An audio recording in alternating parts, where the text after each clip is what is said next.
And we have Ajahn Pravin with us. We have Sasi Vimon. We have Ajahn Ploy. Sorry, I forgot your name, your full name. Yeah, sorry. Supari. And Ajahn Kulawat. Kulawat is coming. So I have now allocated advisor team to you guys already. So please try to catch up your major advisor and co-advisor, and including me that supervise as a whole. So try to make appointment, organize your time now with administration, educational administrator, so that we can organize the meeting. So after today, we will finalize the review topic, and then we should call for meeting for working on together. Okay, your job is started after we finalize the topic. But before we move into detail, please everyone welcome Gareth McKay from Belfast, Ireland, so that very honored to have Gareth with us today, and Gareth has been working now with our students, particularly during 3 years, these 2 years, and Sitapon, you could see him via email, a lot of email that we work together, that MUHTA health reassessment group. So Gareth will stay with us for 2 weeks. This week is the first week, and 1 more week to go next week. But he will continue together, working together after leaving. So Gareth will look after you guys as well when we work on review, systematic review and meta-analysis, and particularly when you write the manuscript, that Gareth will help you a lot. So it's very good for you guys for this year that I have met Gareth in person, and then we can continue working together until your thesis, okay, and produce publication during working on during this program. All right. So shall we start with the first person, Nantarat, please. So Nantarat, please try to keep your time. Shouldn't be too long presentation. If possible, shouldn't be longer than 15 minutes, and then keep that time for discussion. Okay. All right. Go.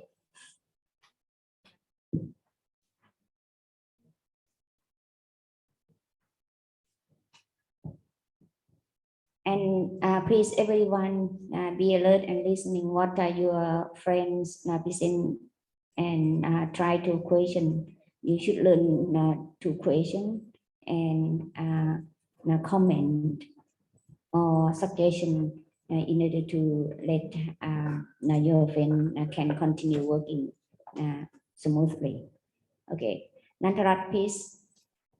Thank you. Good morning, everyone. My name is Nantarat. I'm a PhD student in clinical epidemiology, and I'm a dentist. So my topic is related to the dental problems, and my review topic is dental skeletal effects of anterior open bite treatment in adult patients. First, this is the condition of anterior open. First, I will talk about terminology of the anterior open bites. The left picture shows the normal oval bites, and the right picture shows the condition of anterior open bite, which refers to the condition that lacks of vertical overlap between the upper front teeth and the lower front teeth. And this condition can influence the quality of life, and in the domains of functional limitation, patients who have anterior open bite will have biting and chewing problems, and lead the patients come to seek for the treatment. And this condition will also affect the quality of life in the domain of psychological disability, that patients will have dissatisfaction with their facial appearance and seek for the treatment for this reason as well.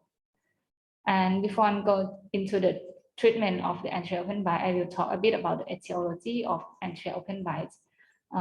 Anterior open bite can come from the environmental factors. For example, the patients who have abnormal habits, such as finger sucking or tongue thrust, can lead the patients to have the anterior open bite condition. And the anatomical factors can be the factors that may cause the anterior open bite. For example, patients who have large tonsil or have the resorption of their mandibular condyle can lead them to the anterior open bite condition. The main cause of the anterior open bite is related to the genetic. Patients who have unfavorable growth patterns may have the anterior open bite condition. It means that the growth of the patient can be the major cause of the anterior open bite. So the patients who are still going still have a chance of having this problem. So the treatment approach for the anterior open bites are different or are varied between growing patients and adult patients. The treatment approach for the growing patients aim to modify the vertical growth or to eliminate the cause of the anterior open bites. And the intervention that used in this group of patients are orthopedic appliance and, for example, high-foot headgear, chin cup, or functional appliance. On the other hand, if the patients are adult patients or non-growing patients, we aim to improve function and aesthetic. And the interventions are conventional fixed appliance, clear aligner, test-supported treatment, and orthodontic surgery. And I focus only on the non-growing patients in this review. The treatment modalities for anterior open bite, the first one is conventional fixed appliance. When the patient decides to have the orthodontic treatment with conventional fixed appliance, they will have a risk of higher dental cavities, the risk of root resorption, the risk of tooth devitalization, risk of periodontal damage, and the risk of temporomandibular disorder. Another treatment modalities is the orthodontic surgery. Patients still have the baseline risk of orthodontic treatment, plus the additional risks from this kind of treatment that are the major surgical complications, for example, bud loss, nerve injury, bone necrosis. And this kind of treatment needs hospitalization and rehabilitation. Patients may have discomfort and severe pain, and this kind of treatment have higher medical costs. And since the year 2000, the test-supported treatment have been proposed, and patients who have this treatment modality still have the baseline risk of orthodontic treatment with the additional risks from this kind of treatment, which is the local surgical complications such as oral tissue irritation, device loosening, and potential root damage, and still have pain and discomfort, but more comfortable than orthodontic surgery, and they will have additional medical costs of this TAT device. And since the year 2010, there are the treatment of there are clear aligner treatment. From the evidence, the patients who undergo these treatment modalities have a lower risk of dental cavity and lower risk of root resorption. But this kind of treatment needs a strong compliance from the patients, and the cost of treatment is very expensive. So in this diagram, you will see from the left to the right, the treatment aggressive is more when from the left to the right. So what I'm talking in the previous slide is the risk of the treatment that we have to compare with the benefit from the treatment. The benefit, there are two aspects of this benefit from this treatment. There is function and aesthetic. First one, the benefit from the function is when the patient have the bite course, they will have the better oral function. And the success rate of each treatment modality are around 80 to 90 and 100% of the success rate to close the bite.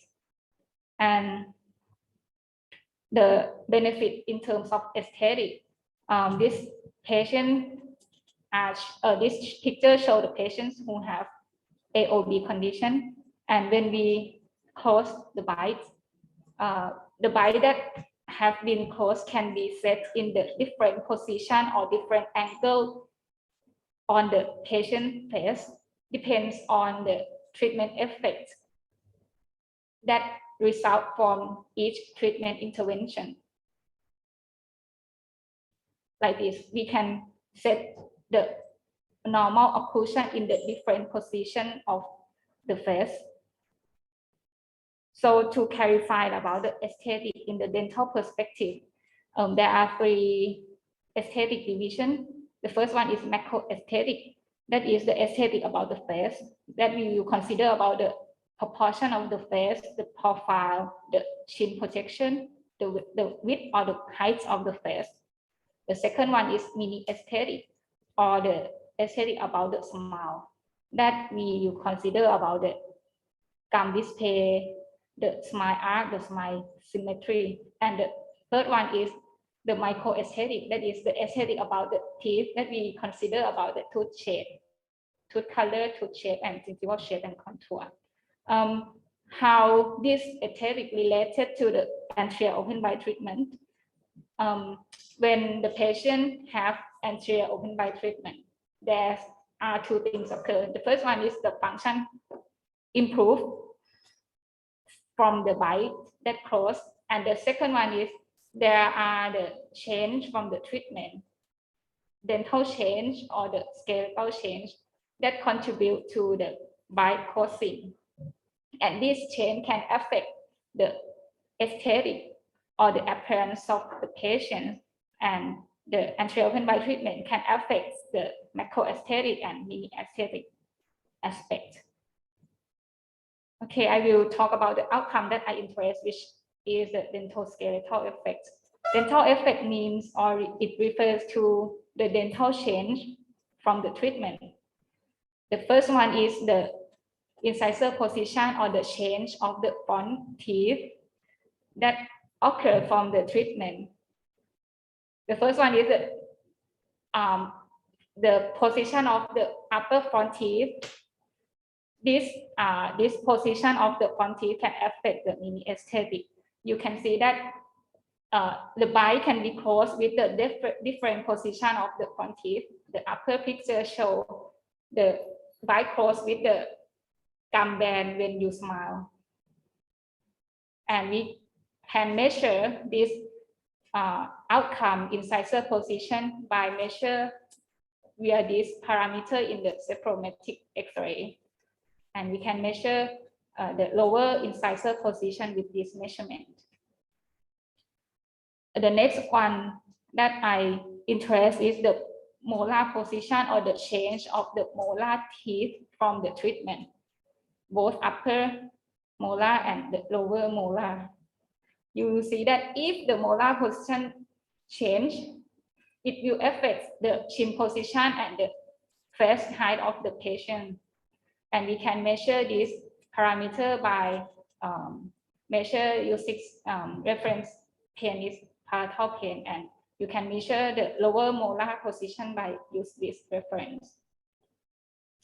And not only the dental change from the treatment, they also have the skeletal change or the bone change from the treatment that will affect the macro aesthetic of the patient.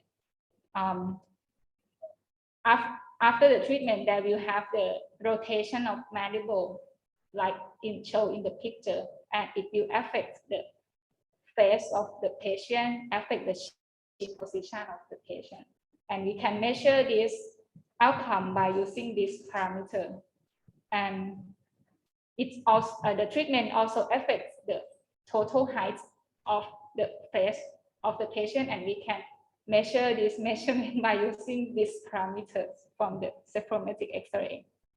Okay, from the background that I have explained, my research question is, I want to know that do various types of anterior open bite treatment modality provide the comparable dental-skeletal effects that contribute to the overbite closure.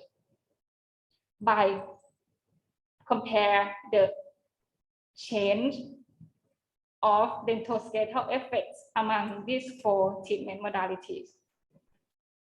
And what is the benefit of this study? Since the anterior open bite condition is not the life-threatening condition, so this treatment, patients can make their decision by compare between the risk and the benefit. And this review can provide the information about the benefit of the anterior open bite treatment and be the evidence or the information for the patients to better making their decision to receive the anterior open bite treatment. The PICO of this review, he is patient who have anterior open bite condition. Intervention and comparators are 4 types of treatment modalities, and outcome is dental-skeletal effect. These 4 types of interventions can provide to all types of the patients with this condition or not. The answer is not, because only the adult patient can have these 4 types of treatment. So I specify more in the P domain that should be adult patients who have anterior open bite condition. And there is no systematic review and meta-analysis that compare the dental-skeletal effects among these 4 types of treatment modalities. And around 6 articles that compare among 4 types of treatment modalities. And you will see that there is no study that compare between the surgery, orthodontic jaw surgery, which is the most aggressive treatment, to the aligners and the fixed appliance, which is the least aggressive treatment. Why there is no study that compare between these among these treatment modalities? Because as I mentioned that some of the treatment are more aggressive than other of the treatment, and the more aggressive treatment tend to provide to the patients who have the more severe of anterior open bite. And we can measure the severities of anterior open bites. One of the methods that we use is to measure how far the upper front teeth and the lower front teeth is in the millimeters unit. The higher number of the severities mean the more severe of anterior open bites. And from these 6 articles that I mentioned previously, I labeled each article by the severities of the anterior open bites in this column, and the upper part of the tables show the more severe case, and the lower part is the less severities of the case.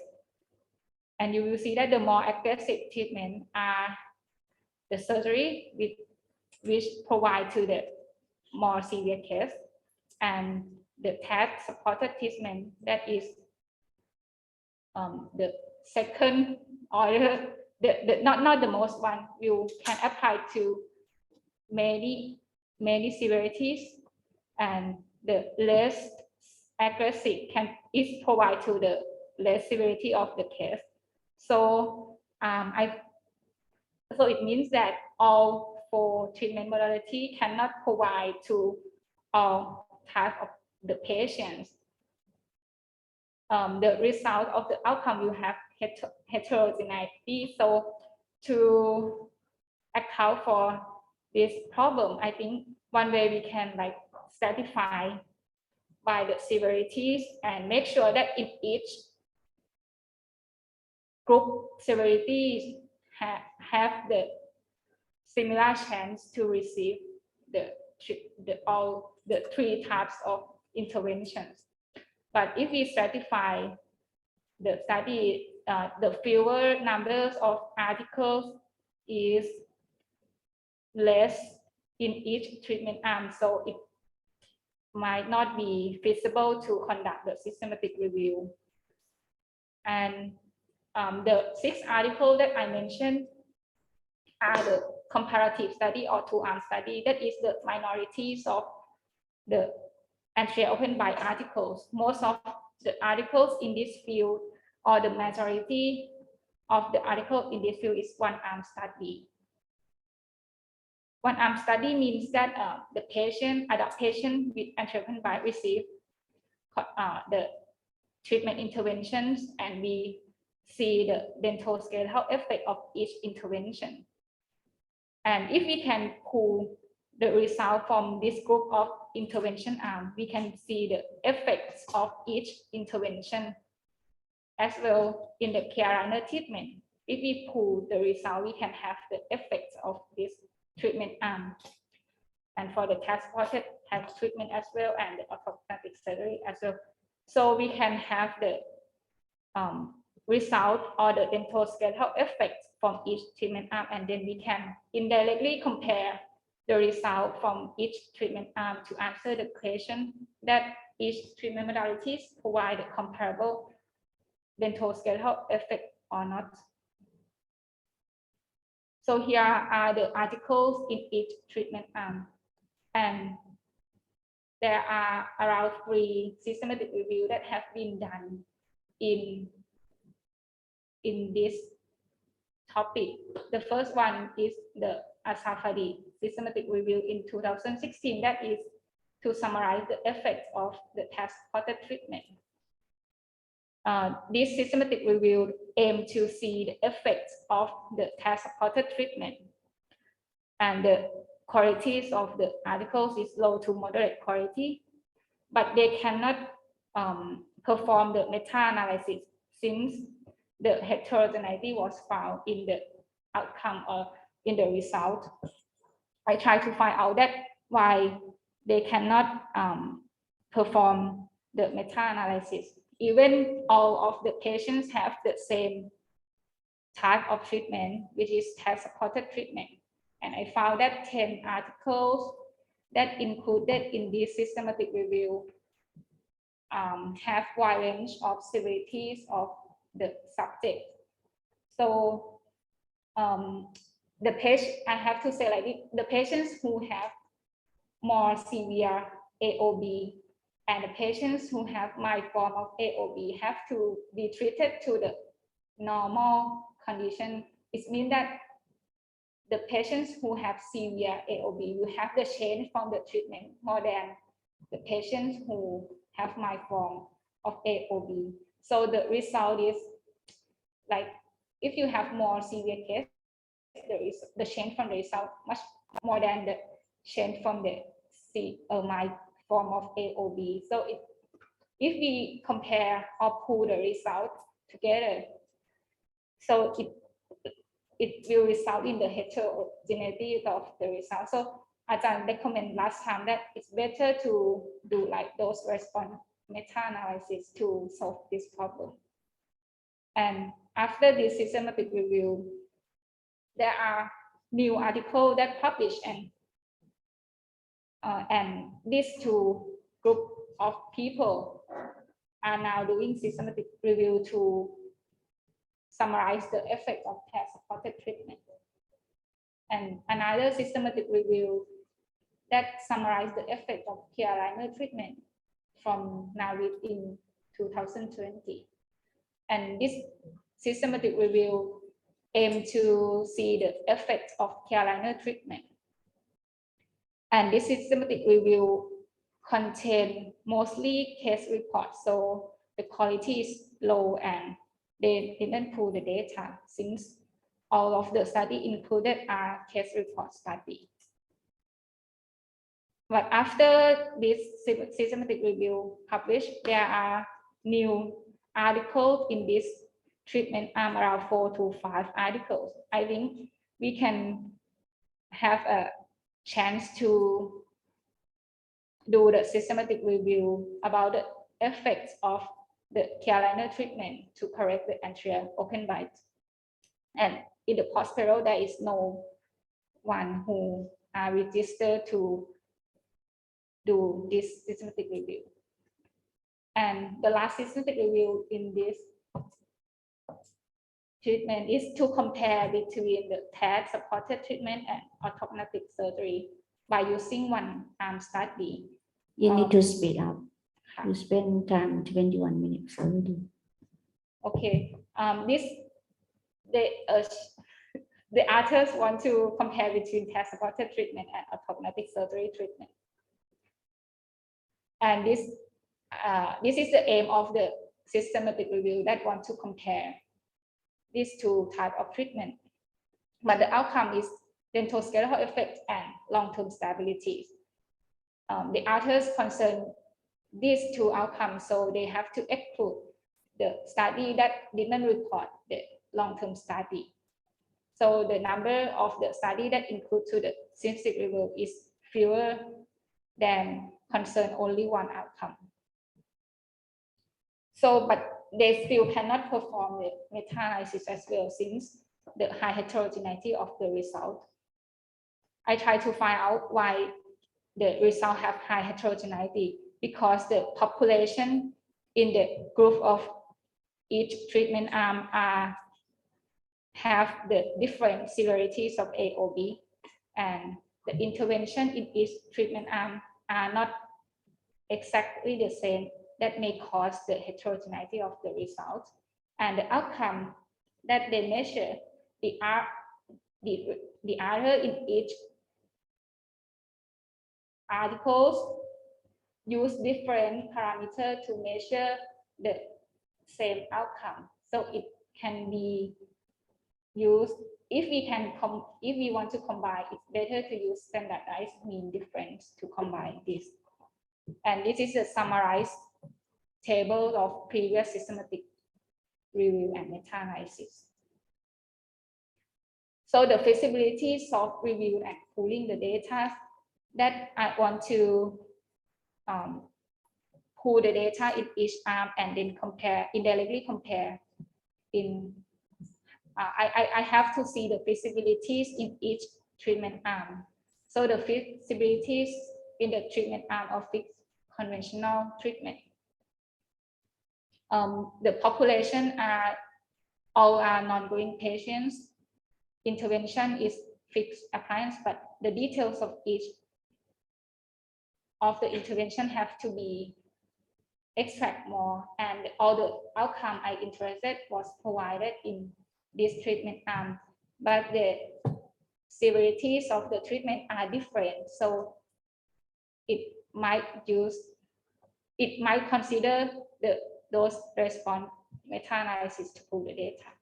And the feasibilities of the aligners, you will see that the population and intervention outcome have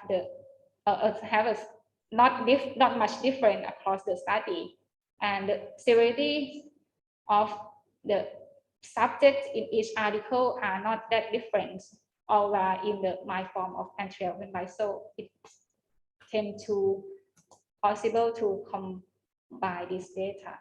And this is the feasibilities of the pooling of the data in the test supported treatment. It's the severities of the subject in each treatment are different, so it should be considered about those response meta-analysis to pool the data. And this is the feasibilities of pooling the data in the surgery. There are some problems here. The severity is different, and the type of the surgery is also different, and the outcome, most of the outcome is not reported in the article. So I'm not sure that is it possible or feasible to pool the data in the orthodontic surgery treatment arm. And this table shows the ongoing study in the post-payroll. The upper row is my review that I'm going to review. Is different from the other systematic review that are register in the hospital in terms of intervention and comparators in the second review, and in terms of population and intervention in the second and third review. And the last review is different from my PICO in terms of population. Thank you. Okay, you spent 25 minutes. So let's start with Ajahn Gulawat, please. Sorry, Ajahn, sorry. Let me ask student first. Sorry, I forgot. We have got only 4 minutes left. So one question from student, please. Please. You mentioned about the benefit of weight between risk and the benefit. So do you plan to pull, you mean the review for the risk of each treatment? It's better to review the risks or the disadvantage of the treatment, but most of the article did not report this outcome. Enough, I think enough to summarize or to review.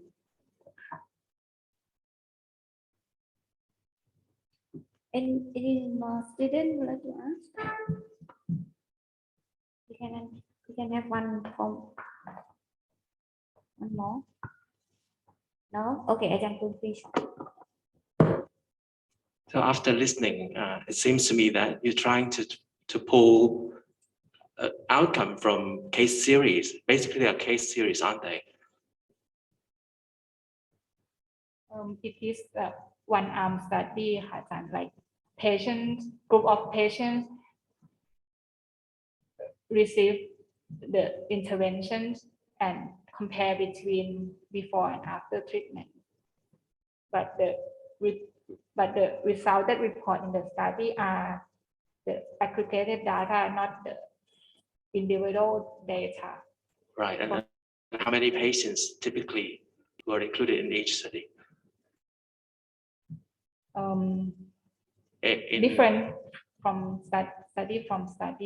Like in the magnitude of tens or around 10, hundreds. 20, 30 in the bracket that I specified in the bracket. Okay, so not large sample sizes. Yes.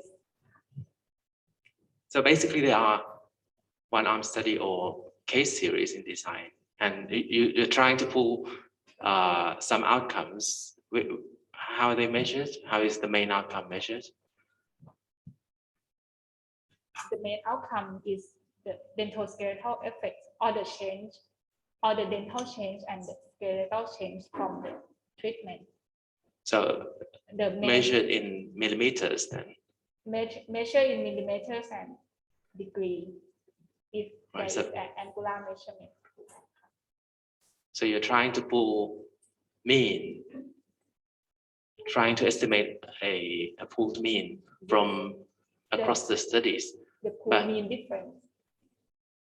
Mean difference? Do you mean mean difference between before and after? Yes. But that's the main change to be less ambiguous, because mean difference we would normally pull from comparative studies which have two interventions, parallel design, and the difference between the two treatment arms, and that's one main difference, and we pull this main difference across the studies, then we have the pooled mean difference. But in your case, even though it's a mean difference, but basically it's a mean change between the two time points of the same patient. So that's pulling the mean, I mean. But how can these be compared across the interventions? Across the treatment modalities. Yes.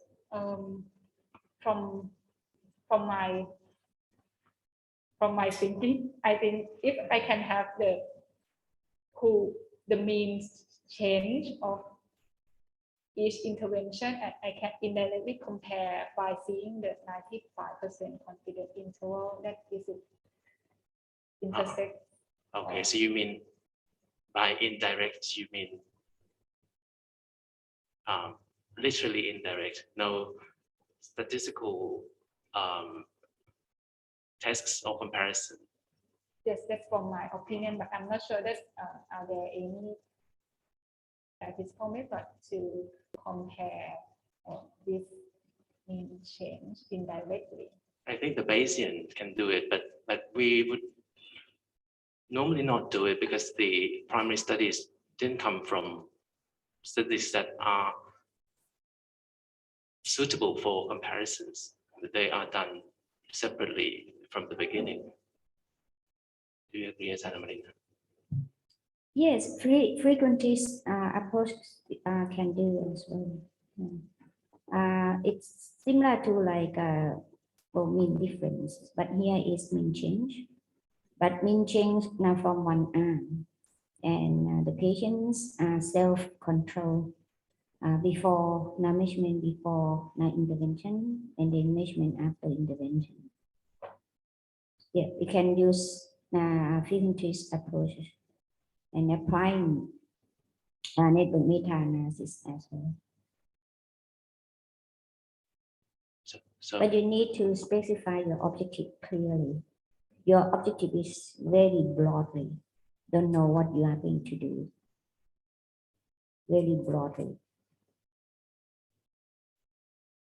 So if you plan to do now to compare different interventions or interventions, so that even though that it's from one arm study, that still not be able to do, but now keep in mind there are a lot of limitations, but at least that the patients will self-control. But difference across intervention, across comparison might happen. but we would have to use, we can't use the commands provided by data like network setup like or something like that because that's for Network import. so you have to estimate the mean difference or mean change first. Yes, the because it's data from input correlated in the data. summary statistic data. Yeah. Okay, I understand. All right. Ajahn Praveen, please. Yeah, I know that you are going to leave, but please comment on this. It's good to have a review on this topic, but in this field, I guess it's usually there usually is a majority of the articles are non-comparative. So I'm not sure about the benefit of pooling of the single arm study that you proposed. Because, it might be somewhat informative, but because it's not comparative, so quite difficult when you try to discuss the result of the finding. So be aware that there could be difference between the pooling of single arm versus the comparative study. I think that's the major issue that need to be criticized when conducting such study. Yeah. No, okay. For me, that I concern about research question in terms of the patient. So you really need to specify clearly what type of patients. Now, you just say in general like A or B patients, but now the data that you are going to pull, that they study in children, they study in adult, so that you need to stratify. Now, you really need to stratify by children and adult. That is the second. You mentioned about disease severity, and another side of the coin that you said, the patients now were very heterogeneous, and that we could not prove previous systematically we could not prove the data, but you want to prove the data. And of course, those studies were included in previous systematically will be included in your study as well. So you may need to decide how to handle disease severity. Okay, but if you want to do, now you don't have to say something like this, but you handle various degree of AOB. Okay, but I don't think that you can stratify by severity of the patients, but you have to stratify by children and adult first, and handle another approach, handle with disease severity. The 4 treatment modalities that I've been proposed is only for adult patients, and another set of treatment modalities have been used in the children. So different set of intervention in the adult patients and children. So what you can do, just do in children. What you can do in adult, you can do in adult. Stratify. Now you can't combine them all together. You know well that disease severity in children and adult are different as well, and interventions are different. Your outcome, you explain the outcome very well, but if possible that in your PICO that you can specify not just the dental skeletal effects, but you can specify what they are. You provided the background, very good background in terms of the diseases, in terms of the treatments, but now you just talk about the previous systematic reviews later after you post the list of questions. So I think that now the rationale for conducting the study is still not emphasized more enough. You got some information there, but you need to summarize those previous systematic reviews, and then why we need your additional review. Okay, I could not see that. Other than this is okay, so you need to revise for this part.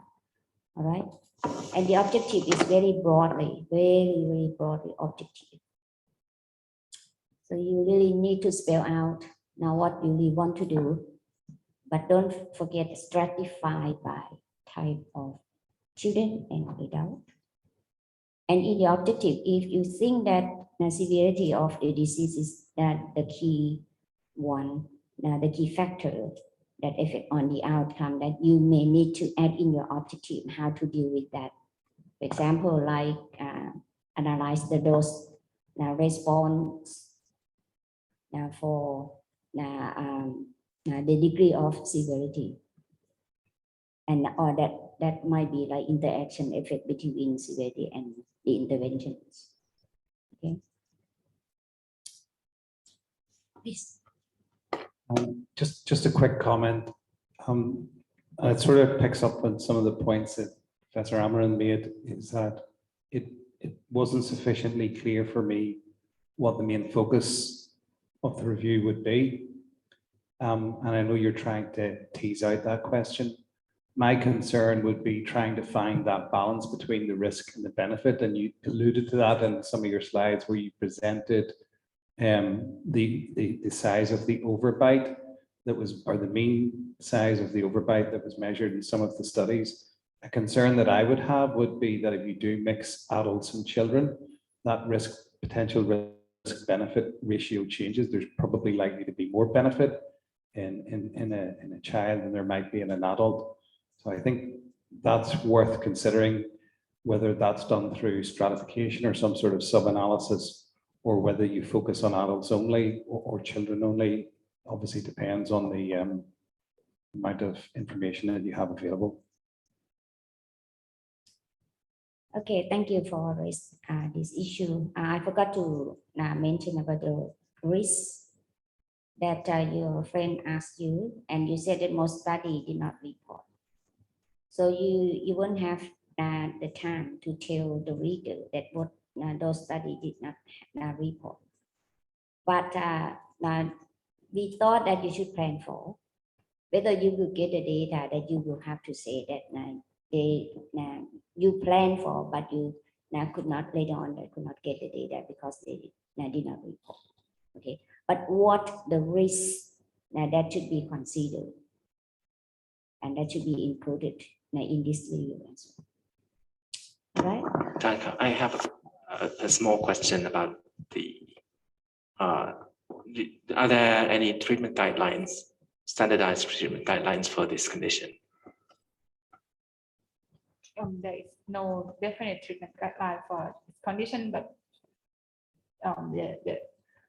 they just largely suggest that the more severe case should tend to have the jaw surgery treatment, but there is no guideline like these severities should go for this treatment. Yeah, because I tried to find it online and I can't find one. The treatment guidelines. So it largely depends on the treating dentist, isn't it? The choice of treatment, or is it roughly everybody do the same thing? It depends on I have to say like this,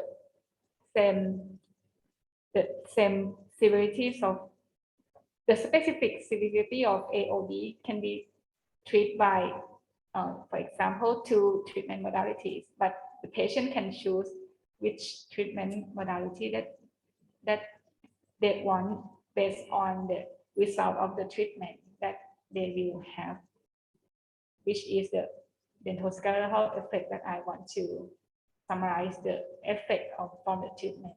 So that would make comparisons even more difficult in terms of dealing with the confounding factors. So you have to keep that in mind. One thing that I forgot to mention, your slides that you use a lot of abbreviations, and please define abbreviation before using abbreviation. Okay, I tried to find out TAD, TMD.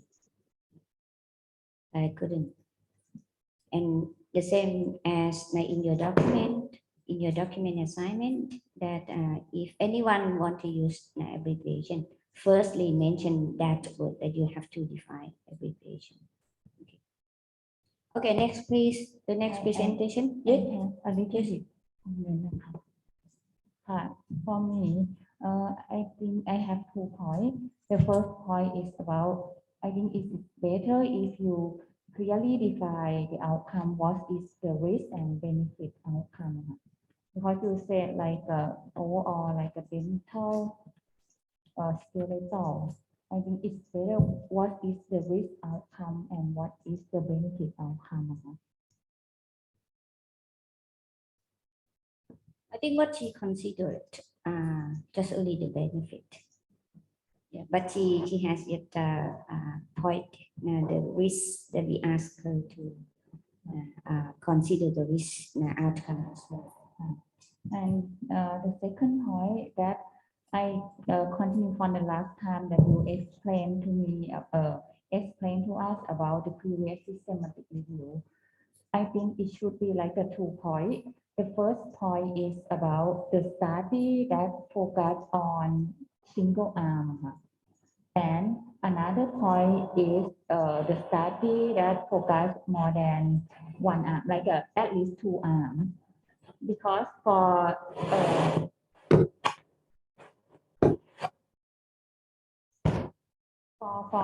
the single arm that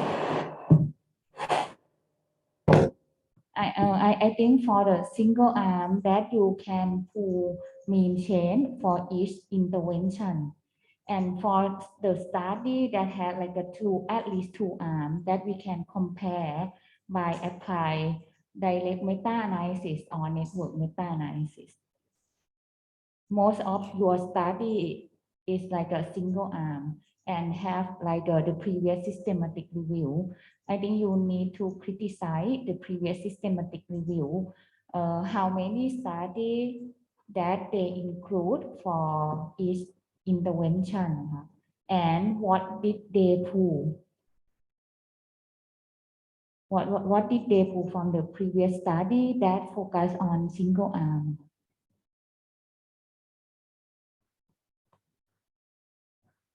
the most of all of the systematic review, all of the previous systematic review are from the single arm study. And this slide show 3 systematic review and in each arm. And there are 12 articles in 12, 10, and 10 articles in each review. And all of 3 systematic review did not pull the data. they did not pull the data. And they said that there are heterogeneity of the result from that is the reason that they cannot pull the outcome. I think even though it is heterogeneity that we can pull the data, like a pull the mean chain and like a try to find about the sort of heterogeneity, something like this. ค่ะขอบคุณค่ะแป้งค่ะ Let's move to the next presenter.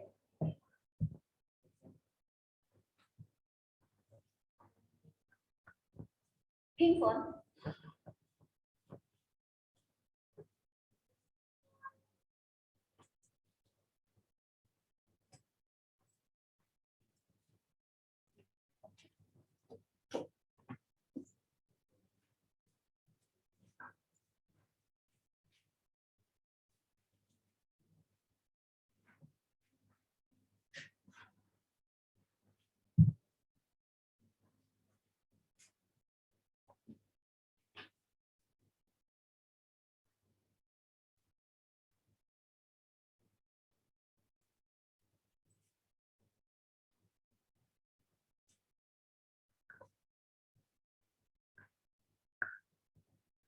Good morning, everyone.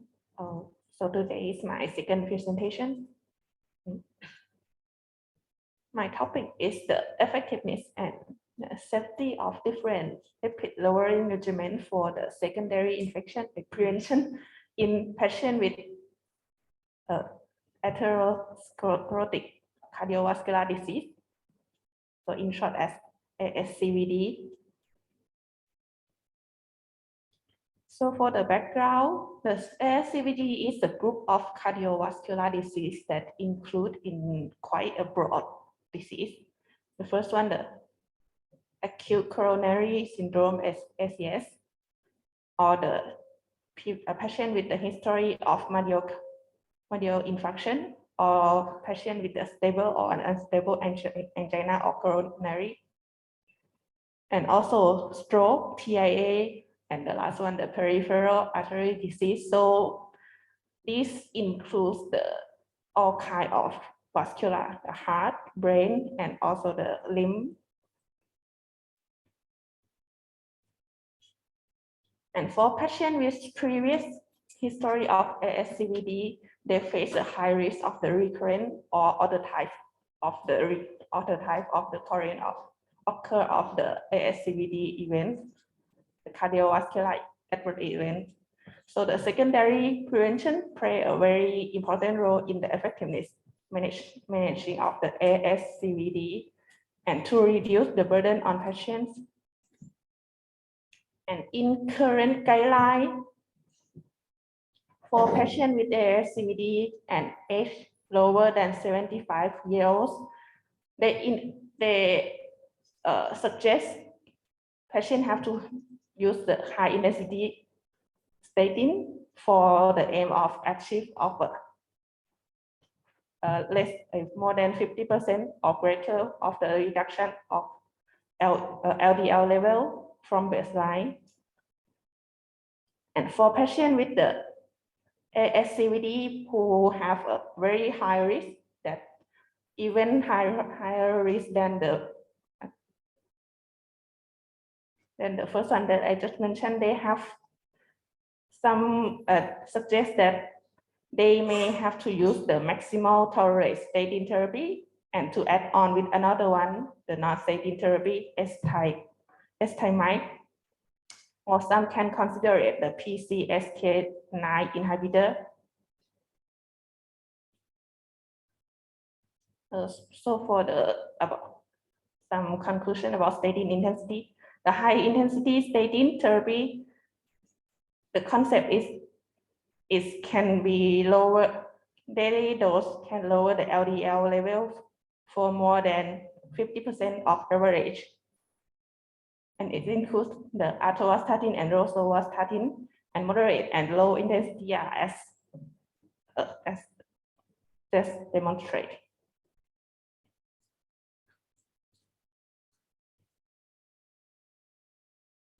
So from the guideline and previous study and practice, there are still some concern about the high intensity statin. Despite that, it's quite recommended for people in the risk of recurrence of ASCVD,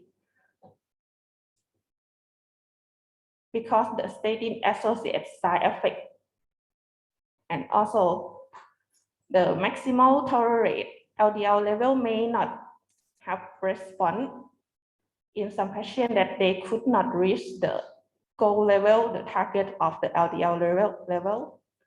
That's usually be 70 milligram per day.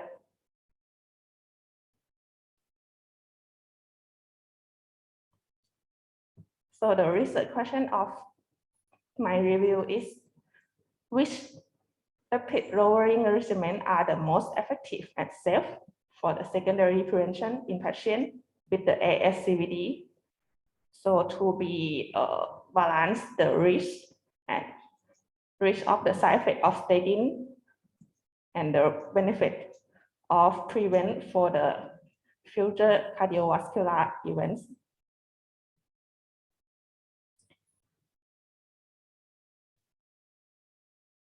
The objective is to conduct a systematic review and network meta-analysis to compare the effectiveness and safety of different strategy in the patient with ASCVD. So my picker framework, the population will include the patient with ASCVD, and the intervention and comparator will be high. First one, the monotherapy of high intensity statin. The second one, the high intensity statin add on with the S-thymide. And the third one, the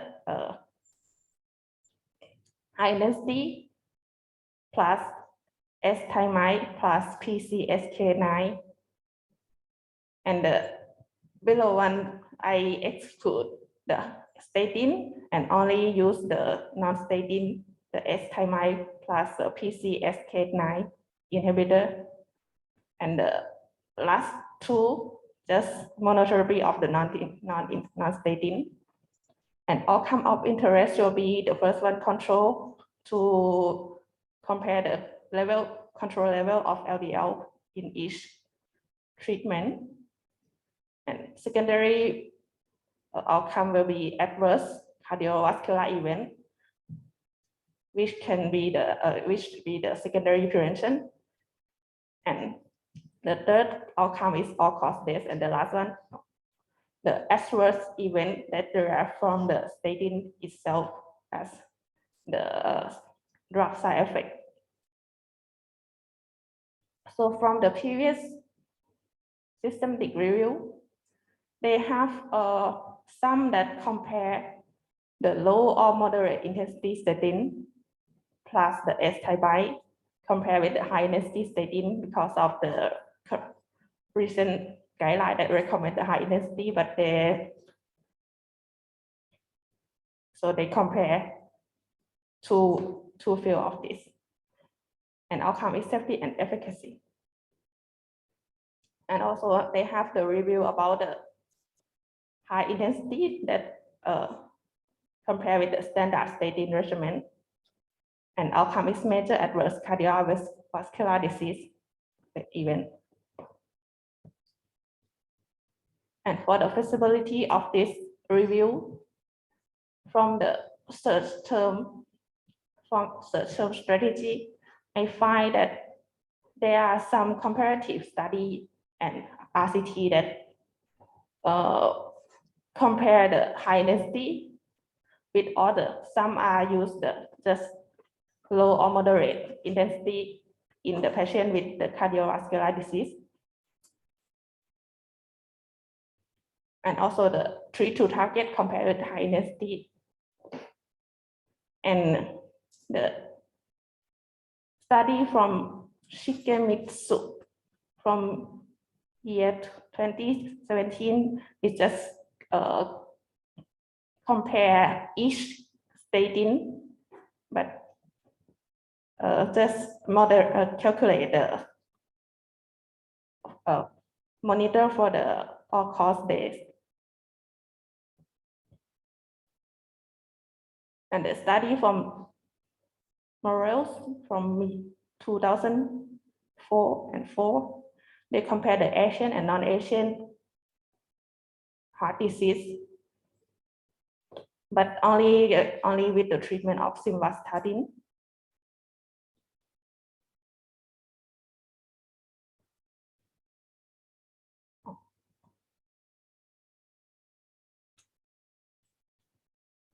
And recently, there are much more high intensity statin that could to compare with placebo or other that. So the high intensity have quite a lot of RCT or comparative or retrospective study, but there are still no systematic review that compare all of the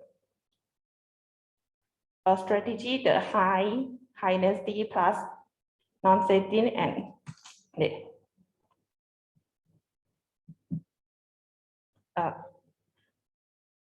the non-statin itself.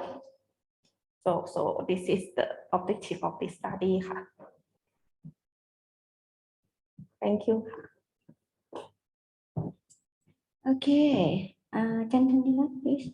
Oh, before we move to students, third. Right, can you then?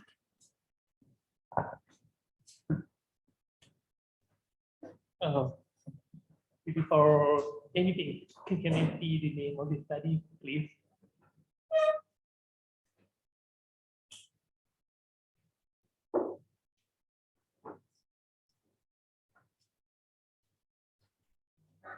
Okay, so right now, I'm not really sure that I'm not catch up or not, but I'm not really sure what if your objective of the study.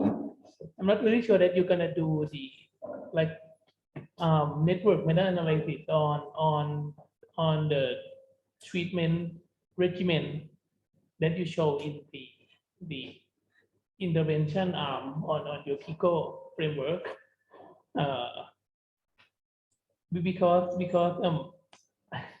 I'm not very sure I see the outcome, and the outcome is like many outcome, and I don't think, I'm not really sure what you're gonna do for this study first. Could you recap me again, please?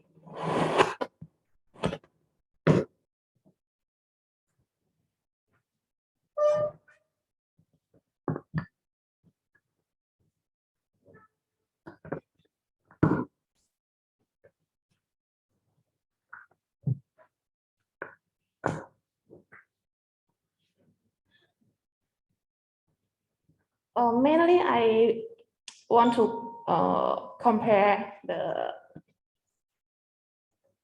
effectiveness and for the safety from side effect, but also will compare their efficacy for the each treatment to reach the goal level of LDL level.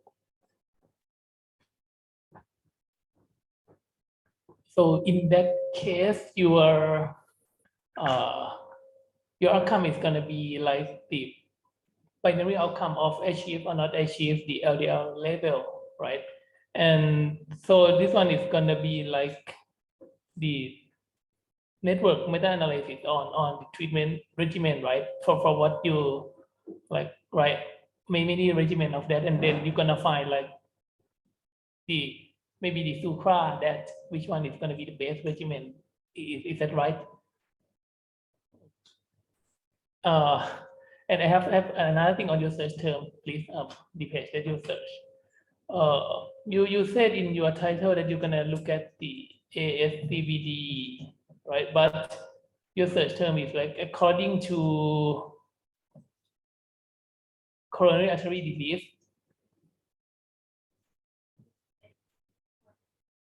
So meaning that you're gonna look at the coronary artery disease as the primary, meaning the primary event, you want it to be ASCVD or you want it to be like the coronary artery disease. Because if you search like this, meaning that the primary disease before you start the statin, it's gonna be the coronary artery disease, right? No, I just use different term because I think the ASCVD is quite a broad definition. So when I use another term, I can find more study and I can screening manually that whether the population fit my people. Okay. So in that sense, it's gonna be like maybe you can use like ischemic stroke and then you connect it with all. I think you can do it like that to find out all of the ASCVD if you want it like that. The other thing.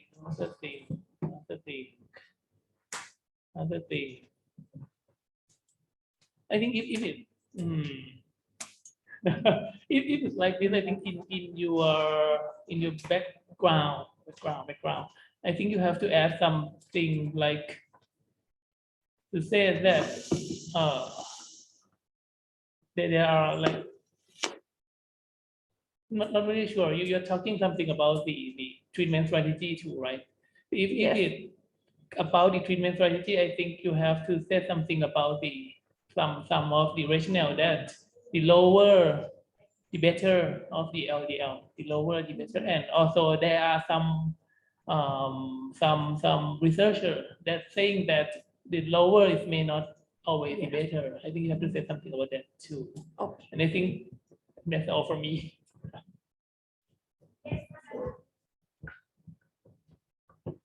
I'm not sure that you mentioned about PCSK and acetamide. So do you plan to put it in your study? Because I don't see it in the search term. Oh, yes, I plan to put it in my study. Because when I have review, I found it's mostly used combined with the statin. Maybe I have to add on the strategy, certain strategy.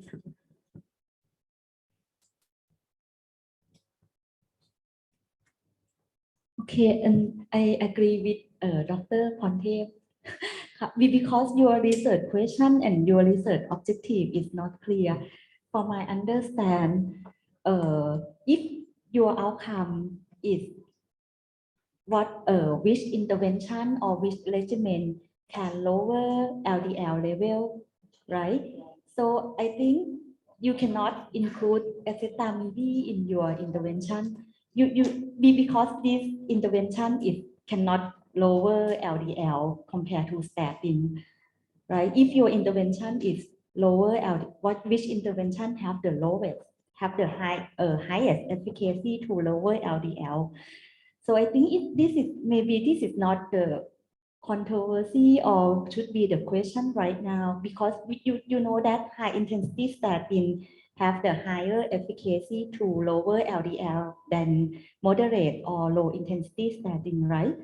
So I think this is not the question right now, but from my opinion, I think that beyond LDL level, which intervention can lower the risk of cardiovascular disease or the recurrent cardiovascular disease?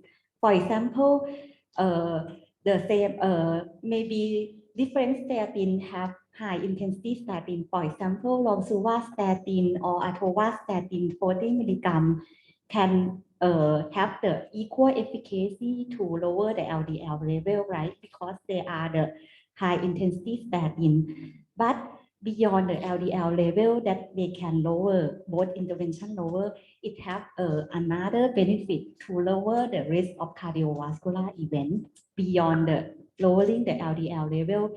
You have to find the evidence or have to find the previous evidence to support your research question. I cannot see that the article that you present have the controversy like this or have the evidence or the question like this. I'm not sure about it. Or in another question is lower is better, right, Dr. Fonte? Because we have right now we believe that lower LDL is better, but maybe it's not true. In Right. the So for me, you have two questions. First, beyond LDL level, the statin regimen or the treatment regimen that lower the LDL level have the different benefit on the cardiovascular disease or not. And the second one is lower is better, is true or not true, is true or wrong. Because maybe LDL lower maybe might not be better, right? Because there are some side effects. For example, dementia, something like that. I'm not sure that you understand my point. yes, sir. Yeah. So you have to show the evidence that there still have the question like this. Because I think there is no question about which intervention can lower LDL or have the high efficacy to lower LDL level, right? Because in the previous study, they are the compare of the high intensity alone with some moderate plus the S-thymine, and usually the efficacy of the lowering LDL was similar, but the moderate intensity plus the non-statin have more benefit on the lower advantage event. Yes, it's the same as the first question, right? So you have to present or you have to raise this issue that maybe it's beyond the LDL level. It depends on the different regimen because high intensity compared with moderate intensity plus acetaminophen, maybe the different regimen, right? Okay, thank you.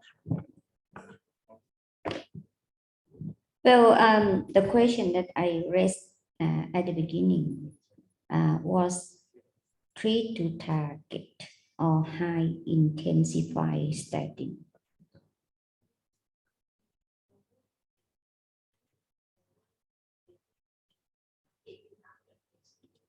Yes, target that we have the threshold, and we need to now look at the high intensity that they still vary dose as well for the high intensity. Yes. Because during my review, I found that there is a lot of review about high intensity, but I cannot find another treat to target study. So I thought that No, it's the same meaning. Treat to target or high intensity depends on they use different term, but actually it's the same meaning. Treat to target or intensify. So, but not the question that you are raising. That is different statin lowering. So I think that you may have to redefine your research question. Really have to redefine this equation. Okay. Okay. If I don't know that whether I have understand rightly that for high intensity statin, the comparator will be the initial high intensity that the maximally tolerate level at the first treatment, and for treat to target it will be start from moderate to high intensity. So if I define my study. You have to discuss with your advisor team. Okay. If you don't understand, you really need to talk with your advisor team to frame the study and to see the previous evidences. Now, whether there is meta-analysis or there are meta-analysis previously or not, and whether it's still worth to do. Okay. But I'm pretty sure that you can do. Otherwise, I won't hand this topic. Yeah. So you need to talk with your advisor team. Who is your advisor? อาจารย์กุลวัฒน์ค่ะ The right person. อาจารย์กุล อาจารย์กุล and อาจารย์ธัญรัตน์ Yes. So that should be okay, but you call for a meeting, okay, as soon as possible. But I think that you can do for this topic. So if it's like this, can she do like can it be like the network, still be the network meta-analysis, but or I don't know whether it will be the network or it will be those response. I don't know. It can be either way or both. Yeah. Can be those response as well. first we have to do more. Yes, please, Khaled. Just in response to the previous comment, whether it's a network meta-analysis or a meta-analysis, I think that will be dependent on how you define your outcome, because the previous point that you made is that lowering LDL level does not necessarily equate or correlate with reducing major adverse coronary events. So you need to ensure that your outcome measure also matches your intervention. So if your outcome measure is lowering LDL and some of your treatments don't actually lower LDL, then they shouldn't be part of your intervention. So you need to think about that. What's your outcome measure that you're going to measure, and what type of interventions you need to include to identify those outcome measures. On a separate note, I noticed in one of your presentations in your slides that there was one or more studies that looked at different intervention effects in different ethnicities. So I think that would be important to remember when it comes to perhaps a sensitivity analysis, that if you have different populations or different ethnicities, to try and determine whether there could be some sort of pharmacogenomic effect between different ethnicities where you perhaps observe slightly different effects. And I think it might also be interesting if you look at the pure statins, if you were able to do some sort of sensitivity analysis to identify any potential differences in those statins that cross the blood-brain barrier and those that don't. Now, that would obviously be dependent on what your outcome measure is, whether it's lowering LDL or whether it's measuring reduction in major adverse coronary events. But I think it might be useful to think about that in terms of the sensitivity analysis. Thank you. Tanyarat, please. You have got 4 minutes left. No comment further. Maybe I think we have to review the to read carefully, to read to the previous meta-analysis that compare high intensity with moderate intensity statin plus acetaminophen, right? To look for their objective. What is the rationale and the gap of knowledge, right? From the previous literature. Yes. Yes. And I would like to see as well that if you think that it's beyond low LDL, so if you assess the efficacy or effectiveness of the treatment regimens on LDL outcome, and then link LDL outcome to cardiovascular event. Yes. So that you can definitely, that will add more information and like mediation analysis. Or maybe it's not have the direct indirect Indirect effect from effect. the LDL, but the direct effect from the different regimen to the Yes. cardiovascular disease.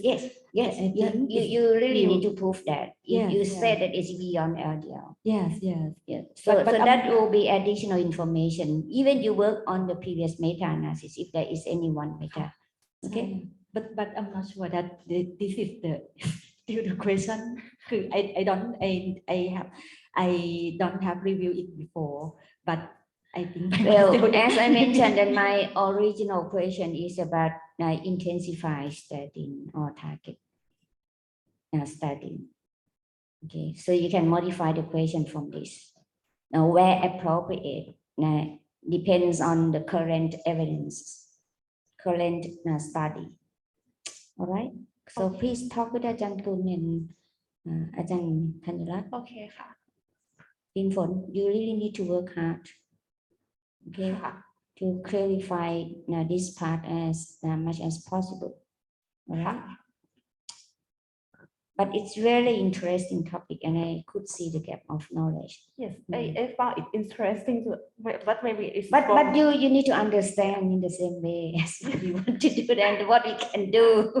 because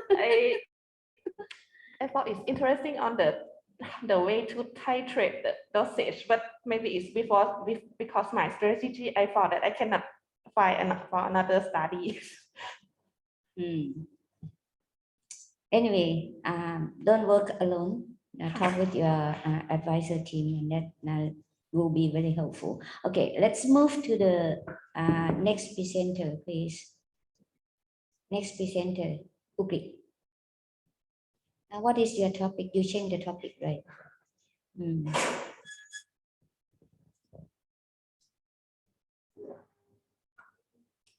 Okay, during we are waiting for that Pinphon, you talk with your advisor team and please suggest her how to present. Okay, background information, treatment regimen, current evidences, and the gap of knowledge or the rationale of conducting this review. Okay, not just only a few here and a few there, and then finish. You still have got time. All right, Ukrit, please. Okay ครับ สวัสดีครับ Good morning everyone.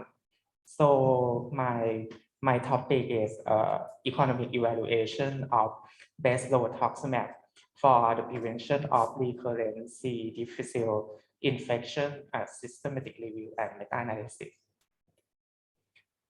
So C. difficile is like a gram-positive dump-stick shape by bacillus, like in the picture, that can generate toxin A and B that can like cause the infection in human, and normally it can be found in water, air, dirt, human and animal feces, and also in hospital surface.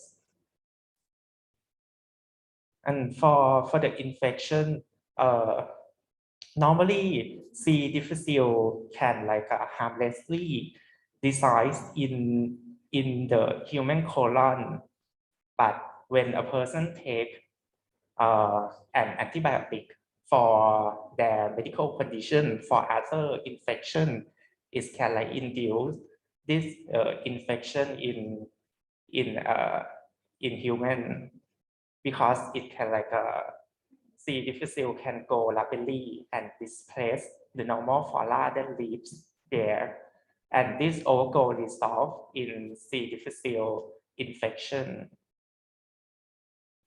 For the symptom, it include diarrhea, fever, stomach tenderness and discomfort, and the symptom can be mild to serious condition, but if the patient left untreated, it can be fatal.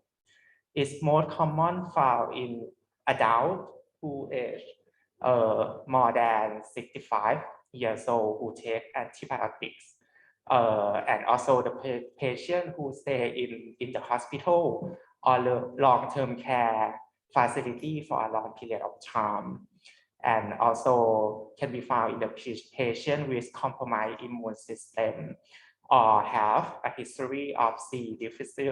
difficile infection. And for the patient who have C. difficile infection, they can have recurrent C. difficile infection also. Recurrent CDI can be defined as an episode of CDI occurring within 8 weeks of a previous incident. It can be triggered either by the recurrence of the previous strain, the same strain as the former one, or can be like the reinfection with the new different strain of C. difficile. And about 15 to 30% of patients who successfully recover from the first incident of C. difficile infection can experience recurrent the infection. And for 45 to 65% of the patients who already have like the second recurrence of the infection can experience subsequent recurrence, like for the third, the fourth time, something like that. So for the burden of CDI and recurrent CDI, globally, the incidence rate of healthcare facility associated infection can be reported 2 per 1,000 admissions per year and 3.5 per 110,000 patient days per year. And in the US, there were a report of 500,000 CDI cases annually, and for the cost for the treatment of CDI is around 5.7 billion US dollar, and for productivity loss due to inability to work is a total around $200 million. And not only burden for the critical condition for the patient and economic burden to the patient and the society, to the health system, but CDI can cause antimicrobial resistance in the environment. This framework can be explained by for the person who use antibiotic use for the medical condition, for the other infection, something like that, can get C. difficile infection, and then they have to use the antibiotic to treat their condition. And by take the antibiotic, they can have the recurrent episode of CDI, and it can be like previous strain or even new different strain, and they have to treat by an antibiotic, and it's like the vicious circle, something like that. And for example, like the how can I say, the AMR strain be report and can cultivate from the patient, like for this one hypervirulent strain, like type B1 NAP1 0 to 7, it can cause more severe clinical symptoms for the patient and also difficult to treat. They have to use the broad spectrum antibiotic. When you use broad spectrum antibiotic, it can also cause the change, cause the opportunity of like AMR rate. And not only human, C. difficile also have been cultured from livestock or animal food, and also the environment, because like the farmer use like tetracycline or other antibiotic in agriculture and cause like antimicrobial selective pressure, and it can cause like resistant gene, which can be like transfer across different bacterial species and also can transmit between human and animal. So for therapeutic management of CDI, right now they have like 3 different intervention. First is to use antimicrobial agent like vancomycin, fidaxomicin, and metronidazole, and the intervention like fecal microbiota transplantation have also shown to be effective. And monoclonal antibody, for example, bezlotoxumab is fully human monoclonal antibody that can bind with the toxin and neutralize its effect on human. So for the concept or mechanism of action of bezlotoxumab is like when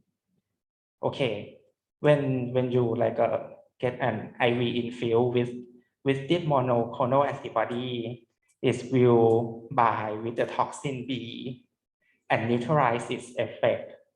And FDA or US Food and Drug Administration approved this monoclonal antibody in the indication of to reduce recurrence of CDI in the patient who age more than 18 years or who have high risk for the recurrence of CDI. And approved dose is a single dose of 10 milligram per kilo intravenous over 60 minutes. And this table shows the cost of intervention. Right now, bezlotoxumab used as an additional therapy to the standard of care. Standard of care is to use antibiotic like fidaxomicin, vancomycin, and metronidazole, something like that. So it's interesting to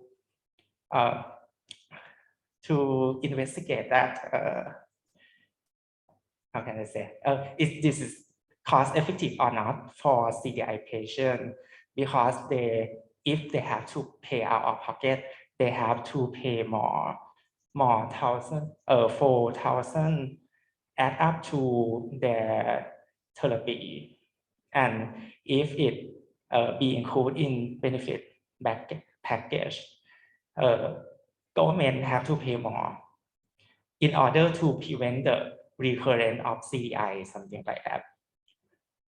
And right now, for the systematic review on bezlotoxumab, right now is focused on the efficacy and safety, something like that, and to systematic review on the economic evaluation. The first one is not include bezlotoxumab, and the second one is focus on fecal microbiota transplant, and they didn't pull the result by perform meta-analysis, and also not include 7 study that study economic evaluation on bezlotoxumab. So for the PICO, for population, I focus on patient with CDI or recurrent CDI, and the intervention will be bezlotoxumab. And for comparator will be standard of care and fecal microbiota transplantation. And for the outcome, I will observe either polygain and recurrent rate.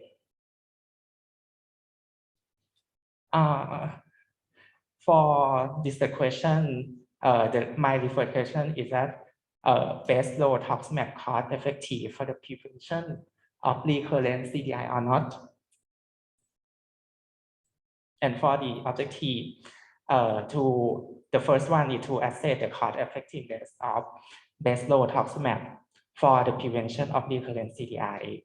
And the second one is to summarize cost effectiveness evidence of bezlotoxumab. And for the feasibility for review of pooling data, I found more 7 publications that focus on deslortoxumab compared to standard of care, and the outcome focus on ICER and QALY.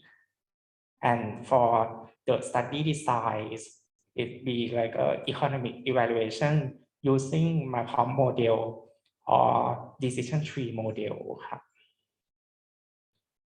Yeah, this is for my presentation. Thank you so much. Okay, good time. More questions. We have now got time for a lot of questions, please. Apart from the cost, how effective or efficacy of both this one? Very good question. That is what I'm looking for as well. That before you move to the cost effectiveness analysis, that you should provide the efficacy of the treatments. Yes. Sorry, how I didn't prepare the information about the efficacy, but I use some. So that means you can't do this topic. Yeah, if no efficacy. Have you reviewed this? Can you just briefly describe how the efficacy of the 3 interventions, 3 antibiotics that you just mentioned too? Focusing on infection and drug resistance.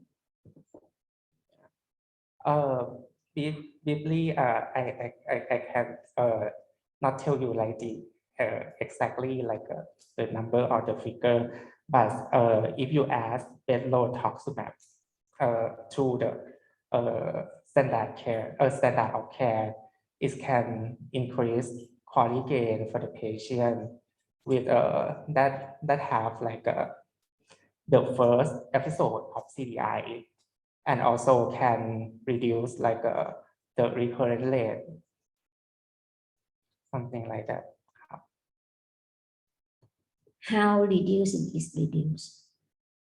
What is the rate of infection and the drug resistance after receiving the treatment for each intervention? Yes, sorry. I didn't provide the table of the efficacy. Okay, Yusuf, please. Yes, thank you for the presentation. I have 2 questions actually.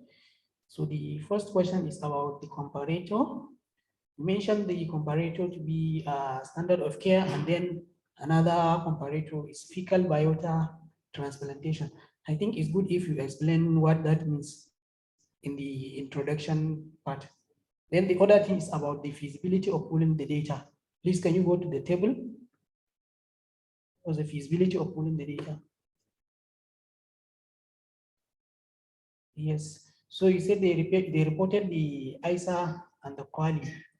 So I think you also need to mention whether they reported the measures of dispersion. Is it the 95% confidence interval that they reported, or is the cost effectiveness plan, so that we know exactly whether it is possible or not to pull the data? Thank you. Very good. That you are looking for the data for pooling. Yes, very good. Yes, please. And I think if you included the number of patients in some of these studies, it might be helpful to try and identify, what contribution they're likely to make to your analyses. Thank you. Thank you for the presentation. The topic is cost effectiveness on recurrent CDI, but it's like the P, you are PICO, for the population, you also included those with CDI, not recurrent. I don't know if that might affect the result. This is very good. Yeah, not clear in your P at all. Now the first CDI or recurrent CDI or the drug resistant.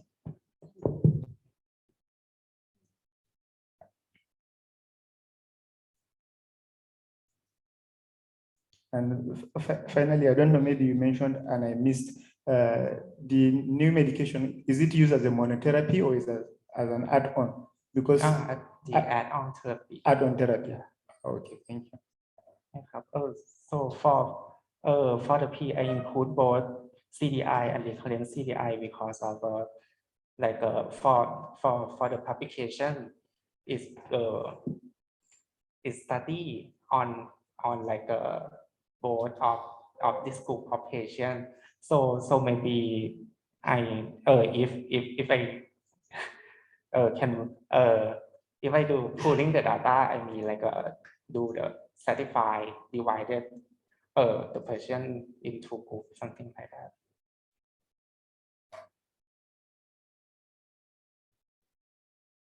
Yes, please.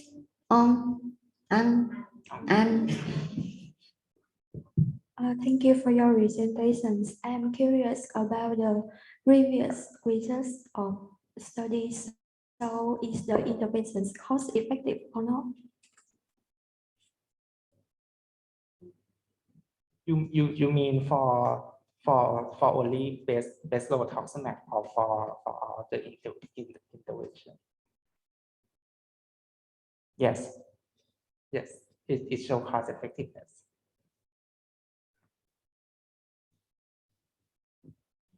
According to this, continue from this question, this they explain about the efficacy in the previous systematic review. Yes, ครับอาจารย์ I think you need to review more about the previous systematic review about their efficacy. What did they consider about efficacy in the previous systematic review? ครับอาจารย์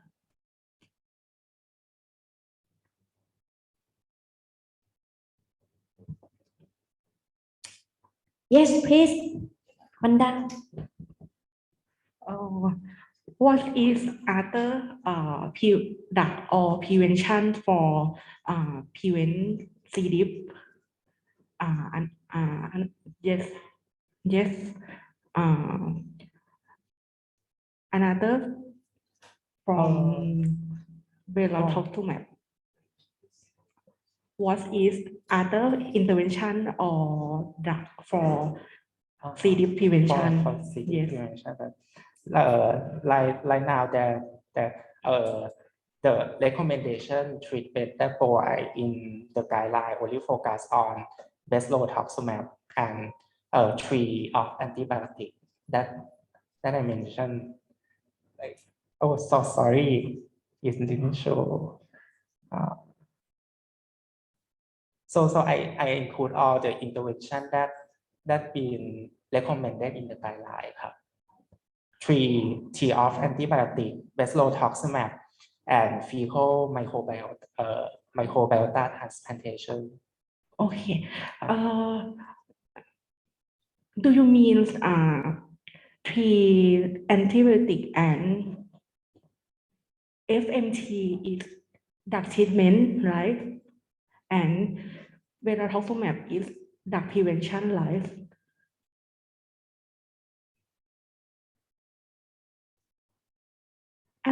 I'm not sure about veloximab outcome is prevention, but standard of care and FMT is outcome is treatment.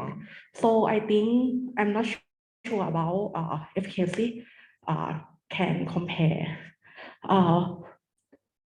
In my opinion, I think it's I and C. I is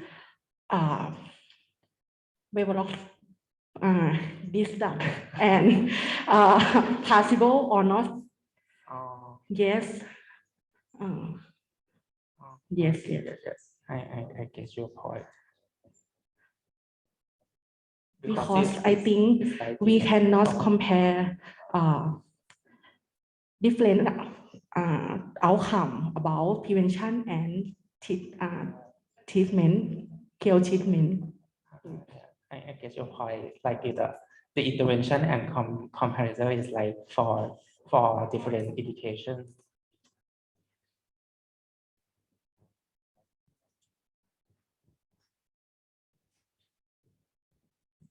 Question from there? Yes, please.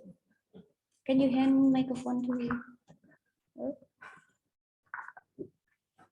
I'm not really sure because the best rituximab is adjunctive treatment, right? Meaning that when you treat the patient, you're going to use it as an add-up. So I'm not really sure that can you do the cost effectiveness on this, meaning I'm not. Do you get what I'm saying?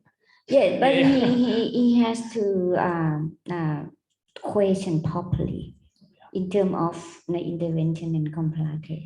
Okay, so that well, the content is quite difficult to understand, and the background information is still lack. Ajanet, can you help, please? Because we talked before about different topic here. Because I think Uprik tries his best to look for a good topic for and to supporting his thesis that quite related to One Health, and AMR is under the One Health framework that he chose to work on his thesis, and he tried to look for the intervention that is quite appropriate for supporting his thesis. But we talked before. We talk about the outcome like AMR rate, the resistance rate, instead of clinical effectiveness or instead of something else, because otherwise his SRMA cannot support his thesis, and then he can do like additional work. This is like a hidden agenda. So I asked him to look for a good intervention, for example, like vaccination. One vaccination that have proved to be like to protect AMR at the end, because the population don't have any infections, and they don't have antibiotics, and then the rate of the AMR would be decreased, something like this. So I'm not sure in case of the medicine like this, and especially like add-on treatment, it's not like the first choice, first line treatment like this. It would be a good topic for this thing, this agenda. So perhaps like you may need to look for the outcome like antimicrobial resistance rate instead of clinical outcome. I'm not sure, but look for a good intervention to answer. Well, it depends. What is P? If P is CDI, and that CDI can be, the outcome can be recurrence CDI, and the outcome can be drug resistant CDI. Okay. Yeah. So that's why I said that the background knowledge is very important. That if you provide the treatment efficacy previously, that they study in general patient, but they look at the rate of CDI, compare between the treatment regimens. But among those CDI patients, now they look at the recurrences of CDI. That means adding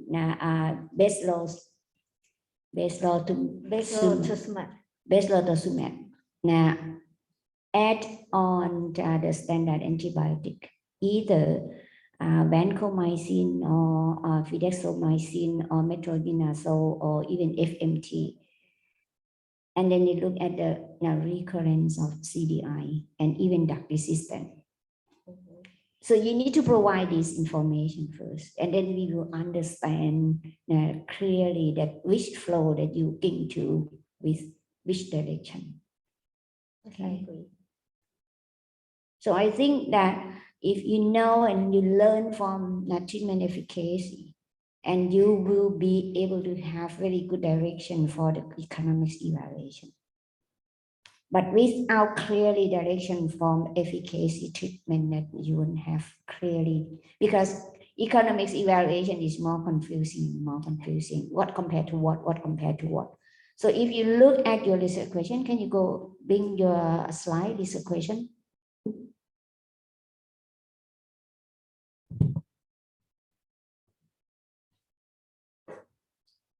is Baslow-Tosumab cost effective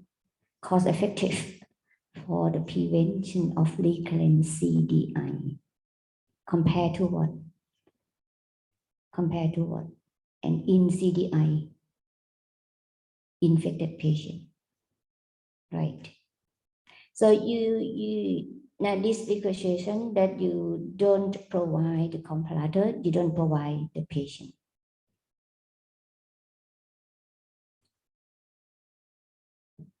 But I think that you study in the patients who had CDI infection and looking for the recurrence or looking for and also looking for the drug resistance. I think. So try to provide more background information and the current evidences about treatment efficacy. Okay, and then move to economics evaluation study like I'm just asked you that how those findings, how their findings from the current EE studies. Okay. May I have a question? Yes, please. Yeah, you are infectious, right? Yes, I forgot that you study infectious diseases. Please. Because I have found that you look on the recurrence of the CDI, but your objective is for the resistance rate. So the recurrence may not that indirectly relate to the resistance of the drug, because maybe patients have some problem about adherence, compliance to the long term of the treatment, or they cannot tolerate the side effect of the drug or like that. So if you want to test for the resistance rate, I think you have to collect for the cultural test. Because that is the like gold standard for the antibiotic resistance. Thank you. Cultural test. And also for the antibiotic drug, the resistance is quite different for different country due to the limited resource or the local use of drug. Even in Asia, is quite different. Like different ways, different strain of AMR, something like that.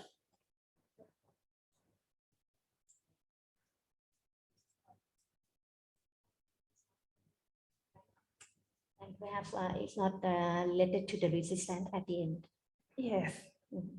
And also for the clinician in OPD or ER, they may prescribe not different drug due to the easy to prescribe in the drug in their local. So their resistant drug may different due to the drug that they prescribe more in local. Right.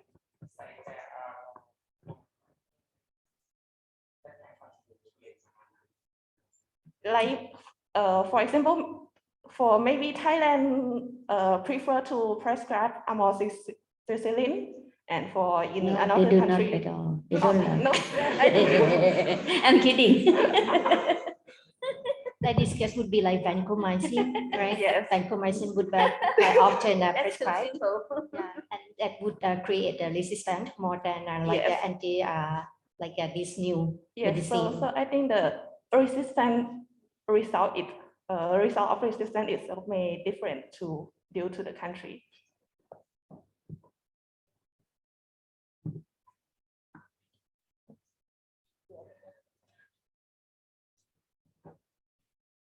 Okay, I just wonder for the outcome of this study, because this will be the systematic review of economic evaluations.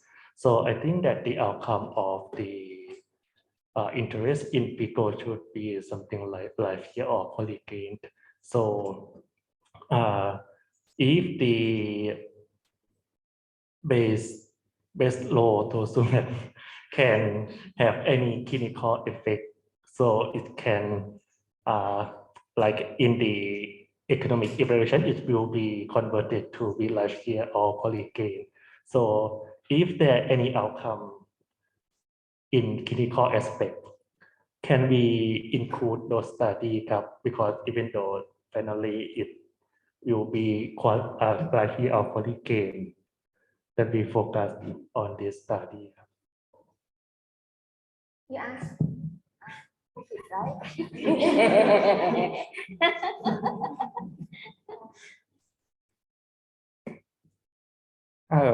Clinical outcome, right? Yes, you also list the recurrence rate and instances of Yes. difference.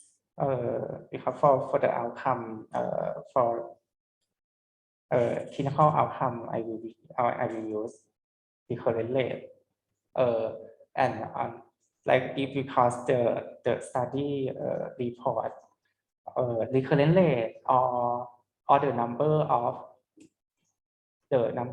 like the patient who have to treat to prevent recurrent rate, something like that is report for NNT, something like that. So the clinical for the clinical aspect will be NNT or recurrent rate. And for quality will be like humanistic aspect, and for economic will be ISER.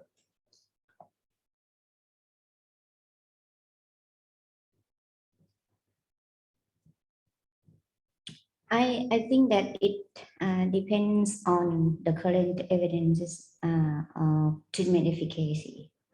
If there are meta-analysis or network meta-analysis for treatment efficacy in terms of CDI infection or in terms of recurrence CDI in CDI patients or in terms of drug resistance. Now, if that's have been done already, so you don't have to do, but you need to focus on economics evaluation only. So for economics evaluation, you can pull CEA or CUA separately. CEA or CUA focus on EE study. Okay, but now in order to focus on EE study, then you need to make sure that the treatment efficacy, this medication add in standard antibiotic compared to standard antibiotic that show lowering CDI infection in general patient or general population, and also a recurrence CDI in CDI patient or drug resistant in CDI. Okay. So you need background information. You need to review more treatment efficacy from the previous studies, and also systematic review meta-analysis of those studies. And you need to review more about the EE study of these patients and this treatment, and then lead to rationale for conducting the study. Okay. Thank you, Hassan. Yes, please. Are you? All right. Shall we move to the fourth presenter? Idyong. Did I pronounce your name correct? No, sorry about this.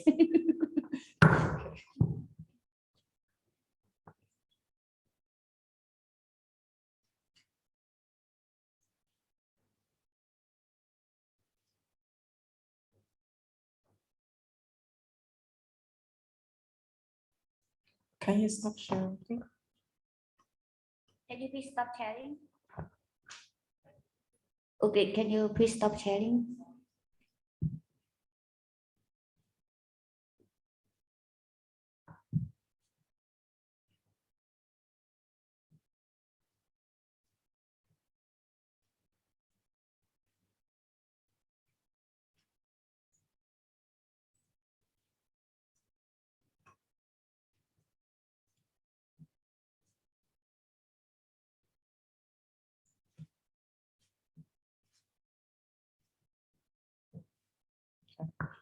Hi, good morning, everybody. My name is Dr. Edidion Etete. I'm a PhD student in clinical epidemiology, and I'm a medical doctor. My topic is on SGLT2. My topic is on SGLT2 inhibitors effect on cardiovascular disease and kidney function in non-T2D, that's in non-type 2 diabetic patients, which is a systematic review and a network meta-analysis.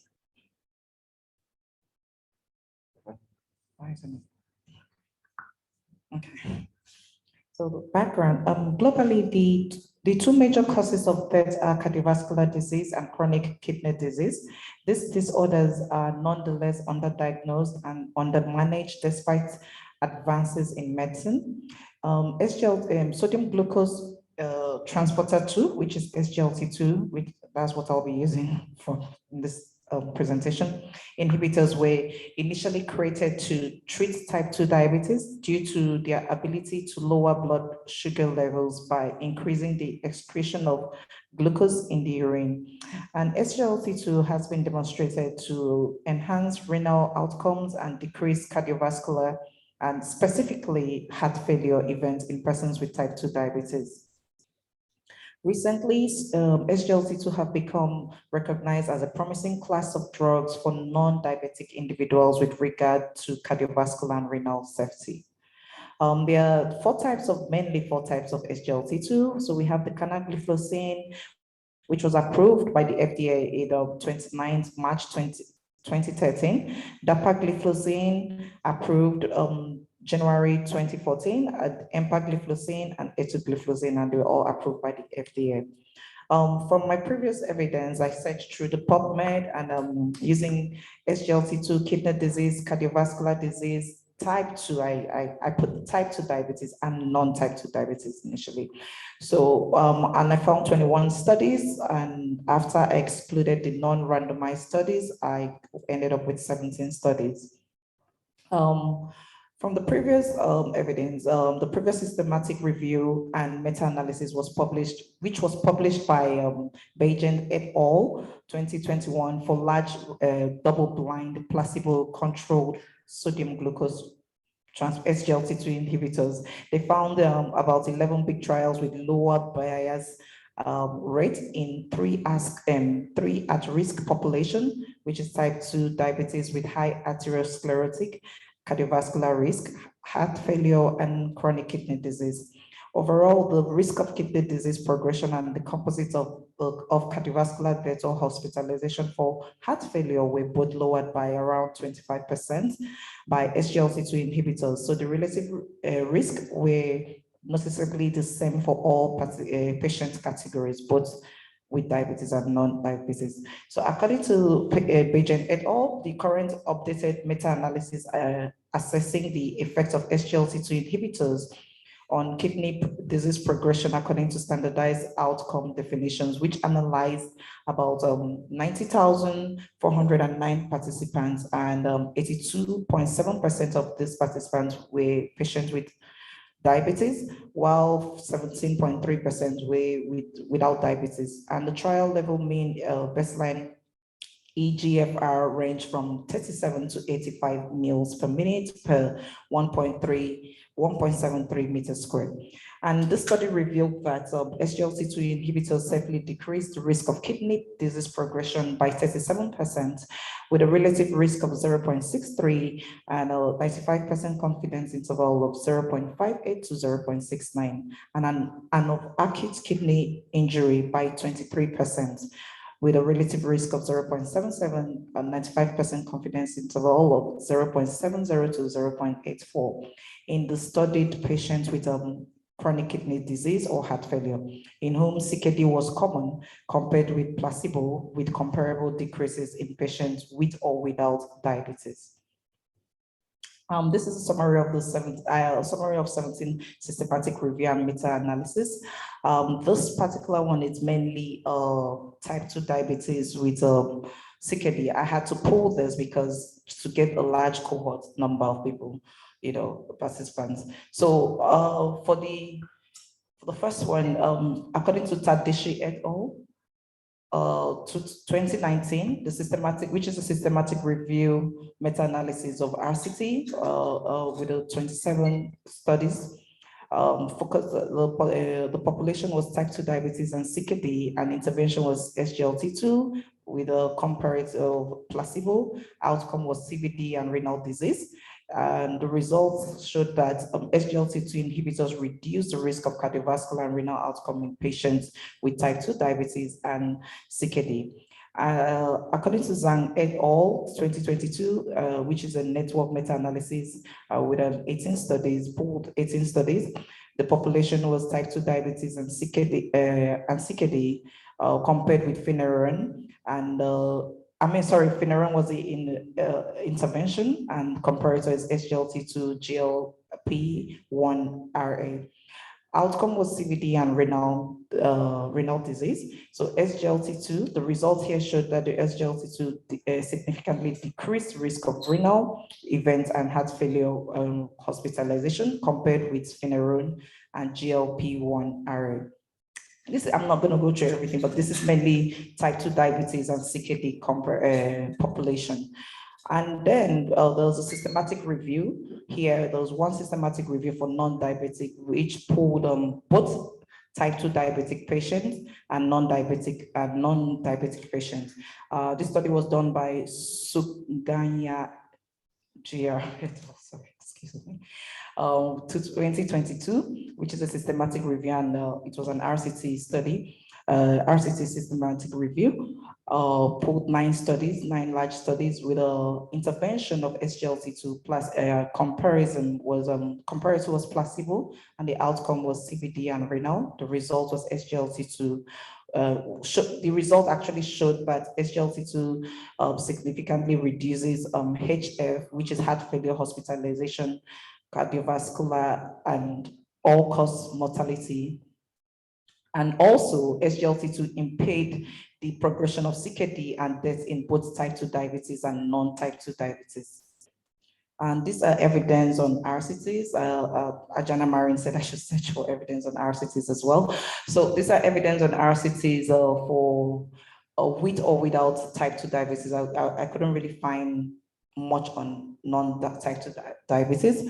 So the author here, Petri et al. 2020, which did a study on RCT, heart failure with reduced ejection fraction with or without type 2 diabetes. And the intervention they used dapagliflozin 10 milligrams once daily. Comparator was placebo, and the outcome was composite of a first episode of worsening heart failure or cardiovascular death. And the results showed that this particular drug, dapagliflozin, when added to recommended therapy, significantly reduced the risk of worsening heart failure or cardiovascular death independently of diabetes status. According to Parker M. et al. 2020 as well, which was an RCT study with a chronic heart failure with reduced ejection fraction with or without type 2 diabetes. The intervention was empagliflozin 10 milligrams daily compared with placebo, and the outcome was a composite of cardiovascular death or hospitalization for worsening heart failure. The results showed empagliflozin group had a lower risk of cardiovascular death or hospitalization for heart failure, and empagliflozin lowered the risk of renal outcome regardless of the presence or absence of diabetes. According to Hesping et al. 2020 RCT as well, which the population here was CKD and non-type 2 diabetes. And then the intervention was dapagliflozin 10 milligrams daily as well, compared with placebo. The outcome here showed composites of a sustained decline in the estimated GFR of at least 50%, end-stage kidney disease, or death from renal or cardiovascular causes, which result actually says that dapagliflozin had significantly lower risk of a composite of a sustained decline in the estimated GFR of at least 50%, end-stage kidney disease or death from renal or cardiovascular disease, cardiovascular causes independent of the presence of or presence or absence of type 2 diabetes. For the rationale for my study here, there are many RCTs done, studies done on SGLT2 in type 2 diabetes, some systematic review or meta-analysis or both. There are very few network meta-analysis focusing on SGLT2 inhibitors only in type 2 diabetes. But currently, there is no network meta-analysis on SGLT2 for CKD patients without diabetes. And my study design focusing on RCTs for the rationale. Okay, yeah. Presently, like I said earlier, there is inadequate evidence on network meta-analysis assessing the effect of SGLT2 on kidney functions and cardiovascular disease among patients without type 2 diabetes. So we would like to perform a systematic review and network meta-analysis on the effect of SGLT2 on kidney functions and cardiovascular disease among patients without type 2 diabetes. My PICO is patient age 18 years and above with CKD without type 2 diabetes. My intervention is SGLT2 inhibitors, and my comparator here is with placebo. The outcome is lowering CKD. We're going to be looking, is it good? Will SGLT2 lower CKD by at least 50%, at least or greater than 50% estimated glomerular filtration rate, mortality, and CVD? My research question is, what is the effect of SGLT2 inhibitors on kidney functions and cardiovascular disease among CKD patients without type 2 diabetes? And the research objectives is to assess the effectiveness of SGLT2 inhibitors on kidney functions and cardiovascular disease in non-diabetic patients. So the visibility for pulling this data, the treatment comparison is SGLT2 and placebo. Outcome measure is cardiovascular disease, preserved kidney functions, mortality. So this, when I searched, this was my study, I found 52 results for this, for the meta-analysis. And feasibility of pulling the study, 10 trials enrolling 68,723 patients were included compared with placebo groups. For the medication, canagliflozin showed that the hazard ratio of 0.85 with a 95% confidence interval of 0.75 to 0.98. And which was associated with a reduction in all-cause mortality. Same with etugliflozin, sotagliflozin, they were all significant here. Canagliflozin, when compared, canagliflozin, dapagliflozin, empagliflozin, etugliflozin, and sotagliflozin had a result of hazard ratio of 0.84 with 95% confidence interval of 0.72 and 0.88 hazard ratio with a 95% confidence interval of 0.79 to 0.99 and 0.62 hazard ratio with a 95% confidence interval 0.49 to 0.78, 0.92 hazard ratio with a 95 confidence interval of 0.77 to 1.10 and 0.88 hazard ratio with a 95% confidence interval of 0.73 to 1.06 respectively. Yeah, the remarks here was that it was associated with reduction in cardiovascular mortality. For the same group of drugs, here, the trial, according to Tian et al. 2022 systematic review and meta-analysis, his results was for the same group of drugs, the hazard ratio of 0.62 with a 95% confidence interval of 0.53 to 0.77, actually showed was associated with a reduction in hospitalization for heart failure, while dapagliflozin, empagliflozin, canagliflozin, and etugliflozin were also associated with reduction in the renal composite outcome. When I searched my studies in Prospero, in Prospero, when I searched for it, for cardiovascular disease and renal disease and SGLT2, 5 records were found for this, but if you look at it very well, Here, the first one is with diabetes mellitus, which has a different population compared to mine. And while the second one is has a different comparator, which is GLP-1 receptor. Thank you. Okay, question please. Yes. Okay, thank you for your presentation. Please hold on, Ajahn Masadan. Please hold on. Okay. Basic question, yeah, let him ask a very simple question first and advanced question later. I have two questions. The first one, when you mentioned about the NMA, so you want to, your research question is that which SGLT2 drug is the best in this group, right? Is that right? Compare all of them to what? To placebo. So it's not NMA, so it's not NMA, right? Compare the different drug in SGLT2, right? Between among the drug in SGLT2, which one is the best? Yes. Oh, okay. Okay. There is evidence that the drug, the individual drug in SGLT2 have the different effect or not?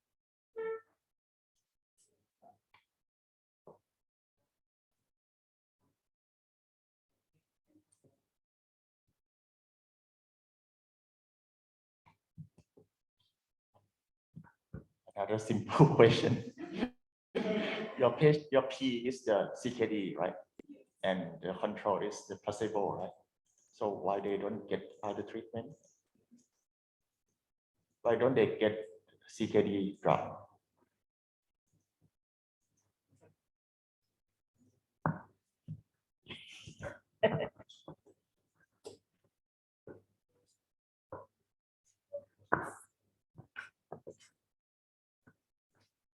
Please go to your people.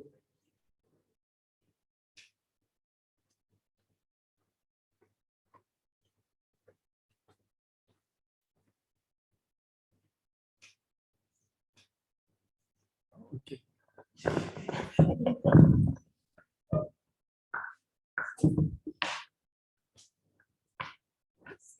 Sorry, it's going to be an add-on to what their current medication, what they are currently on. Sorry, I also, it's a typo, I skipped that.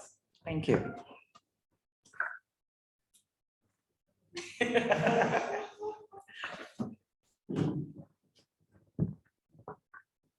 Thank you for the presentation. So it's just a clarification that I want from you.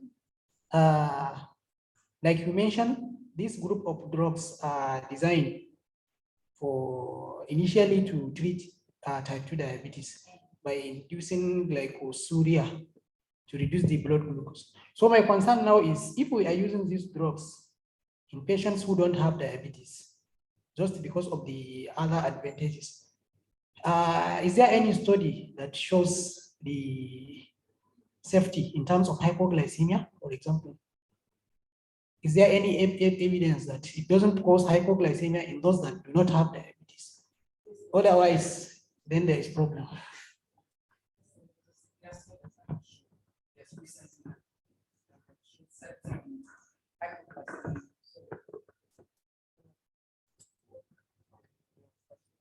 Yes. Most of the reported adverse event of the SGLT2 is the infection, Yusuf.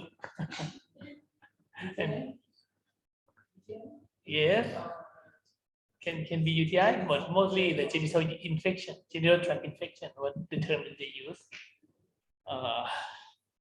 Hypoglycemia is some of it, and also the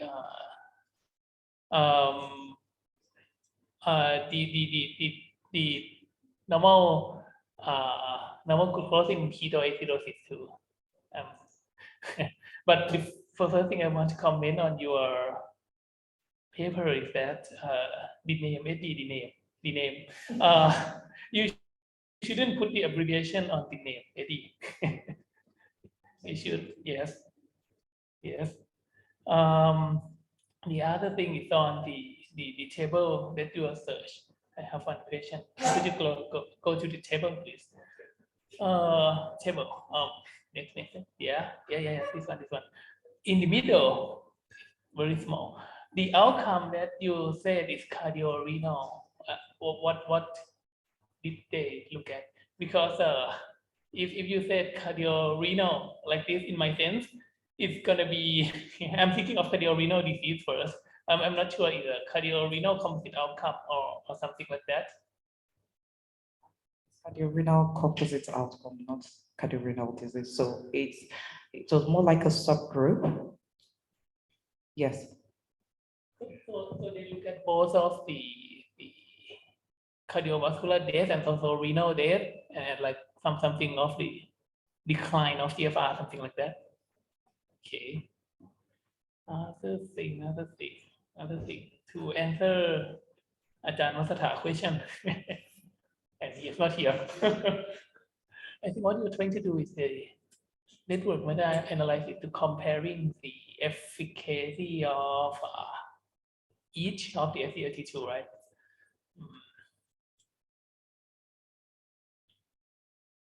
Nothing more to comment right now. If I can think of something else. Thank you. Just a quick question. I wasn't quite clear to me what the difference would be in what you're proposing to do and the systematic review and meta-analysis published by Chan et al. In 2022. Maybe you could clarify that. Okay. For Jan et al., she did just a systematic review, not some meta-analysis. For her study, and so if you move on to, I think, one of your slides where you present the overview of, keep going, and keep on going. So you have a slide at the top, it says Chan et al. 2022 systematic review and meta-analysis, unless I'm looking at the wrong version of your presentation. Slide number 21.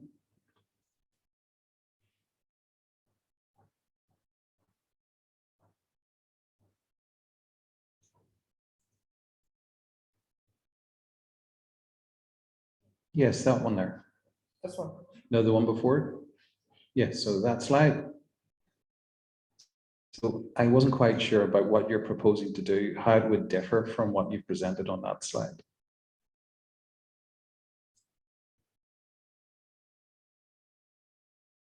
So you've got the different SGLT2 inhibitors there. I don't know whether the study by Chan et al. Was on non-type 2 diabetic patients. Oh, okay. Yes, it was mainly, it focused on type 2 diabetics. It's focused on type 2 diabetic patients. Okay. Yes. So I'm trying to do non-type 2 diabetic. So what you're proposing to do is similar to what Tian has done, except you will do it in non-type 2 diabetic patients, CKD patients, whereas that focused on type 2 diabetes. Yes. Okay, got it. Thank you. Thank you. Question. I wonder, you present this slide for the possibility to pooling the data, right? But for this study, it's only the type 2 diabetes, but your P is non-type 2. So I'm not sure that you have the enough study to pool the data or not. Yes, quite a few study to pull.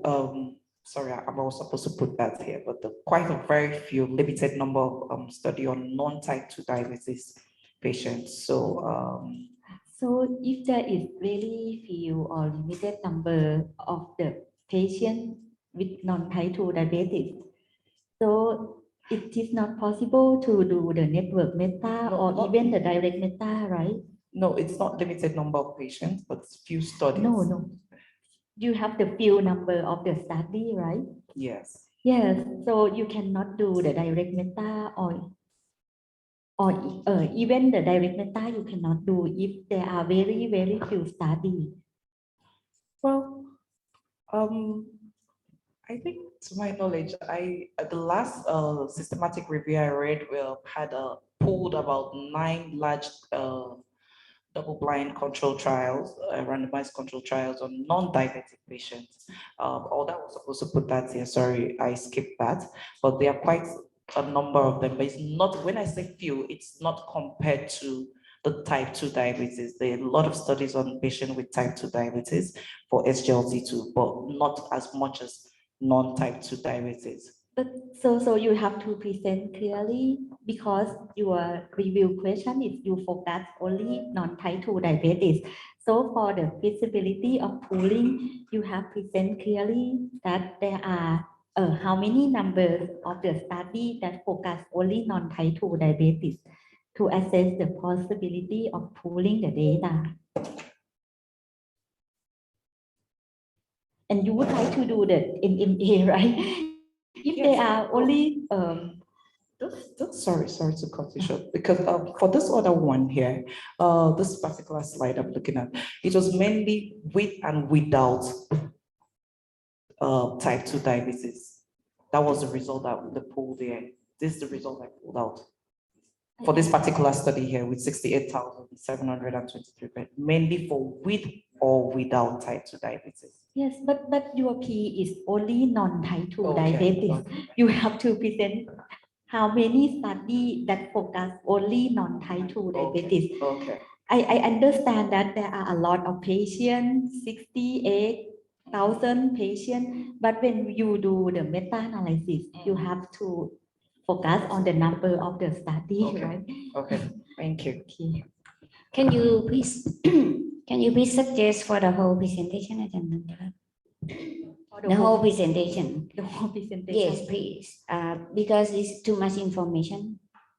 Yes. Too much information, and some slides that she should be able to summarize, but some other slides that she should emphasize more and focus on. Yes. Because you show many slides for the systematic review and meta-analysis and individual study for type 2 diabetes, but you focus in non-type 2 diabetes, right? So you have to focus more about non-type 2 diabetes. Yes, and for the PICO, your PICO. For example, the slide number 8 to slide number 11, or even the current slide number 21 that we just mentioned, 20 to 21 that we just mentioned too. For those that they already done in T to D, now you just summarize the effect size, whether they look at individual SGLT2 compared to what, or they look at as a whole drug class SGLT2 compared to what, in terms of the outcome, okay, in T to D. And then you just move to non-T to D, and then you need to focus more and more detail in non-T to D. Yes. And for your PICOs, for the CKD, the CKD here have the different. CKD is the wide range. They have the CKD stage 1, 2, 3, 4, 5. That is end stage renal disease. So you will include all the CKD stage, or you just focus only 3 to 4, something like that. Because I'm not sure that for the ESRD patient can use the SGLT2 or not. Can you please go back to your PICO?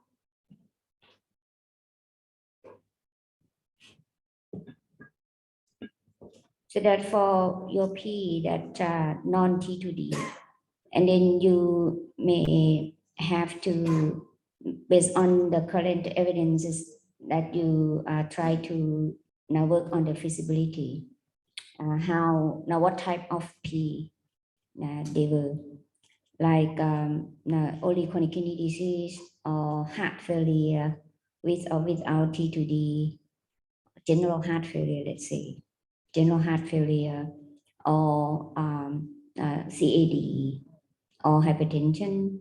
So by this time that you should be able to know that those study focuses on what type of non-T2D, and that will let you to understand more, or more specifically focus on CKD or CAD or hypertension or heart failure, okay, for non-T2D, and that you really need to stratify, because Now, if you start with CKD, you may have a different outcome now based on CKD. Okay, not the same as like hypertension, or not the same as hypertension, because CKD might be the outcome of hypertension. Okay. But the most important thing is that you have to dig more information of those systematic review and meta-analysis of non-T2D. Okay, non-T2D. What type of their P for non-CKD? What type of their P? Now, plenty information for heart failure already, but now maybe lack information for hypertension, for example, or maybe lack information for CKD, for example. But we need to know now from your review. Okay. For individual study, maybe you have to explore if they state type 2 or non-type 2, you have to explore that their report separately between type 2 and non-type 2 DM. Yeah. And then you can use data from non-type 2 DM from their study. Okay. But the way you present, can you go back to your slide that you summarize the previous study, systematic reviewing and meta-analysis of randomized control trial? Yeah. Slide number 8, I think. Yes. So this is not good for presentation. It's okay for your documentation, which is okay, but not good for presentation because could not read at all. So number 8, number 9, number 10, number 11. So what you can do that you need to summarize, and then you can put them into one table and that readable. But for your report in documentation, you can add in something like this, but now in the text body that you need to summarize anyway. Now, I'm not going to read in detail at all, or can throw it away very easily. And the way you report that you need to sort by year. And don't forget P. But this based on T2D, right? Focus on only T2D is okay. But for non-T2D, you sort by type of P first. And then now within P that you can sort by year. Okay.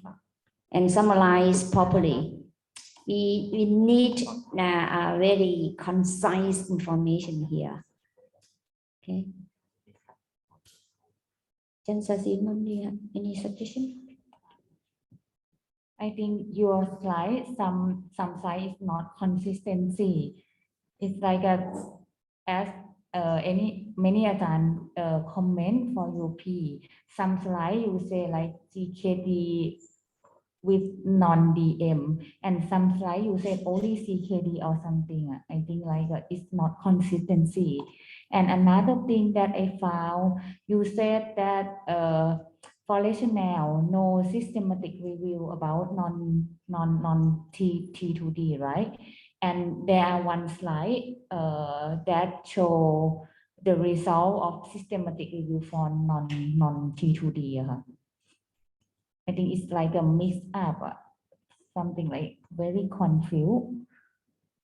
You said that no, for the rationale, one slide you said no systematic review about non-type 2 DM, right? And another slide you show the result and summary result for non-T2D. No, I said for your rationale. Yes. So this one focus on no network meta-analysis for HLC for CKD patients without type 2 diabetes. Yes. And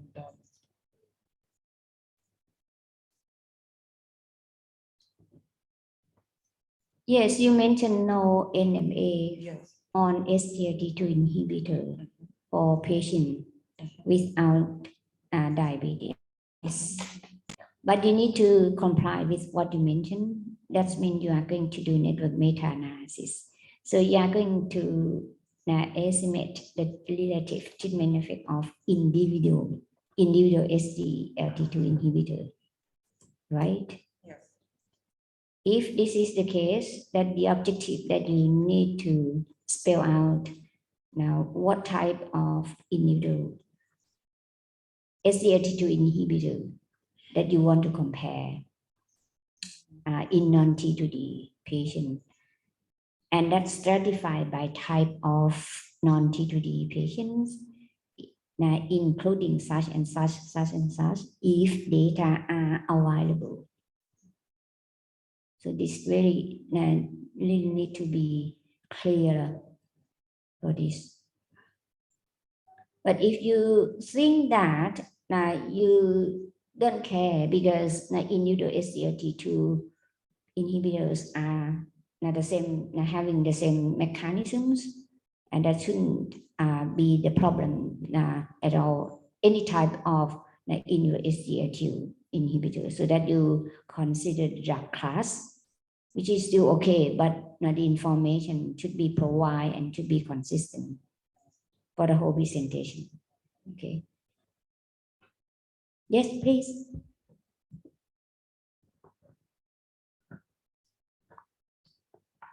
Can I ask a very simple question? So, the population that you discussed is non-T2D. So, non-T2D for me, I think it's very broad. What is the patient you are interested, or CKD? Oh, okay. CKD without EM is your population. And I wonder why SGLT2 is a drug for the DM, right? For DM patients. But why the CKD patients have to prescribe the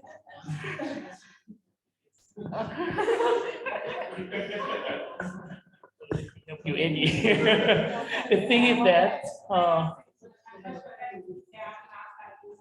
okay. Okay, so first thing first, I'm gonna answer your first question first. SGLT2 inhibitor is actually used for diabetic patient first, but we can see the signal that it can use in some cardiovascular mortality or even hospitalization or CKD reduction is like part of the main study, just like the secondary outcome. We can see the signal that it's gonna be, maybe it's gonna be better. So that's why we're starting to do some RCT on other conditions rather than the diabetic patient. And no, first we do it in diabetic patient, like in heart failure with diabetic patient, and it has some benefit. So we're trying to do in other conditions like non-diabetic patient too, and it show benefit too, and even in the CKD too. The indication is expanding. Like if you said like this in like 7 years ago, maybe we'll say that, hey, we use the SGLT2 only in diabetic medication. But right now, I guess it's a cardiovascular medication. Most of us love to use SGLT2 inhibitors, and also like the nephrologist too. But because the RCT on the CKD is like emerging, is upcoming, not much of the study is published right now, but it's many ongoing RCT on that right now. But for heart failure, it's like more established. It's like one of my treatment, whether they are diabetic or not, we'll prescribe it.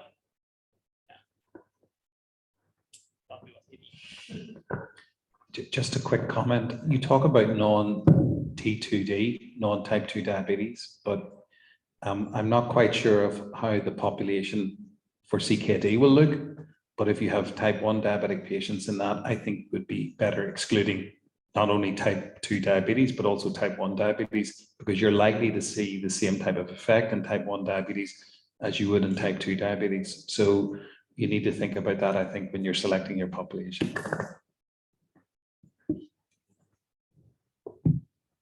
Thank you.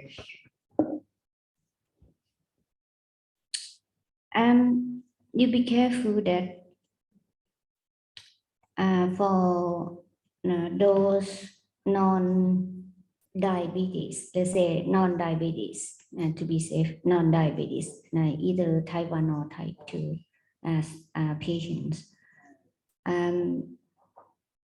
There are a few meta-analysis or network meta-analysis for non-diabetes. So you really need to review carefully, okay? That they look at the drug class of SGLT2 inhibitor, or they also look at individual SGLT2 inhibitors compared to the standard of care of that specific patient. And currently, that one of MUHTA student, Thanawan, she's working on individual SGLT2 inhibitor on heart failure, right? Yes, yeah, on heart failure. On T2D with heart failure. On T2D with heart failure. So that should be safe for you because you work on non-diabetes. But you really need to explore more for those a few meta-analysis that I came across. Now, quick look that they also focus on non-diabetes. Not just the heart failure, a huge number for heart failure. Now, we can't touch that at all for heart failure, with or without diabetes or heart failure with other conditions. But for those non-heart failure, non-diabetes, for example, hypertension might be, or CKD might be, but you need to specify clear. Okay? Any more comment? I just wonder, would SGLT2 inhibitors worsen CKD because it acts as a diuretic? It would induce hypovolemia, and in the long run would reduce GFR.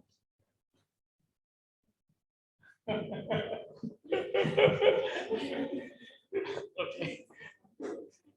So the recent evidence is show that SGLT2 inhibitors is reduce the rate of declining of the GFR. The recent more than many RCT right now, it's like showing that it benefit in CKD in terms of reducing maybe longer, make the time that they gonna have CKD takes longer time. Yeah, and also the safety is also their secondary outcome of the safety is also not really significant. Right, but were they given for diabetes or heart failure at the first place? But if you just have CKD without any of these two, would it still be given? Yes. In Because CKD right now patients? in the I think in US FDA is now approved for the CKD to reduce the declining of the GFR. Okay, that makes sense. Yeah, I think the physiological mechanism in reducing the rate of decline of eGFR is not currently known, but I think for CKD patients, they're more likely to die of a heart attack than they are of, lack of renal function. And the benefits that are provided by SGLT2 inhibitors for CKD patients far outweigh any types of risks. But I think overwhelmingly, as presented in one of the earlier slides, is that there is significant benefit in terms of reducing the rate of decline in eGFR for CKD patients, whether they're diabetic or not.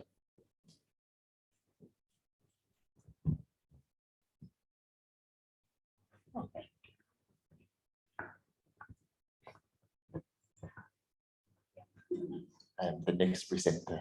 Are you the next presenter? Okay. I just thought you asked another simple question. For UAP, does it include all CKD stages? Or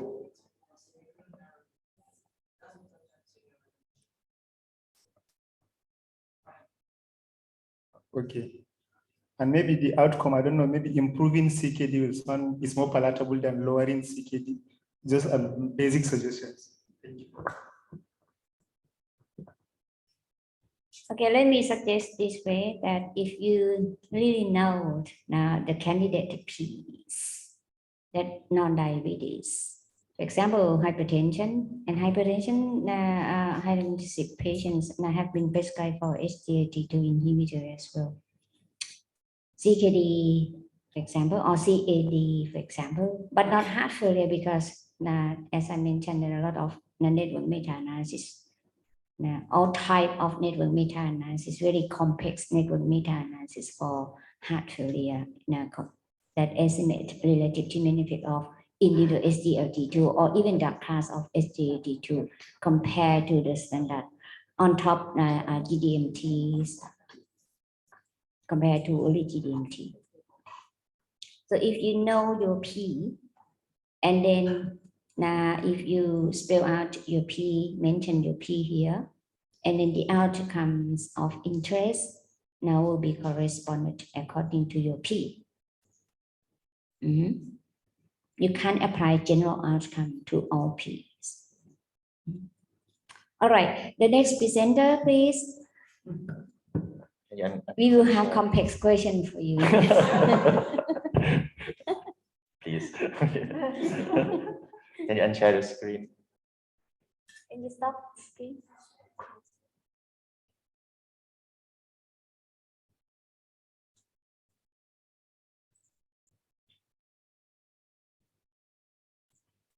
Okay, this is a round 2 for my presentation, and my future advisor is Supari. Yeah, the title of my study is the treatment effect in the juvenile delinquency, quite different from the previous, the whole this morning presentation. Terminology, juvenile delinquencies means the violation of the criminal law by young persons, normally under 18.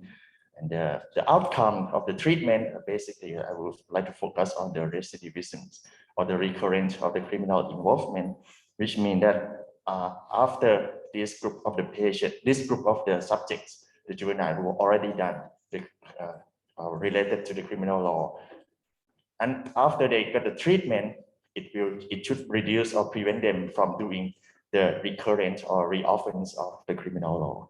So that is the treatment effect in this sense. So the burden of the juvenile delinquency, they can will lead to several problems. For example, mental health problem that they will increase the risk of self-harm or depression.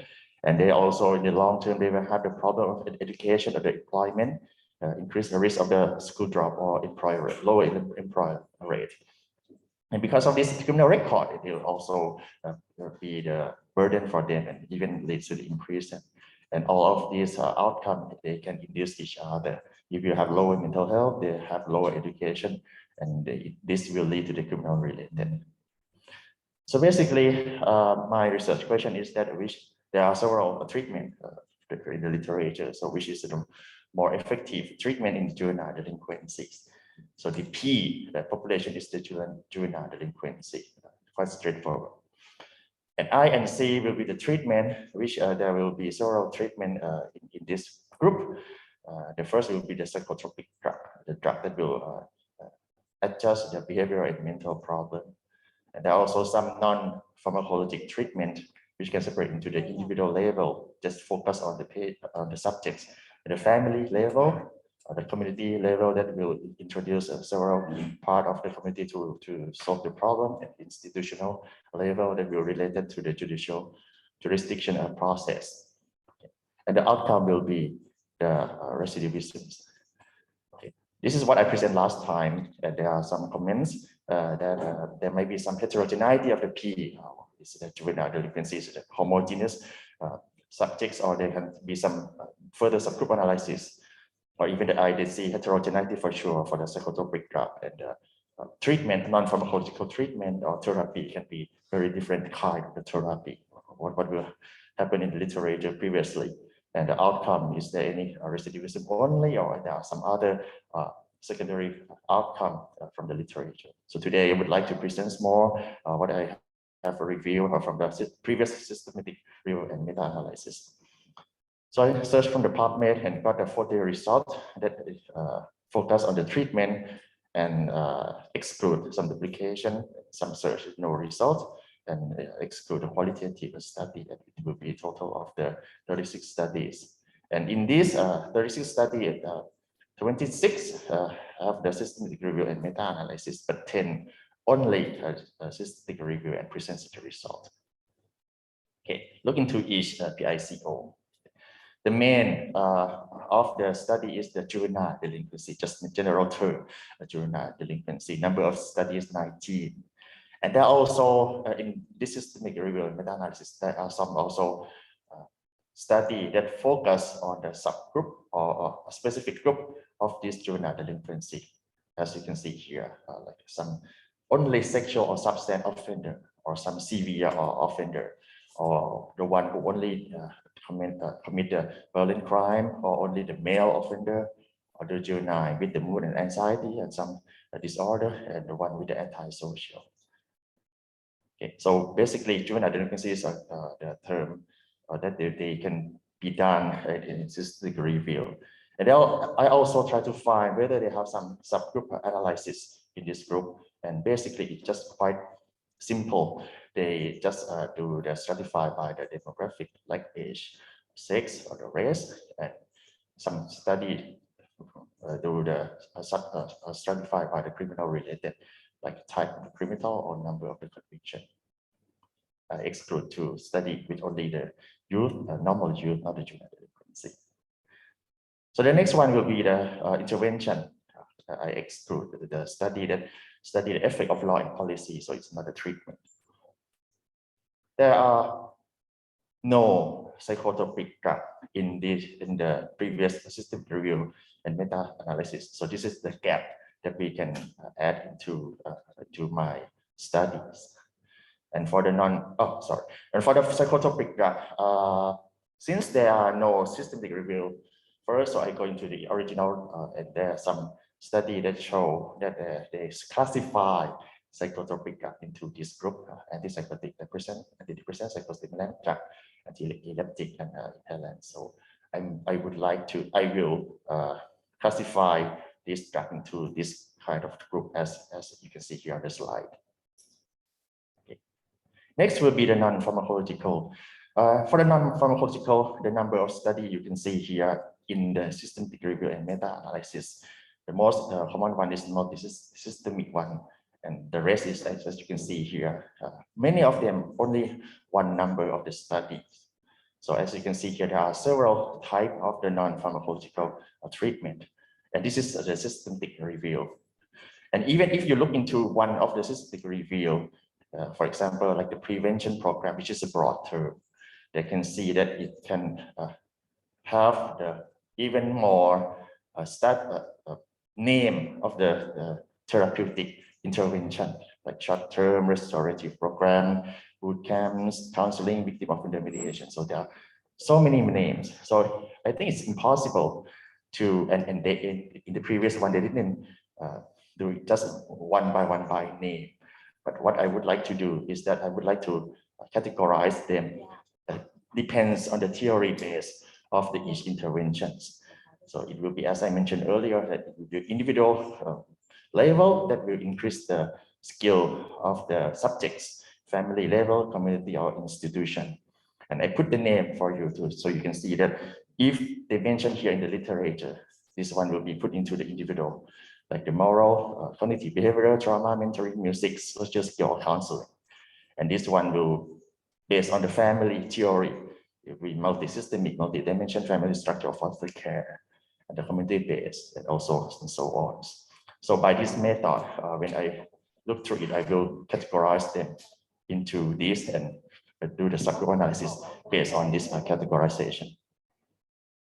The last one, outcome, I exclude the study of cost effectiveness and the treatment completion. The outcome, main outcome is the recidivism among around 30 systemic review, the 17 studies that report the recidivism. So this will be the main focus of my study because it is the major problem that we want to see. But there are some other outcome like criminal related, not just only recidivism, but type of the crime or number of the crime.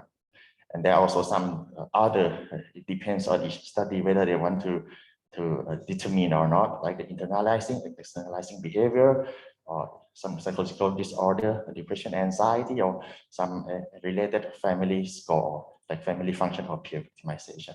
So basically, I would like to focus in this enough with the many studies, and the rest, the secondary outcome, it depends on what I get. It cannot include them all because not all of the study report the secondary outcome like this. Another thing is that I just wonder what the outcome report. 10 systematic reviews report the main outcome as the Cohen-Dees or effect sites. And the rest, some of them 6 use odd ratio, standard mean difference, D and Pearson R square. And when they report the Cohen-Dees, it will be, as you can see the example here. Okay.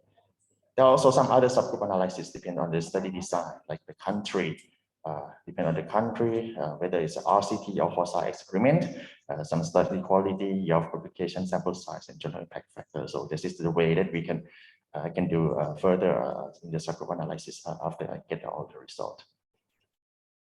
This is the example I stratified from the Cohen-Dees from 10 to from 0.1 to 0.37. So you can see here, there's the name of the intervention and the number of the studies here, and this one. So basically, the Cohen-Dees, most of them, the small effect size 0.2, but many of them report the small effect size, but are significant. So in my study, I would like to see that which one in which category you have the better of this compared to other type of the intervention. Okay, so this is my study framework. P for juvenile delinquency, psychotropic drug, non-pharmaco, and can be categorized group analysis into this, and the outcome will be recidivism, and then second outcome. I would like to fill the gap for there is no psychotropic drug in this degree before. Also, there is no comparison among each intervention, so it can be done for the network analysis. Okay, very concise presentation. Students, please, you can ask advanced question. Yes, please. Mine's just very simple. You mentioned in your studies that you were going to exclude youth. What's the difference between juvenile and youth? Okay, for juvenile delinquency, it means that the subjects already done the criminal involvement first, and then they get the treatment, and then they see how come the treatment can prevent them from doing another one. Normal youth means that it's just normal. I mean, the one who free from the delinquency. There is some study that they have this to prevent them for the first crime. So it's not my target population.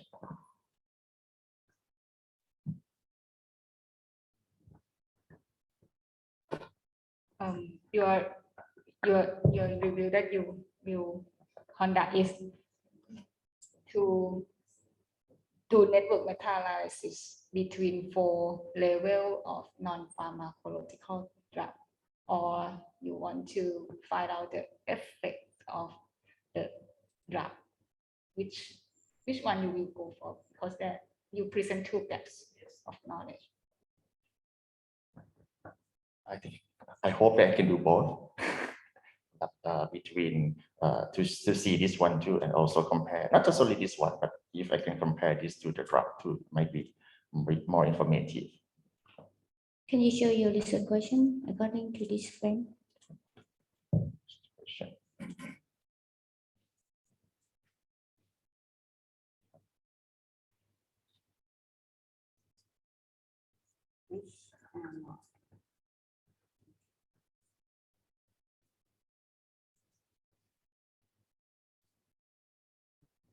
Okay, which are more effective treatments? So we can guess or you can provide more information on what type of treatments you are looking for. What is that? Psychotropic drug, non-pharmacologic treatment, including individual, family, community, institution, interventions, right?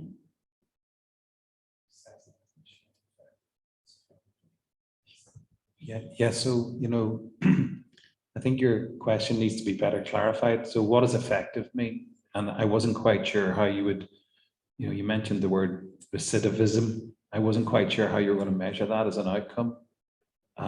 So you need to think how you're going to define effective treatment. What does that mean and how are you going to measure that? And the actual interventions and comparators, so the non-pharmacological treatments, individual, family, community, and institution. You then presented a slide later on that sort of tried to break those down. Was that your effort to group them in that way, or have other people grouped them in that way previously? Two questions. For the recidivism, it depends on each study, but it can be from the criminal record, or some study use the self-report. So it depends on each one, but they can pull it together. For this one, there's no previous that they try, as far as I know, that they try to grouping each other. But I do this based on the theory, because when they develop the intervention, they will based on the theory, whether they would like to do it individually or they would like to approach for the family structure. So basically, and not actually my own or of my own thoughts, because in some study, for example, they group together for the family based, like here, a family based, that they group the family all together, and there's some study that they focus that gather the community based all together, but it just only this treatment that they want to prove that it's effective or not. But you want to separate, right? For non-pharmacological interventions. Yes.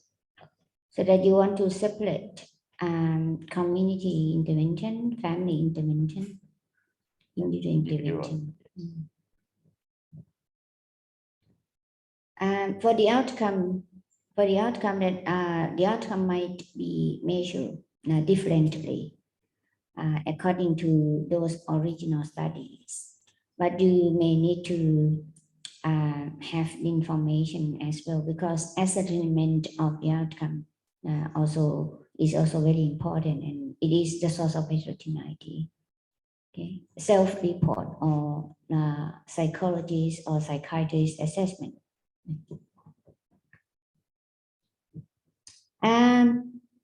Few more questions, please, before we put to Ajahn Kun and Ajahn. You have question? Yes, please. Could you please tell us about the previous systematic review? What intervention did they consider? Only psycho or non-pharmaco? Only non-pharmaco. Only non-pharmaco. And how about the previous systematic review that focus on psycho? Like a no systematic review that focus on psychological intervention, right? This non-pharmaco is considered a psychological intervention. It's just different name.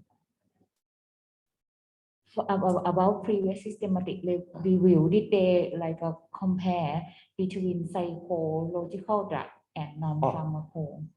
Or they separate? No systematic review that mention about the drug. Just only non-pharmaco. Just only treatment. From non-pharmaco treatment. And your objective would like to compare all intervention like the psycho and non-pharmaco treatment, right? And how many individual study that compare between psycho and non-pharmaco treatment? No, not. I need to find it first. Yes, it is the same like your systematic review on Alzheimer. That we need like some study that compare between psycho and non-pharmaco.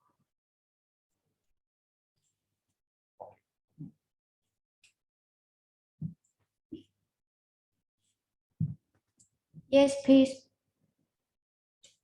Thank you. So it's such an honor to to have opportunity to work with you. Yeah, first my question is, I don't know much about juvenile delinquency, but how much or how many youth or how is the proportion of the youth who conduct juvenile delinquency and have like that need to get a drug. So I'm not sure what kind of drug and why do you need to prescribe drug to this population? And maybe those who got other non-pharmaco treatment, maybe the non-pharmaco treatment are like available or suitable for everyone, but the drug is not for everyone here. I get this question from last time too. I looked into the original search that I found. And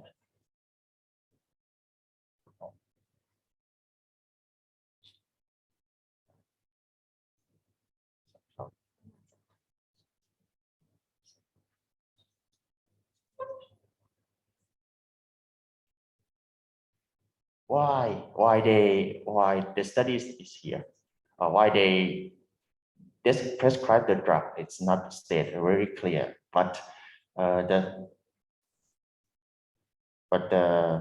drugs the psychotropic drug can reduce some behavioral problem without without the real diagnosis. For example, if you have aggression more than normal level, it is possible to be prescribed even you are not really diagnosed to specific disorder. How much? I'm not sure. I need to go into the original, again. How many? But this is one of the study. I'm sorry. The result. Okay, this one is the one of the study I can pick up, but I need to look into through it again because it includes the whole group, not just only the adolescent or juvenile one. So maybe you need to think about this in your subgroup analysis as well. And about the outcome. So I'm not sure when you say about that's practically the same question, but I need to can imagine so how it should be either regardless of how you measure what's the recidivism. Yeah, recidivism, but it should be like a dummy, right? Or how is it? Or is it a percentage of, or how is it defined? Yes. That's I want to discuss later too. Basically they can define by variate 0 or 1, which I get confused when I read about that they present in the Cohen-Dees. I understand that it's the mean, but from when I look through it, they use the dummy 0 for the for individual, maybe individual, and 1 for the one who commit it, and they do the mean from the proportion. From the proportion. I see. For the group, maybe for the cluster. Yes. Okay. Now shouldn't be mean for the proportion. No. No. Should be quantitative outcome, like behavioral score or whatever cognitive score. But this is doubt, right? Might be behavioral score, but you need to. That's what I'm going to ask. If the primary outcome is less division, so that it should be binary, yes or no, or it can be count number. Okay, it can be count number because now one subject might have more than one episode. It can be count number, but not standardized mean difference. Cohen-D is one type of standardized mean difference. So you need to look more now what type of outcome. But I'm not going to talk here because now today it is not a part of the outcome. But next presentation will be included the interventions and the outcomes of interest as well. Okay. Are you going to look at individual treatment, or you going to combine them as the now overall now anti-psychotic drug? Overall, I think. Okay, but for non-pharmacologic treatment, that you look at 1, 2, 3, 4 for individuals. So please rephrase your research question. Be more clearer in terms of the intervention, in terms of the outcome, and P, general adult, and the outcome.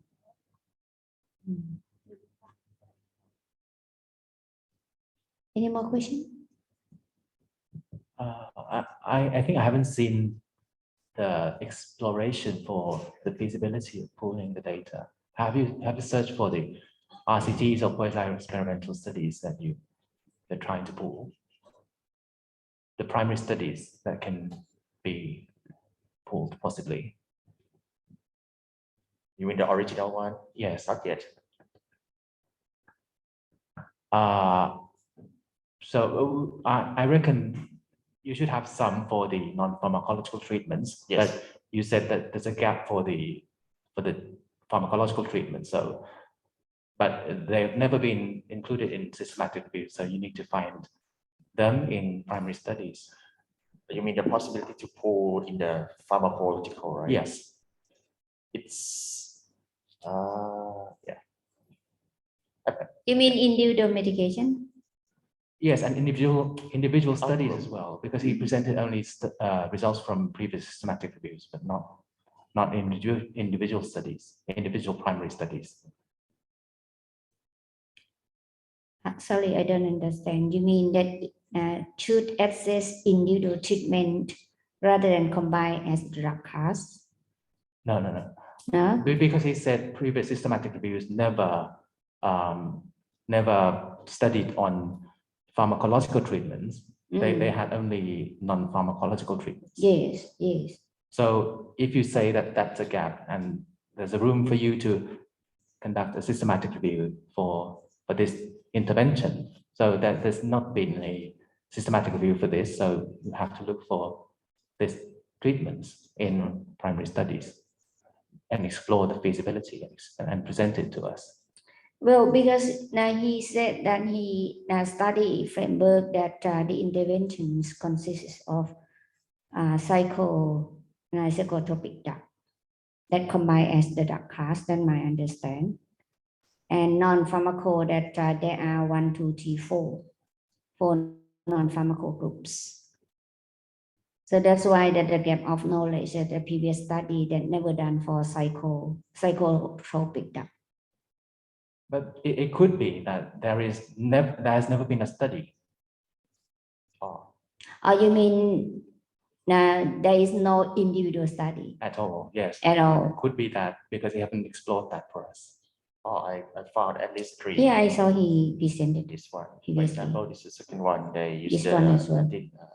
the psychotic one, and they present in the Close-up reconviction in. rate. So basically, just only binary, reconvict or not reconvict. Yeah, there are. I think there are some individual studies conducted comparing psychotropic drugs. And in your slide, I haven't seen like the evidence from the previous systematic review. I haven't seen in your slide. Evidence. The evidence from previous systematic review.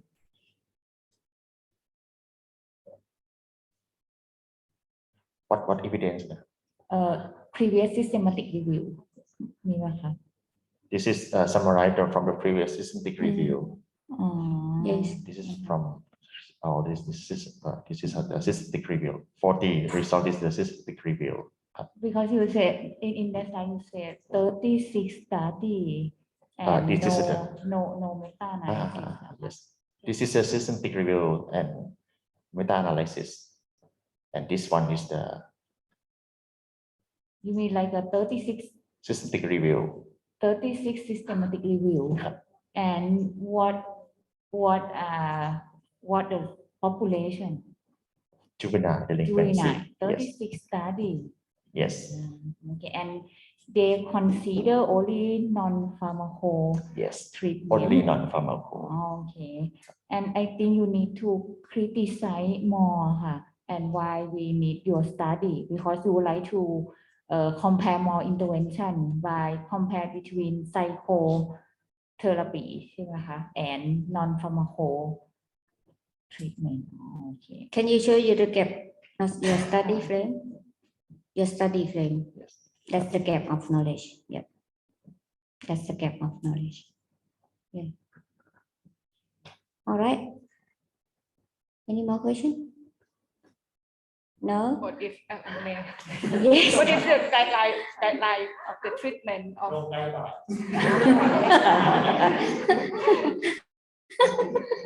so if the patients have been prescribed with psychotropic drugs only, or they have to combine with the drug and the non-pharmacology treatment? It's possible that they combine. I need to look into that in detail. How can I? Yeah. I will answer that next time. That's a good question. So please think of further about the specific group of the subject, and that will be the source of your heterogeneity, and then you should exact information plan for. All right, let's move to the next presenter. But Ajahn Net now want to be available in this afternoon, so can we let Salayut? Jordan, can we let Salayut present first? Do you mind this? Or you can say yes. Okay, Salayut, please. Thank you very much.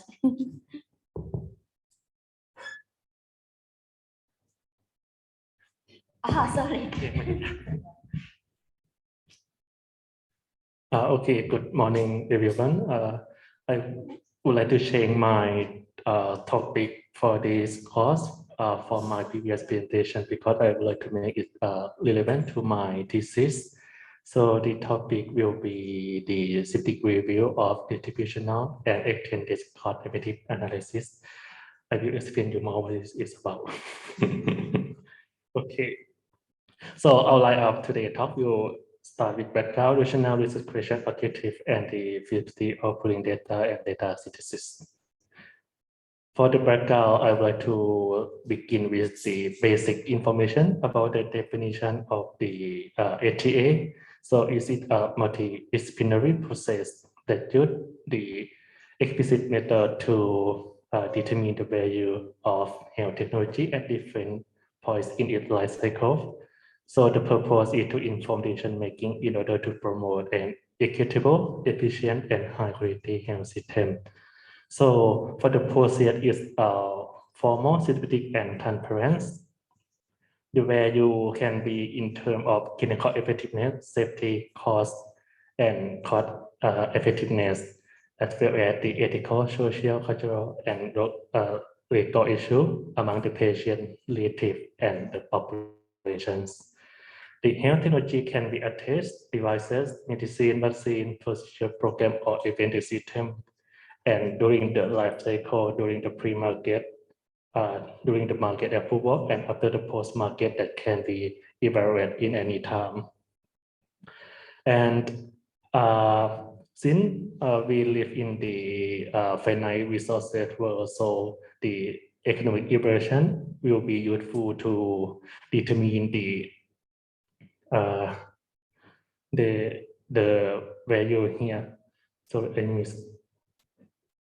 okay, here is the graph to present the component of the ATA that for the question can be from different stakeholders and to require for evidence synthesis or review or to conduct study in different kind of information and then to submit the evidence to the decision-making process to consider different information such as budget constraint, value, equity, and accessibility in order to make decisions. So I just mentioned previously, I missed the slide.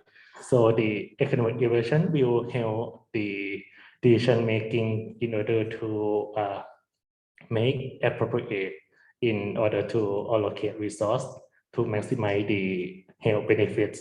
So the resources are converted into the cost. So it will compare different options when we have to make a choice between option A or option B to compare the cost and its consequence in terms of health outcome. So the decision maker have to make a decision between either A or B, depends on its cost and its outcome. For the this concept, it can provide the overall of the health benefit only, but it reject any social concern, including equity or maybe any ethical considerations. So that health equity still important in the ATA because the country that have implement universal health coverage or moving to the universal health care have to focus to reduce inequality. This is the aim goal of the policy that to reduce the gap or inequality in healthcare health outcome and protect the financial risk in populations. And that is the urge that to make the health equity to be a measurable endpoint in ATA to identify who gains or who lost from health program, which depend on different factors, including health risk, uptake of services, adherence to treatment, or capacity to benefit. So this factor also depends on the socio-economic status, ethnicity, gender, or geographical locations, and as well that the program have the impact. It depends on the funding and also who bears the largest opportunity of the cost that resource have been allocated. So there are different approaches that have been integrated to integrate equity contribution into the ATA. For example, in England, Wales, Scotland, and Ireland, they consider the additional inequality gain in different severity of disease or different populations. For example, in England and Wales, they have a specific program for special technology such as the high cost or rare disease that to have different threshold or different criteria for this disease depend on the incremental quality. And for Canada and US, they consider the different among the subgroup of populations. And all of these process are the derivative process only. But for the US, they may have some quantitative data into the process as well. So moreover, Poland, Sweden, and New Zealand also consider in subgroup population as well. For example, in Poland, they focus on group of patients, equal access or benefit. And in New Zealand, they focus on ethnicity, cultural location, and socio-economic status. So this process is also deliberative process only. Anyway, currently there are different methods that have been developed in order to integrate equity into ATA. Apart from the review process, there are equity-based rating, mathematical programming, multi-criteria decision analysis, distributional cost effectiveness analysis, and extended cost effectiveness analysis. To be honest, I don't have knowledge or any detail about each of these methods, but I want to show here what are the current landscape of methods that are used currently. So there are some previous study about the civic review of equity informative cost effectiveness analysis. I found 6 civic reviews, for example, incorporating equity concern in cost effectiveness analysis, examining equity effects on health intervention in cost effective analysis. So all of these 6 studies focus on the general aspect of methods that how they integrate equity in the ATA. So most of the study found that they are basically based on this method. So there are another civic review focus on the equity informative economic patient specifically for vaccines. We found 21 study that estimate the distribution impact of vaccines in the specific issue, including the averted financial risk protection. And another civic review focus on the distributional cost effectiveness only that they included 18 studies that have been conducted in Europe and Africa. So why I would like to conduct this civic review, because the equity informative cost effectiveness or distributional and extended cost effectiveness have been developed since around 2013. Right now it's about 10 years already. So there are some previous studies that focus on methodological aspect of ATA in general, and some in vaccine, and one study focused on only distributional cost effectiveness. To date, that I found that there is no study that critically compare the distributional cost effectiveness and extended cost effectiveness, with relevant to strengths, weaknesses, efficacy of each approach, and also that they have come up with policy recommendations. Why I would like to focus on distributional and extended cost effectiveness? Because it helps to help the researcher to provide useful information about health equity impact for decision maker, and it also can accommodate different value judgment about health equity for decision maker as well, to facilitate a creative process.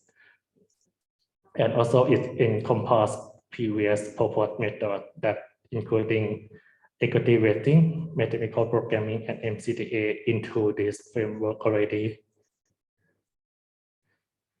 In addition, that this approach allow a number of different interventions to be compared for their health equity impacts. And this approach also developed from the existing modeling method, which is cost effectiveness, which is familiar to researchers to perform the analysis, and also to policymakers to support their decision making. In addition, it also help to in the deliberation in the context of specific decision, in order to make sensitivity analysis of different issue of equity concern to help the policymaker to explore in different alternative judgment about the equity as well. Here I provide you the summarize of how the difference of distributional and extended cost effectiveness analysis. The middle box focus on the cost and health benefit, which is the conventional cost effectiveness analysis, where that the distributional cost effectiveness will include health opportunity cost, and also the analysis of equity trade-off by using equity constraint analysis, equity weighting analysis, and equity impact analysis. Whereas extended cost effective analysis will include social distribution of financial risk protection. So this is my research question of this study, that how do distributional and extended cost effectiveness analysis conduct around the world? The objective is to explore characteristics of distributional and extended cost effectiveness study in terms of their type of intervention, disease set and setting, modeling methods and input parameters, findings and policy recommendations. And the main point is the aspect of equity contribution, as well as challenges and solutions that have been mentioned in previous study. I did a quick search on PubMed that about the number of study of each approach. I found that for the extended cost effectiveness, there is 61 study, and distribution cost effectiveness is 38 study. But this is just a quick search to overview. There may be less or more study. And to synthesize this finding, it will be in the term of narrative synthesis, and we will follow with the critical appraisal of the study focused on different issues. For example, equity dimensions, interpretability, flexibility, and data requirements for each approach. Thank you.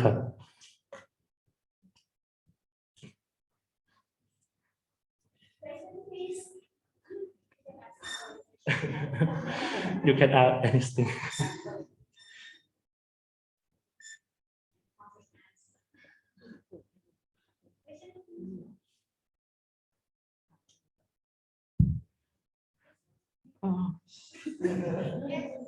What is your PICO? Yes, it's very good question, though. Yes, my PICO is I focus on all populations, all interventions, all comparator, and all outcomes, because I would like to focus on like the methodological issue of this study. So I will include all of the intervention, all of the population, that how they have been used in different approach, like how the distributional cost effectiveness used in different intervention, or attended cost effectiveness used in different intervention. As I mentioned, that it will be the objective of my study, that I will have the content or the topic that will summarize in terms of the intervention, disease setting, or how they use the methods in different approach, like and what are the parameters that they use to analyze, something like that.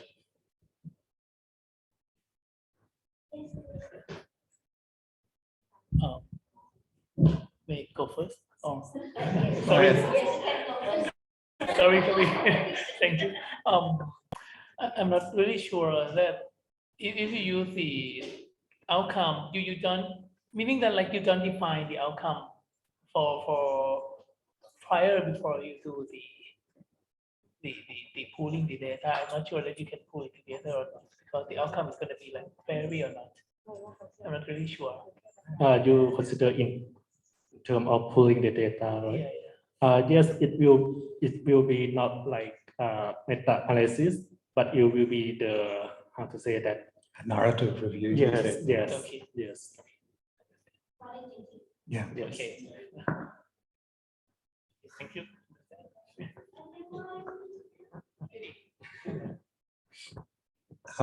Just a quick question. Have you considered, for example, you look at equity and what is equity, and equity, I think, will be dependent on the type of healthcare provision within different countries. So you mentioned in one of your opening slides, you had Scotland, England, Wales, Ireland. So you have fairly similar populations there, and fairly relatively, because of the National Health Service, etc., you've got probably a fairly even type of, although you do have health inequalities, but you have fairly even access to healthcare. But if you look at other societies in other countries, perhaps healthcare is private or healthcare is covered through provision, but it might be covered at different levels. So in your narrative review, have you thought about how you will actually try to, because you talk about how do distributional extended cost effectiveness analyses conducted around the world, and that's going to differ, one, in terms of the healthcare provision for the population, and two, if you look at different countries, you have different urban and rural environments, and surely healthcare provision and the quality of that will be dependent on how that's different within different countries. So have you thought about how you'll deal with that in your narrative review? Yes, that will be my question as well. Not the question to ask you, Akajan, but my question that I have to explore from this study, from this scientific review, that there's one of my topic that I will focus on the aspect of equity consideration in different study, either a distributional or attended cost effectiveness, how they or how each study define this term. This will be different or will be similar in different setting or different interventions. And I don't know whether every country is the same, but I can certainly in the UK, you have the likes of the National Institute of Clinical Excellence and also health technology assessment boards, and maybe different countries don't necessarily have those types of governance structures to try and determine what represents equity or what represents value for money in terms of healthcare provision, depending on the healthcare setting. Thank you.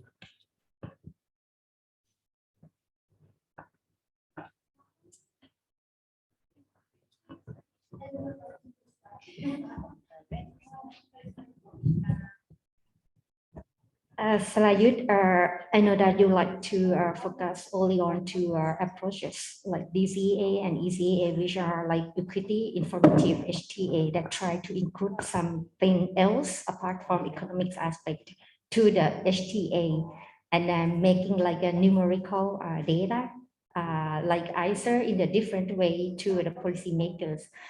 My first question is, you can see that lots of systematic review publication published recently. Yes, right? Like a few years ago, this year, last year. So I don't see the gap that why we have to do the review again. If you just would like to focus only on these two methods, or because they just review DCA. And also, I guess that for the equity informative economic evaluation of vaccine that Jonathan just published this year, also, yes, they focus only on one intervention would be vaccines. But, they may include those kind of DCA and ECA into this review, and publication of SR recently, last 2 years, also talking about this. So what your review will add to this? Yes, I also have the same question when I decided to do this review. I'm not sure this will be the strong rationale or not, because for the previous scientific review, they focus like on the different method that integrate equity in HTA. ETA, not economic evaluation. So it can be equity rating, mathematical programming, or MCDA. They include every method into their study. Even in the Ajahn recently in vaccine as well, they include all the methods. And one study focused only on distributional cost effectiveness. So I thought that maybe I can have some comparison for the distributional and attended cost effectiveness because it built on economic evaluations. So because there is no study yet to compare these distributional and attended yet, only one study focused on distributional. So if I do a study, there may be some information or some knowledge that which method has the potential or usefulness in different settings. For example, attended cost effectiveness may be suitable for low and middle income country. Distributional cost effectiveness may be suitable for high income country, or in different intervention disease, subgroup population, something like that.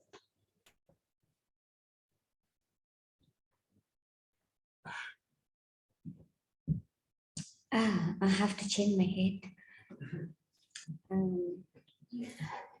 Yes. Where should I start? So well, my understanding is, can you show how many types now of equity studies? So you have like equity-based weighting, mathematical, programming, or MCDA, or distributional cost effectiveness analysis. So that's one of the your questioning, right? And then the extended cost effectiveness analysis. Okay. So you are considering only two types, DCA and ECA. Why only two? Why won't it be EBM and NP and MCDA? Did you mention about this?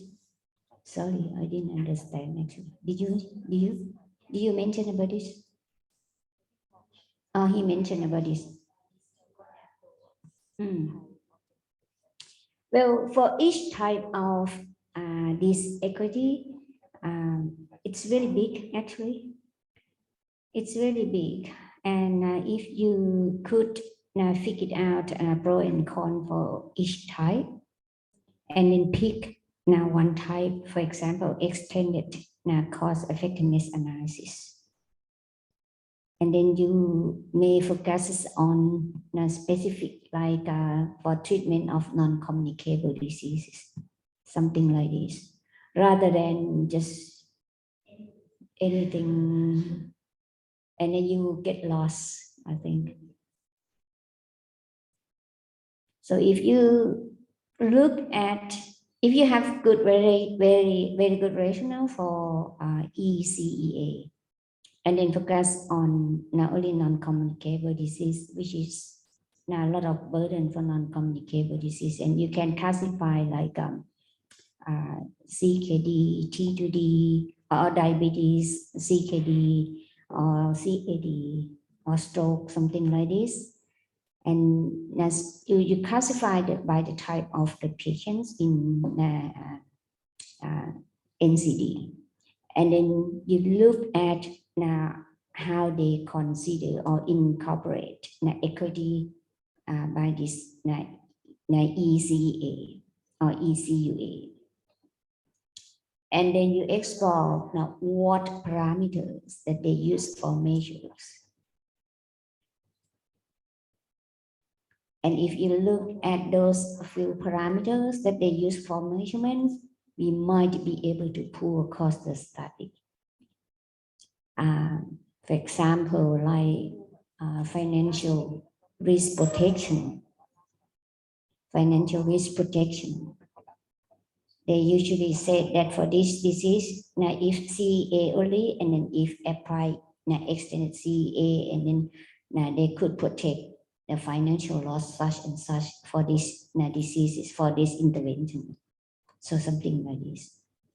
So why don't you just focus on non-communicable disease, which is still very big for me, but it's meaningful, scope down, but still very big. And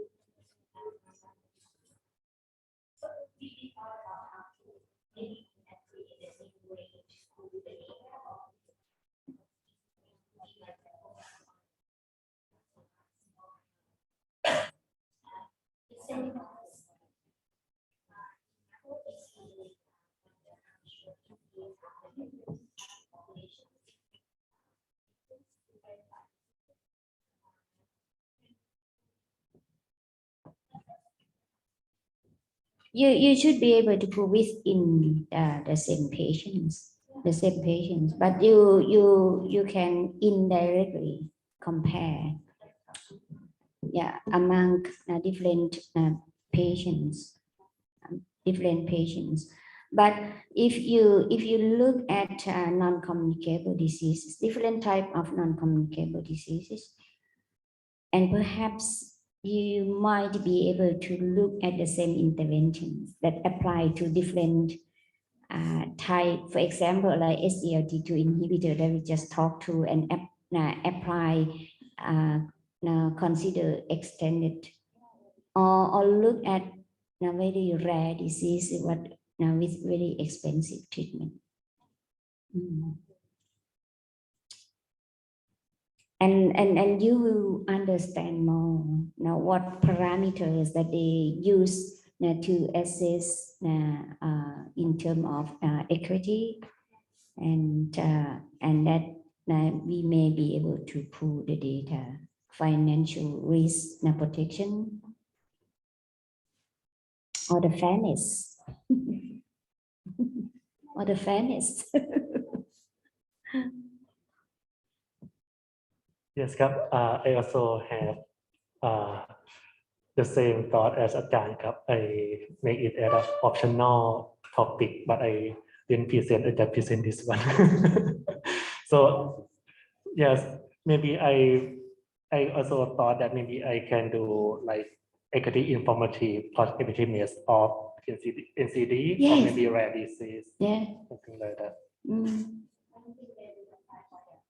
Rare disease in this case, if they use DC and ECA, but that's what I mentioned earlier, that you have to present to us like the feasibility of the data that you have, how many studies that you get from the search or something like this. Otherwise, it would be like perhaps it would be like just only one paper. We cannot. Can I have a look at your feasibility? Can I have a look at that slide?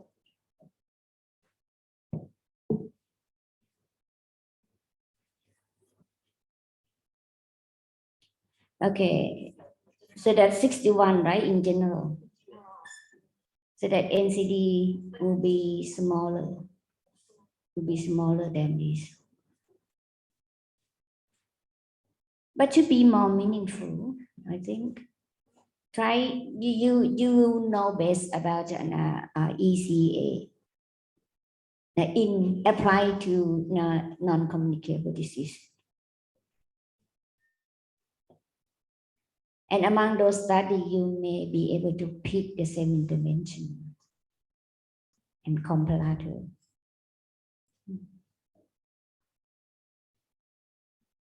All right. But it's really difficult topic actually. But I'm thinking that we may be able to prove FRP, that is financial risk protection or fairness. I think.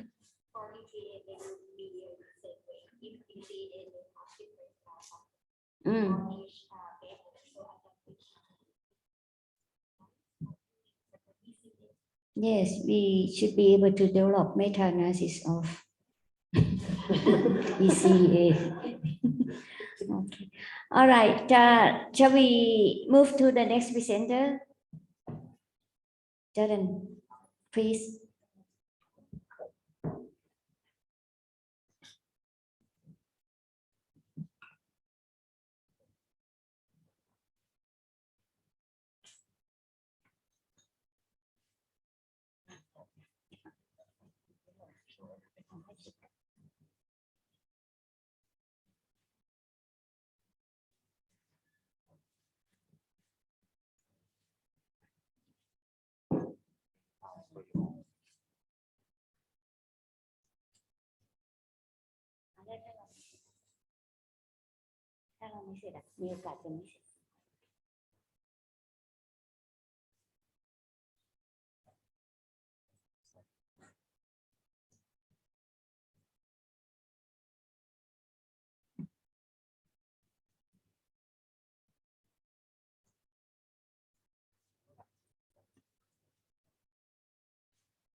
So the next presenter, Janet.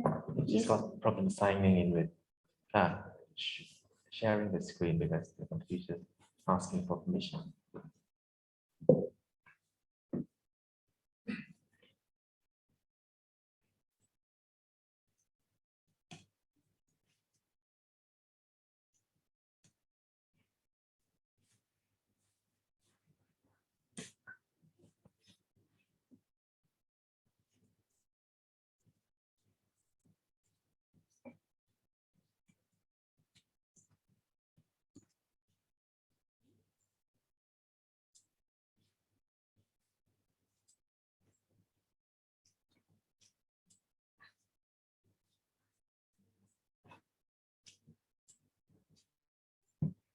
So my name is Jordana Nunes.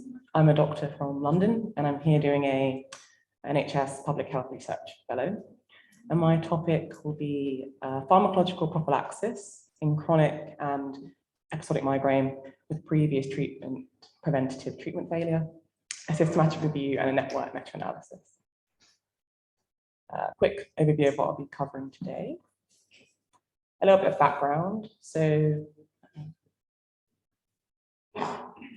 migraine is a primary headache disorder, one of the leading causes of disability among adults in the world, and it affects almost 15% of the world population. It accounts for almost 5% of ill health. And in a study in America, they found the 1 year period prevalence in women of about 18%, peaking between the ages of 25 and 55. So it's very prevalent. In terms of in non-high income Southeast Asian countries, Thailand has the highest burden of this disability of migraine. It's important because it has a significant effect on their daily functioning in school, home, work, and socially, and it can also lead to financial burdens, as well as increased risk of mental health conditions, asthma, epilepsy, and stroke.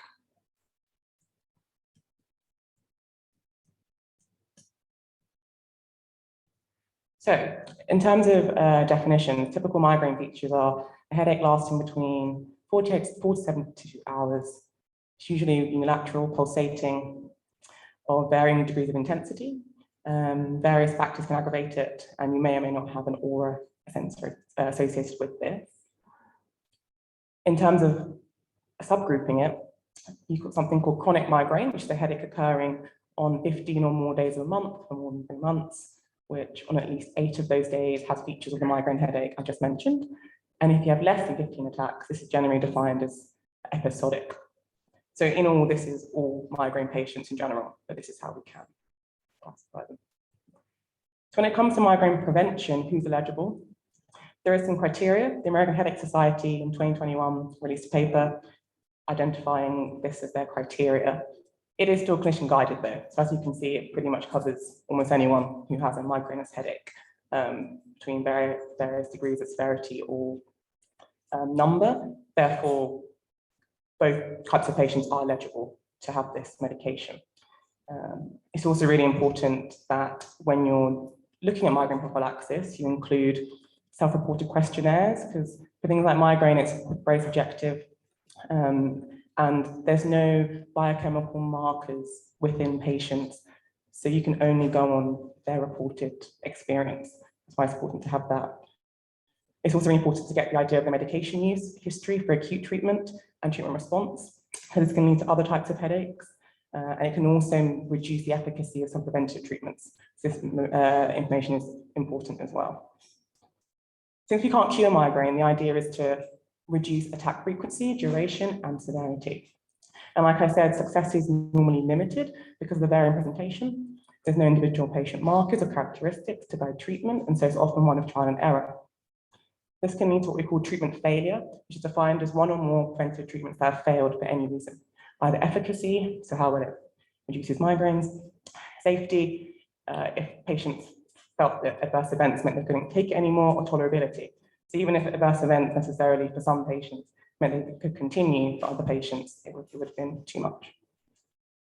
So in 2018, there was a global study of disease burden among individuals with migraine whom preventive treatments have failed. It was fairly comprehensive, covering over 11,000 participants, and it said that in these particular groups of patients, they had even higher burdens, personally, socially, humanistic and economically, and they even had a higher utilization of healthcare costs, which shows that they are an important group of patients that we need to target for medication and treatment.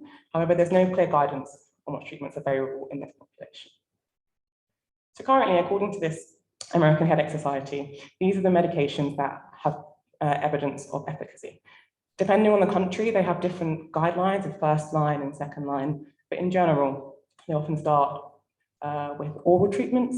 So as you can see, we've got some beta blockers here like Propranolol, another one called topiramate. These are very common.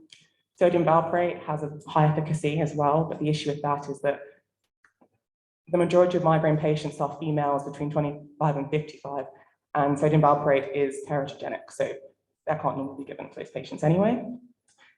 Then we have some newer treatments, which I'll explain in a second, that are coming into the mix. They're a bit more expensive, and therefore they're often not first line in most countries. So I already explained about the different types of medications. The advantages is that they're oral. There was a paper that released about patients and the routes of administration they prefer, and oral was preferable, less expensive, and therefore widely covered by public and private insurance providers. Disadvantages is that they're not specific for chronic migraine. A lot of them were designed for other conditions, and over time have found to be efficacious in other conditions. This has led to things such as high to moderate drug interactions, therefore poor compliance and success rates. There's some new medications coming out. So we have botulinum toxin A. This was designed specifically for chronic migraine, and it has efficacy. But the disadvantage is that at a high cost, it requires specialist training to administer, and as I said before, about patient preference in terms of route. Therefore, it's not normally first line. There are some newer treatments, a little bit of pathophysiology. There's something called calcitonin demyelinated peptide, which is a strong vasodilator produced by neurons in both the central and peripheral nervous systems. They've been found that this peptide is high in those with migraine. And in chronic migraine, these levels are high both during attacks and between attacks. It was also found that if you were to inject exogenous infusions of this peptide, it can trigger migraine attacks. And the latest study managed to prove a link. So therefore, they think there's a role in the pathogenesis of migraine. So because of this, some medications have been created. These are actually monoclonal antibodies. There are 4 right now on the market. Most are subcutaneous, one's IV, requires a specialist. This table here, you can't compare them between them because each one is just a summary of each of the trials for them, but it essentially shows that they have low rates of A discontinuation and side effects. And they can also be used for both episodic and chronic migraine, so i.e. pretty much all patients. Then there's another type of medication called a receptor antagonist. So before they targeted the actual peptide, this targets the competitively competes for the receptor. There are 2 available right now, commonly being tested, and they're originally here for acute treatment, but have shown to also be used in prevention. So that's your chance that maybe you could have a dual treatment with one medication that can treat both. So a quick summary of the new medications. Like I said, the MABs, they're more convenient. They often are maybe every 3 monthly or every 6 monthly, one subcutaneous injection. They're migraine specific mechanism of action, and they have a more favorable efficacy, safety, and tolerability profile than the traditional options. Again, they're more expensive, and therefore they're often third line. And then the Gepants are just very new. So they're oral, which is a benefit, dual action, but again, they just need some further clinical trials. So in terms of the studies that are looking at these medications, very helpfully, the International Headache Society actually released back in 2018 and 2020 guidelines for doing controlled trials of these types of medications in both chronic and episodic migraine patients. They laid out how they should be conducted, both with designs and outcomes, etc. The outcomes commonly that are seen are something called monthly migraine day, a day with a migraine headache that lasts at least 4 hours or is treated successfully with a migraine-specific treatment. A monthly headache day, a day with a moderate or severe pain that lasts at least 4 hours, or a headache that is successfully treated by an acute headache medication, not necessarily migraine-specific. Or responder rate, which is often more than 50%, which is the percent reduction from baseline number of migraine days or number of moderate or severe headache days in each treatment period, i.e. you collect it at the beginning of the trial and then at the end, and see the difference. Then we have safety tolerability outcomes. You look at treatment emergent adverse events, that's any adverse event. Serious adverse events are normally life-threatening, and then treatment discontinuation as well. A few studies look more at the idea of were there any treatment emergent adverse events that led to discontinuation. And then we have quality of life. The headache impact tests and the MEDAS, they are headache diaries completed by the participant. It's normally a numerical score, and the higher the score, the greater the impact of the headache, recorded both at the beginning of the trial and at the end, and then you look at the difference. So the research question will be evaluating the efficacy, safety, and tolerability of migraine prophylactic treatments in patients with previous preventative treatment failure. So the P is going to be adults with episodic or chronic migraine with preventative treatment failure. That sounds like all patients, but it's important to note that before sort of 2018, some of these definitions weren't clarified. So there may be older papers which don't define in this way, which could be something to consider in terms of heterogeneity. It also may bias against the older medications when trying to pull the data. In terms of preventive treatment failure, many of the papers will look at prior prophylactic treatments that patients have tried, that will be recorded, but treatment failure is a specific subset of those patients in that definition. So again, we'll need to see if those patients are defined in those trials. In terms of INC, taken the most common one seen in the different guidelines. The outcomes is normally, at least according to the International Headache Society guideline, they go from monthly migraine days, responder rate, and adverse events, and then secondary is monthly headache days, treatment discontinuation, and then quality of life. And then the studies will be randomized control trials, not open label trials or crossover designs. Apologies for the busy slide, Arjan, but in terms of in general, there are many, I think because of the varying definitions that you can use in these type of populations, there are many network nationalities out there. I think here the things to point out are the populations that they use, whether or not they specifically defined treatment failure patients, and then the different types of interventions. So hopefully the colors help. The two top ones, which are the most recent, the LAMP one only came out last month, they decided against differentiating between episodic and chronic, not to remove any older papers, and instead they then did some analysis later on as well. And again, they included prior prophylactic treatment, but the LAMP one didn't actually define if that was treatment failure either. This LAMP one is probably most similar to what I would do in terms of they include almost all the interventions I would. Primary outcomes are the same, which shows that, as you can see, that had 74 studies, so they're able to pool across quite a lot of studies, both with older and new medications, these outcomes as well. But this one didn't include Botox A, so that's what I would include in mine. And then as you see for the other studies, they don't include all the treatments that are available. Some don't define if they looked at treatment failure patients. They use varying different primary outcomes, I imagine because of the feasibility of pooling as well. I did a quick Prospera search, see if anything else out there was doing something similar.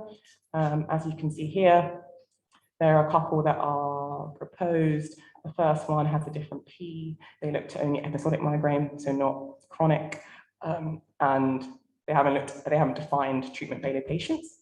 And the one below also has a different P and a different I because they included behavior and device treatments, whereas mine would just be pharmacological. There are other studies as well, but they would look at one specific treatment as opposed to a combination of all those available. In terms of pooling, normally the outcomes are changing a mean difference for the change in monthly migraine days and monthly headache days. They normally use risk ratio for the responder rate and for the adverse events. For the adverse events, they didn't tend to look at them individually. They sort of pooled the chance of any adverse event as opposed to not. And then in terms of the quality of life data with the questionnaires, some looked at mean difference, some looked at median. So I'm not too sure which one. I'd have to look at the papers and see what's reported more commonly in terms of also which one to use. And then subgroup analysis. So if it appears that actually too many papers are excluded, if you did just episodic and chronic in the beginning, perhaps it would be better to do all migraine and then do that later on. It would also be to look at whether or not patients had more than 1, 2, 3 multiple treatment failures to see if that affected any of the heterogeneity that may occur. And what I haven't mentioned here is that with these patients, there is placebo effect is reported. It shows that those with non-oral medications tend to show a higher placebo effect. So that maybe we may have to subgroup analysis by route as well to make sure the effect sizes aren't affected by that. Okay, question please.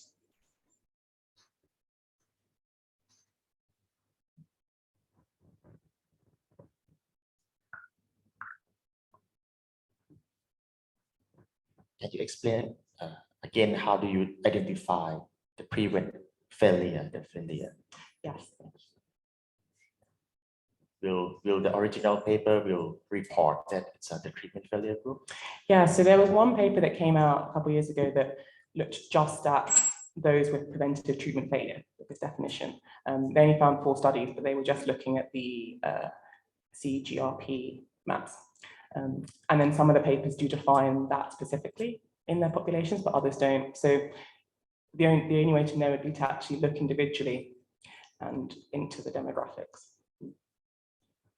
And the medication in your intervention in PICO, is it for the failure group specifically, or it can be for the naive patient? So there's no guideline for that particular group. There's just for prevention in general. So this is just what we've given prevention, and it seems to be clinician dependent on what they choose and what they go for.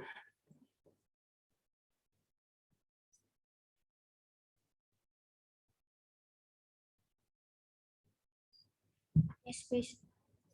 Thanks. Yeah. So obviously your proposed network meta-analysis is based on pharmacological intervention. And so you listed a number of sensitivity analyses that you proposed. I wondered, for some of the drugs that you've listed there, how many of them are subject perhaps to pharmacogenomic effects that you may see differences in terms of the efficacy in different populations? And have you thought about that?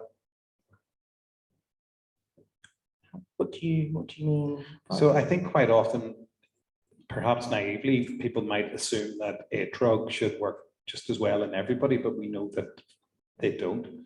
So for most drugs, they're metabolized by the cytochrome P450 enzymes, and they often will vary in terms of the genetic variants that are located in the cytochrome P450 enzymes. And so there are CPIC guidelines in terms of how these pharmacogenetic variants will differ among different ethnicities.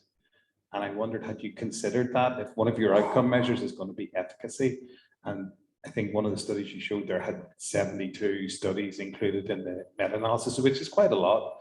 And I would imagine you've probably got quite a diverse spread of populations there between European, Asian, possibly African and other ethnicities. And I wonder, have you given any consideration when you're looking at efficacy and you're doing your network meta-analysis, perhaps to do a sensitivity analysis stratified by some sort of criteria in terms of ethnicity?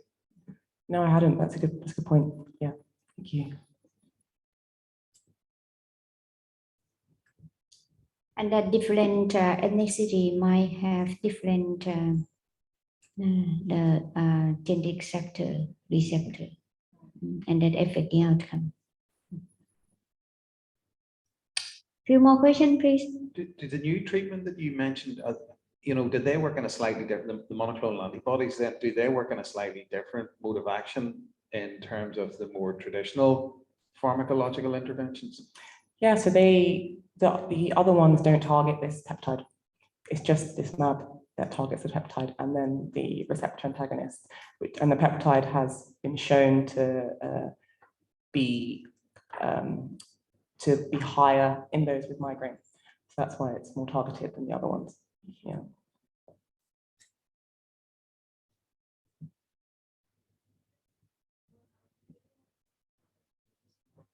Prophylaxis medication is not developed for migraine specifically for migraine, but the new treatment GCRP developed is the migraine specific that attack at the migraine receptor.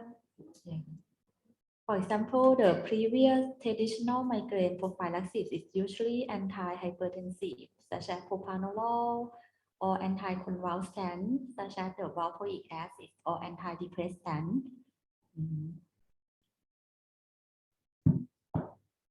So should be considering like the first line, second line prophylaxis as well.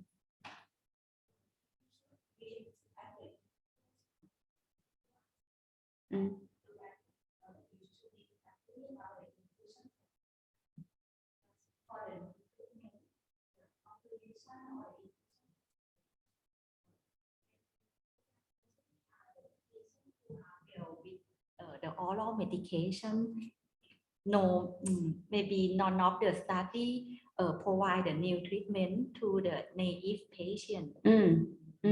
So that the study patients who fail from the treatment, So that can be chronic and can be drug overuse. Can I look at your P, please? So that can be episodic or chronic migraine. So that episodic drug overuse. Now that migraine less than 15 attacks per month, but the chronic is greater than 15 attacks. 15 or higher. Yes, 15 or higher. And how's about drug overuse? Where is drug overuse migraine? Drug overuse is you can answer. Yeah. So headache overuse is normally for the acute medications and that headache. Whereas preventative treatment failure is where they tried one and they had to stop using it because either it didn't work or they couldn't tolerate it. Drug overuse is mean for the acute treatment because the treatment of migraine classified into acute treatment such as the ergotamine, triptan, EPAN, and NSAID. But the prophylaxis is aimed to prevent the migraine attack. So different P, right, for the drug overuse. That should be acute migraine. No?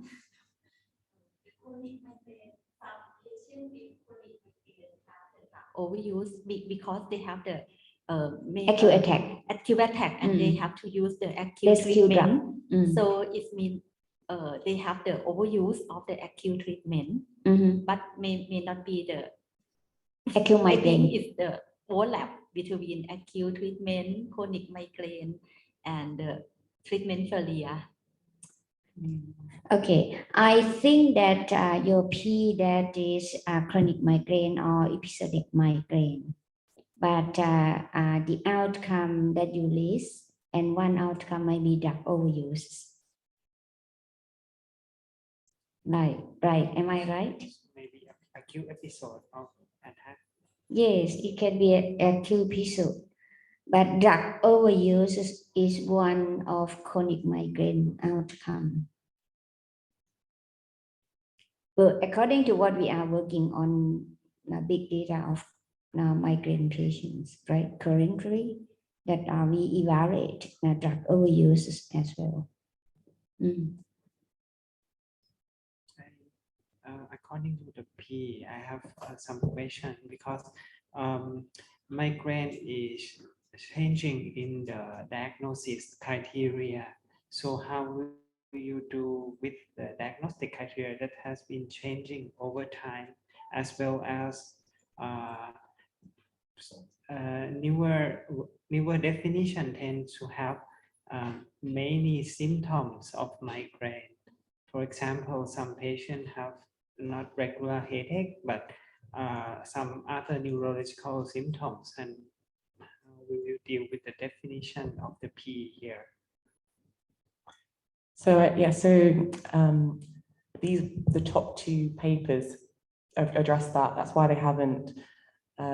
They've just had them all as one, and then later on they've looked for any heterogeneity between if they were defined in these ways, because the newer papers since 2018 only recruit based on these definitions, whereas the older papers have some varying definitions. And they said that if Continue from Ajahn Pawin question. I wonder about the previous systematic review that you showed this slide. Did they include only your population or mix between any population? So the most recent one, they did a subgroup analysis of those who'd had prior treatments, looking to see if the efficacy and the adverse or the outcomes changed depending on that subgroup population. But they didn't look at treatment failure. They just looked at prior prophylactic treatment, which means that they may have tried treatment in the past that had worked and then a change, as opposed to trying treatment that had failed for any of these reasons. And what intervention did they consider? Did they include new treatment? They did. They included, if you look at the color, you can see, they included the GPANs, the MABs, topiramate, etc. They just didn't include Botox A. Their reasoning was that they found too much heterogeneity in the RCTs and they're trying to pool. However, other papers have pooled Botox A in their number of treatments, so it is possible. Can you emphasize again that for these network meta-analysis, that how many of them that focuses on chronic migraine? And treatment prophylaxis. So they all look at just treatment prophylaxis in migraine. Some of them define their populations as either chronic or episodic, and some of them just look at migraine. And then later on, some of them may subgroup analysis based on those definitions. And then in terms of if they included specifically treatment failure patients, as I defined earlier, some of them haven't recorded that, some have. And there's one network meta-analysis that looked just at those patients, which is the Wang 2022, just at Okay. Can you summarize what additional information will you be able to add in from this previous network meta-analysis? So this one just looked at the CGRP maps, whereas I'm interested in looking at all the medications, all of them, that are there for prophylactic treatment. Only this. Only that. Only this. Few more additional information. So the top one also didn't include Botox A, which was developed specifically for chronic migraine prevention. So we'd include that one as well in the network meta-analysis. Yeah.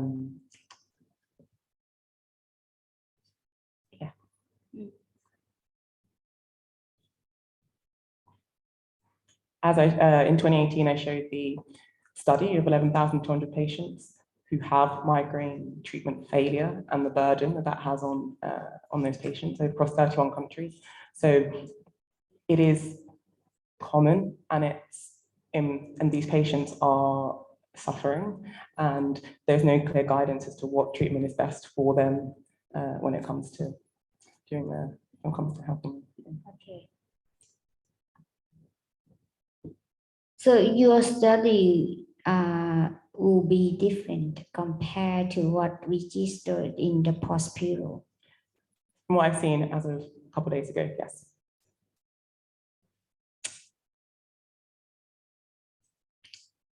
Is there any side effect of medications or treatment? Can you do like a risk-benefit assessment? So the newer medications are shown already in multiple network meta-analyses to have lower levels of side effects, higher tolerability than traditional medications. In both episodic and chronic migraine, that's already pretty proven. But not in this treatment failure population. So we don't know which medication is actually most effective in those with treatment failure. In treatment failure. Yeah, in treatment failure patients. And it matters because headache is subjective. It's the reason patients fail treatment will be a combination of, yes, pharmacological effects, but also there's the psychology there. So this placebo effect is this idea that if a patient fails on all medications and then gets an injection, they feel better, even if it may have been the placebo. So it will be important to see if we can either see which patients benefit most from that. So are you going to do another network meta-analysis, or are you going to update network meta-analysis by review of review? A network meta-analysis, because there hasn't been one specifically for treatment failure patients across all the different. Okay, you have to be very sure that none of them, this network meta-analysis focuses on, or they did subgroup analysis of treatment failure. Yeah. All right, interesting. Any more suggestion? Chantamila?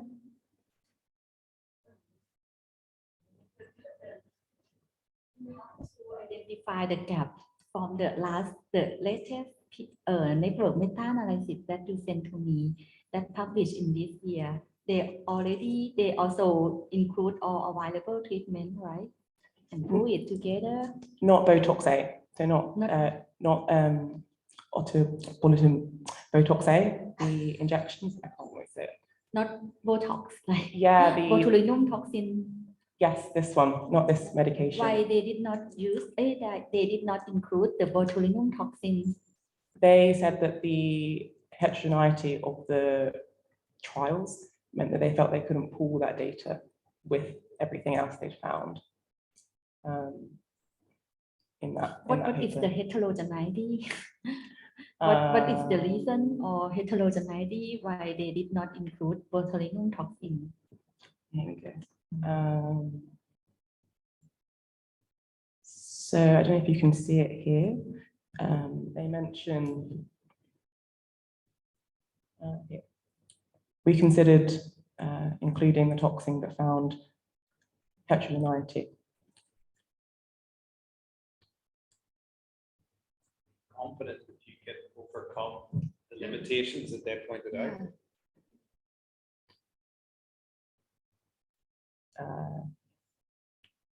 I'm not sure. Because if you can't, then I think you're going to be stuck with their publication then in 2023. Yeah. And that's going to be a limiting factor in your opportunity. this systematic review do the subgroup analysis according to the population or patient or not? Or they This just exclusion. pull everything together? Yeah, they pulled everything. So in terms of, apart from excluding this medication, they pretty much pulled everything in this paper. Yeah.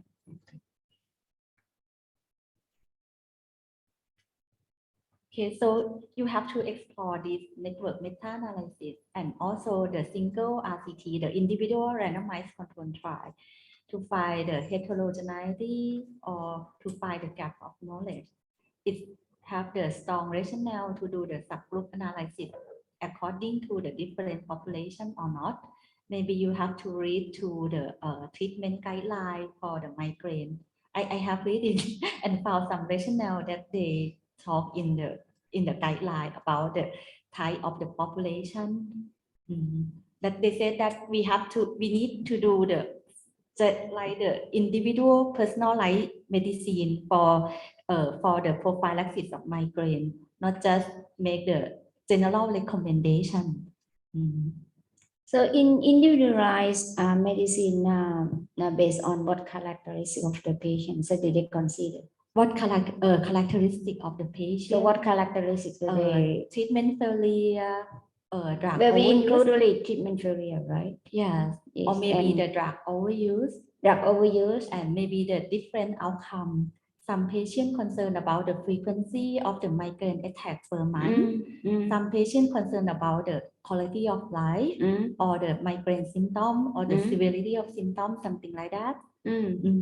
So and what other characteristics that we will be able to now personalize? Maybe the ethnicity that Professor Garrett suggests. Ethnicity? Yeah. Occupation? I'm not sure that we can pull according to occupation or not, but the ethnicity maybe we can. So I'm not sure if we work on aggregated data meta-analysis. I'm not sure whether we will be able to do personalized or individualized medicine or not, unless that we can access raw data and that we can do personalized medicine in order to gather more characteristics of the patients and try to identify who will gain more benefit. Yes. What type of patients should gain more benefit or less benefit from the treatment. Yes. But we might be able to do like if you look at these failure patients and if you look at a number of migraine attack per month and then you link to the quality of life, that you might be able to do that. So we pull the effect on the migraine number of migraine per month or migraine free per month, and then to see the effect now pass through the quality of life. We try to combine the outcome like a mediation analysis. We should be able to do that. Another will be additional evidence, I think. But you consider the Botox as well, right? But this network meta-analysis did not consider Botox. So you really need to explore why. Yes, you have to explore why they did not include Botox. And if we include and that we are facing to something like heterogeneity, but I don't care actually for heterogeneity. If you want to do meta-analysis or network meta-analysis, you have to get on with the heterogeneity somehow.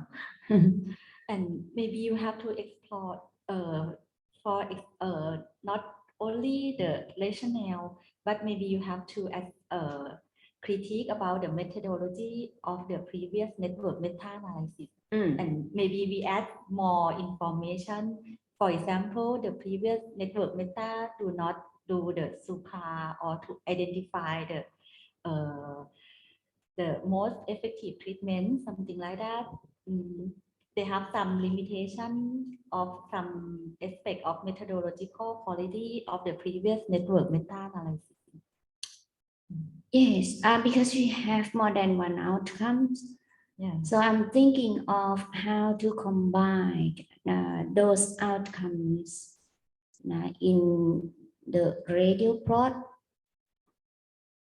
If you remember that when I present meta-insight and they show the radio plot and that ranking by the treatment, right? But I want to use that radio plot according to the outcome rather than according to the ranking of the interventions.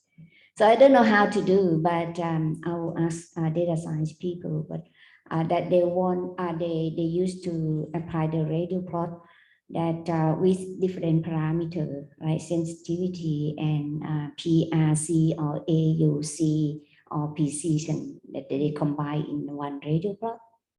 That should be able to do, I think. Interesting. All right, shall we have lunch first, a half an hour, and then we come back for the next presenter? Sorry, make you work hard.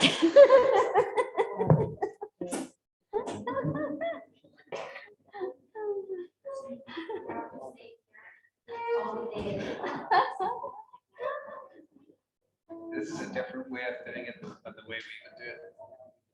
We would insist on having a break. 4.5 hours non-stop would be too long.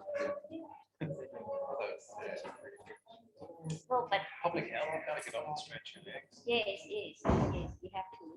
But the thing is that organized for the whole day is easier than organized like a split, a half day and a half day. Because we got some clean sheets and that they work on the clean sheets. So rather spend for the whole day, but we have to share.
Let me have lunch.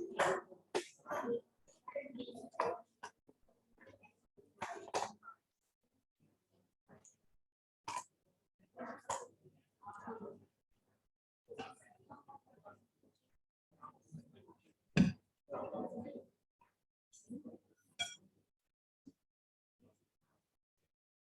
คุยแล้วหมดกำลังใจใช่ไหมพี่ว่าไร้สาระสิ้นดีอ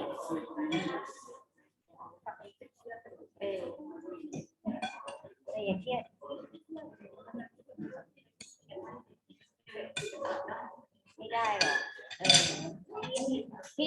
ไปตั้งหลายทีเรื่องของ corresponding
topics.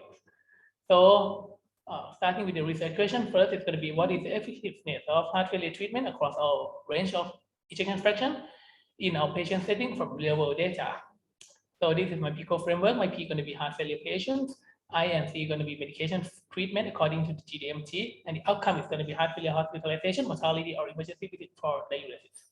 And on this topic, on this PICO, I can find 6 network meta-analysis of RCT on this. Is what I found.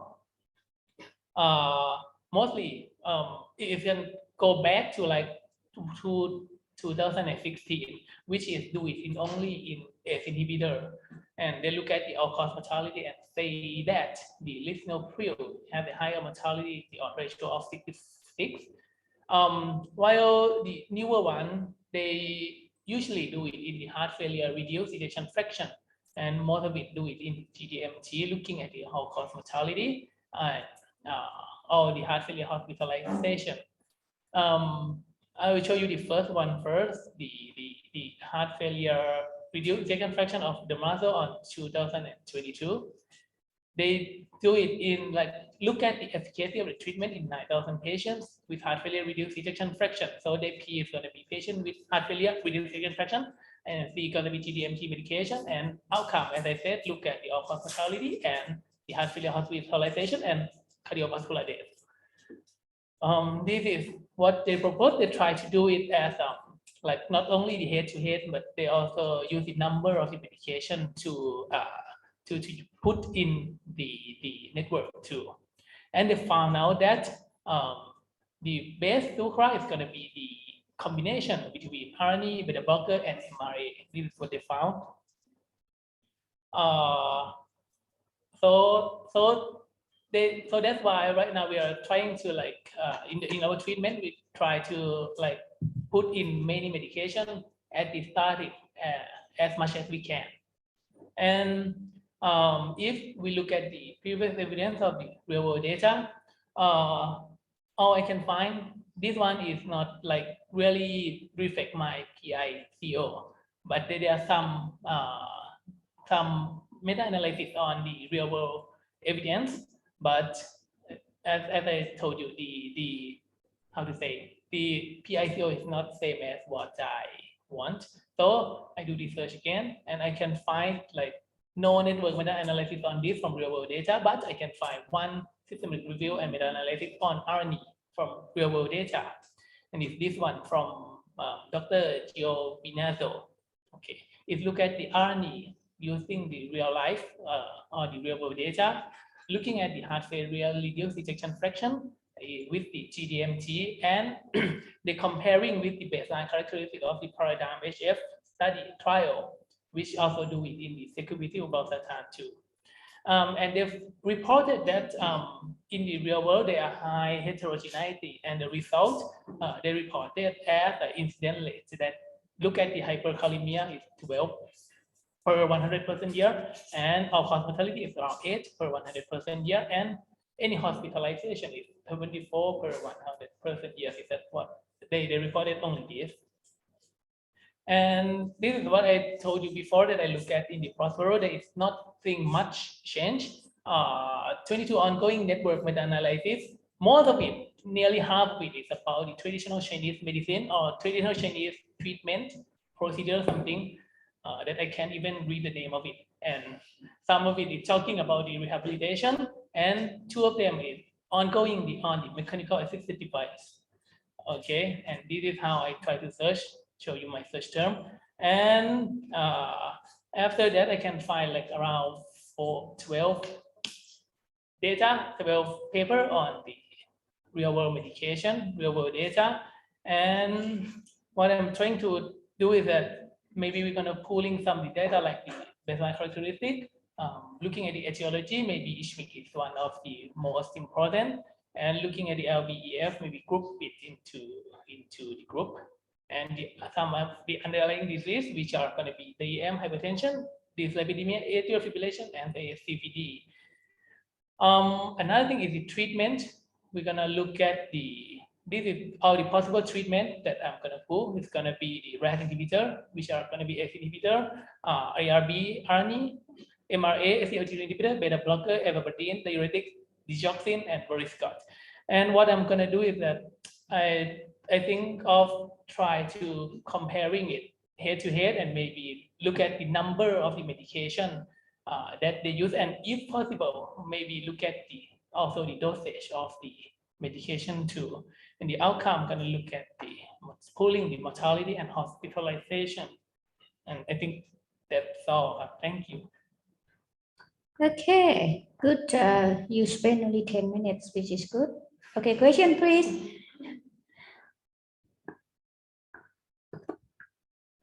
Two questions. In the previous in the previous study, when you compare between RCT and real world data, is it the same or very different or just a little bit different? You mean the treatment effect that is estimated based on real world data compared to those randomized control trial? Network meta-analysis of those randomized control trial. I didn't show you the systematic review or meta-analysis of the previous study, but I have to say that the result is going on the same way. Yes. So when you do the real world this time, the analysis, what will be the further subgroup analysis or any further analysis that you think that it will be more interesting compared to the network analysis from RCT? Okay, firstly, that what I told you before, that I think that the RCT is gonna limited for the generalization, and also that there are many confounding factors in real world situation. Even a very little thing like maybe some of the doctors may like to use some kind of medication than other. I think there are many confounding factors than the RCT. That is, like the protocol is strictly prohibited, and it wants you to do like as what we write in the protocol strictly. Yeah. So which confounder will you looking for? So that's why I come up with the outcome that I say that I want to look at the number of medication too. Yeah, because only little thing like the number of medication, I think it may have some effect that can make patient like not the same. Yeah.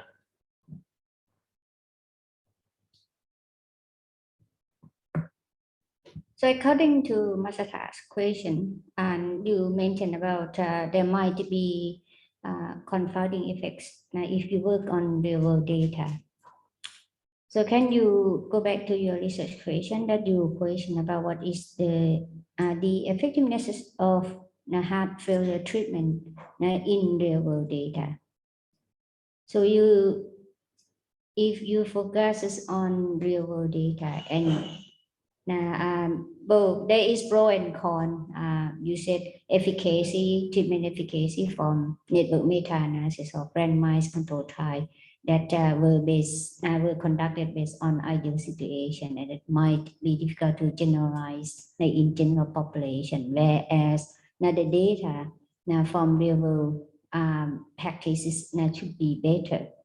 And that's why you come up with treatment effectiveness. Another side of the coin that you are thinking of confounding biases or selection biases or accessibility biases or reimbursements of the treatment. So if you want to do, and in order to avoid those biases, so can you reframe your research question to make it more popular? What type of real world data that you are looking for?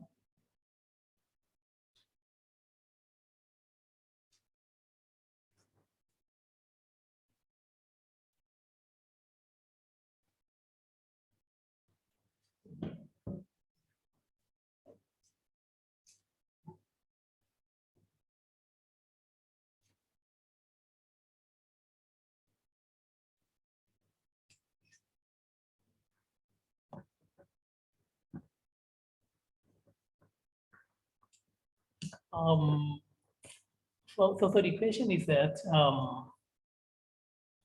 what type of real world data that I'm gonna look at?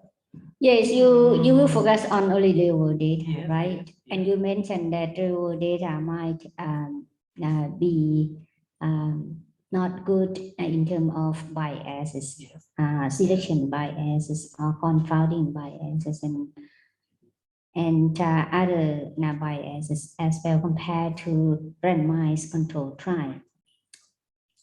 But randomized control trial that is conducted based on real world, based on ideal situation, and that's hardly to generalize in general patient. But the real world data is prone to be biases. So if you prefer real world data, my question is, can you reframe your research question to be more specifically in order to look at real world data that avoid or protect these biases? Okay, understand, but I think I have to think of it again first. Yeah. I understand your point right now. But I think I have to think about it again first. And according to your previous systematic review about real world data, you need to look at what approach or what method did they apply for pooling the real world data. Okay. Because Okay. you show about the medication outcome and result, you need to criticize or look at the approach that they apply. This is continue from Ajahn Amarin comment that you need to think about how to pool the real world data to avoid the confounding factor, to avoid the effect of confounding.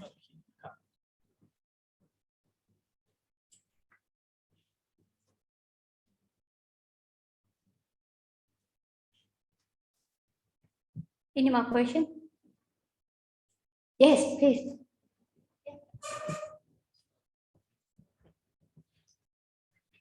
Okay, thank you, regarding the biases of the real world data. I think one way to solve this, maybe we can subgroup like the group for low risk of bias and the group of high risk of bias.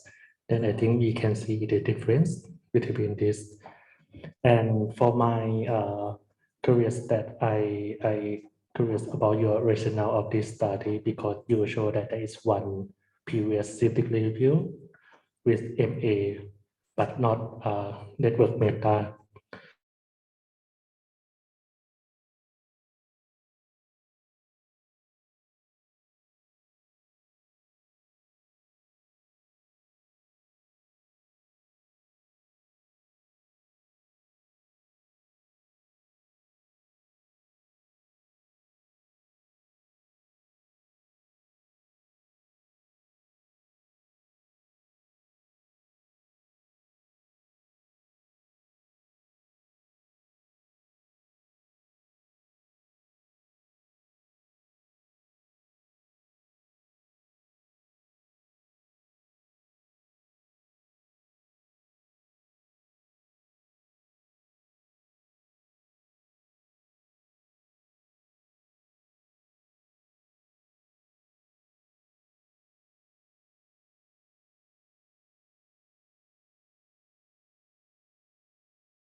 In our studies, the T2DM and intervention and comparator is the second line up, and outcome is the CKD and ESRD.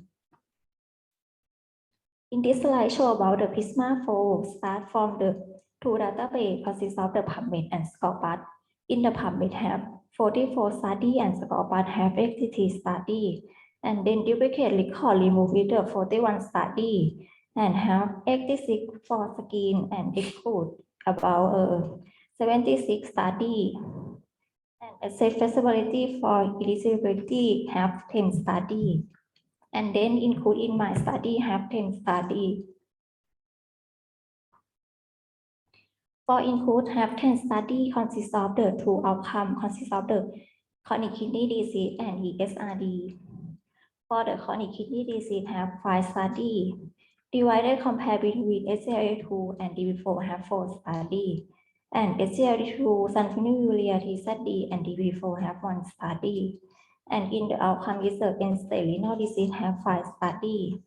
Consists of compare between DB4 and sulfonylurea have 1 study. And in the SGLT2 compare the DB4 have 3 study. And next is the SGLT2 sulfonylurea DB4 and GLP1 have 1 study. Thank you. Okay, question please.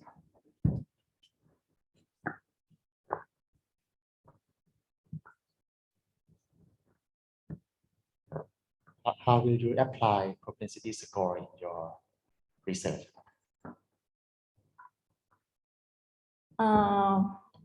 I apply it for propensity score because I want to adjust the confounding factor by the balance patient characteristic to assess the effectiveness of the treatment.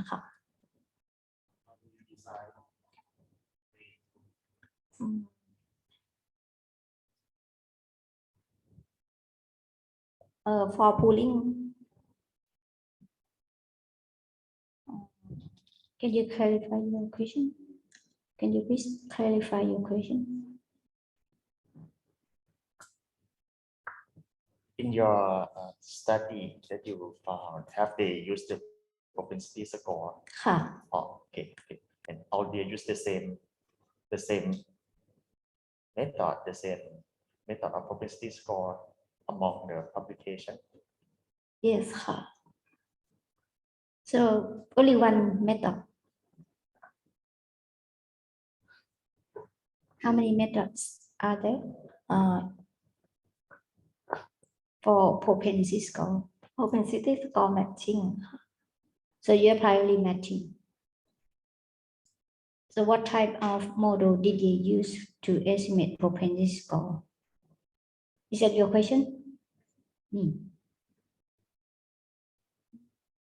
But yes, definitely you included only matching propensity score, but what method did they apply to estimate propensity score?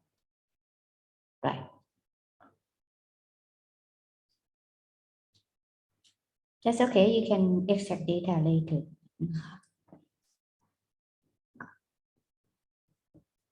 Few more questions, yes? Yes. Thank you for your presentation. Please, can you go back to your topic, please?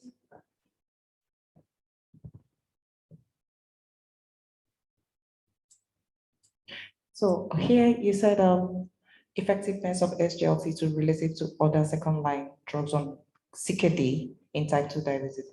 But in your PICO, you generalized just type 2 diabetes as your population?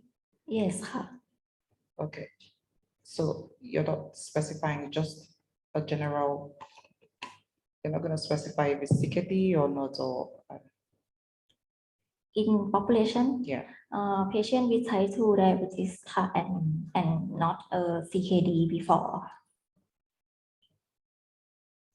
CKD and ESRD are the outcomes. Yes.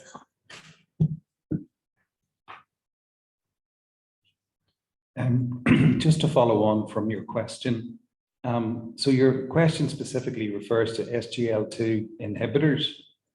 But on your final slide, when you talked about the feasibility of pooling data, it's really all combination therapies that you have there rather than just monotherapies such as SGLT2 inhibitors. So how do you try to unpick that in terms of the combination therapies that you'll be evaluating?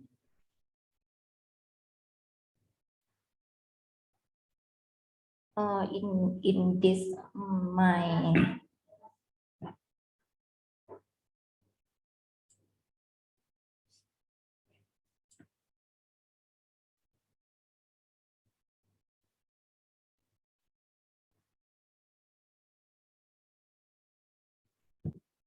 Could you please make it bigger?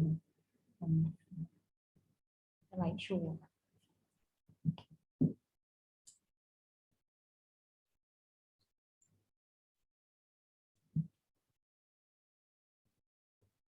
So you don't have any monotherapies there, they're all combination therapies. And I think if you look at your original question, it really refers to looking at SGLT2 inhibitors.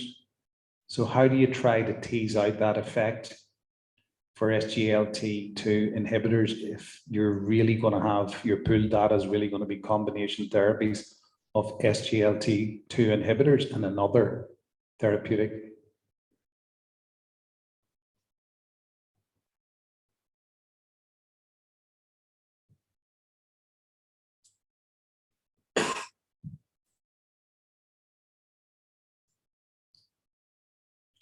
Or you may need to redefine the interventions, either monotherapy or combined therapy with the standard treatment, metformin.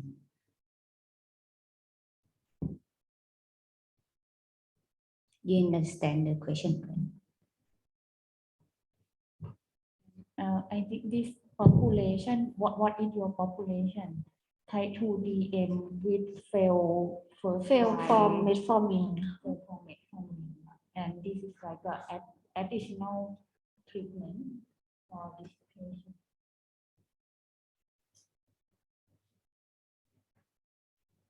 Can I have a look at your P? Can I have a look at your P? Pickle.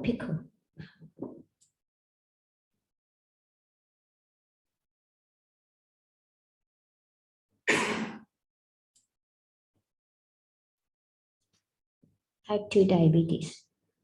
You need to specify, right? That I read from there. Only type 2 diabetes. Because what is your population? Type 2 DM patient with failure. Metformin, right?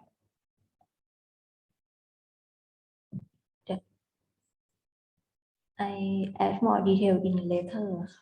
And how about 10 study? What the population are there? For 10 study that you include in the last slide? The population is the type 2 diabetes. With failure or just normal, just type 2 DM or the type 2 DM with failure metformin?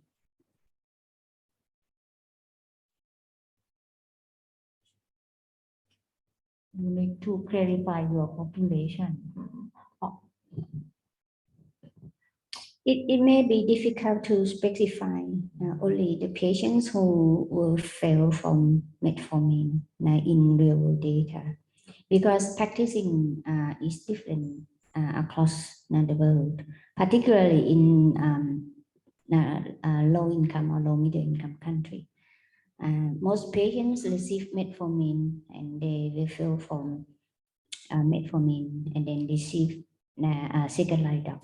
Add in metformin, but in some other countries that the patients could receive monotherapy of second line drug straight away.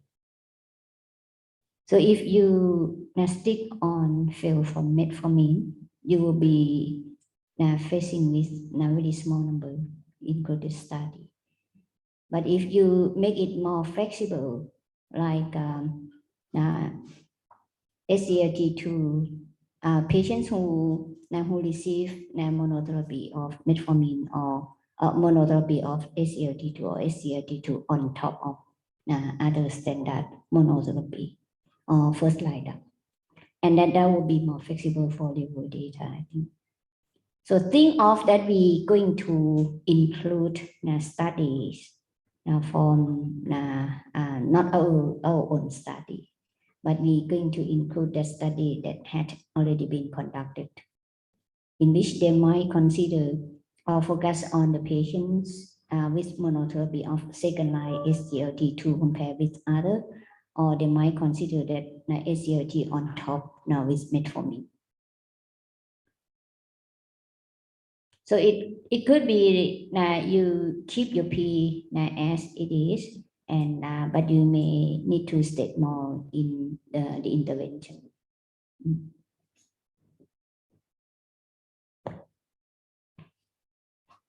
Just a comment. I wonder, is there any merit in just, rather than specifically focusing your question on type 2 diabetes, is to just focus it on diabetes, both type 1 and type 2, and then in a sub-analysis split it by type 1 and type 2.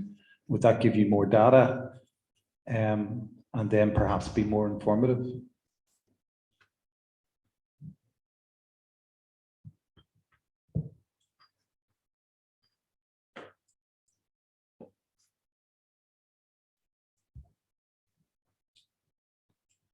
And for the PICO, you may need to add, if you look at real data, only study that apply propensity score, but you may need to look at as general propensity score rather than propensity score matching,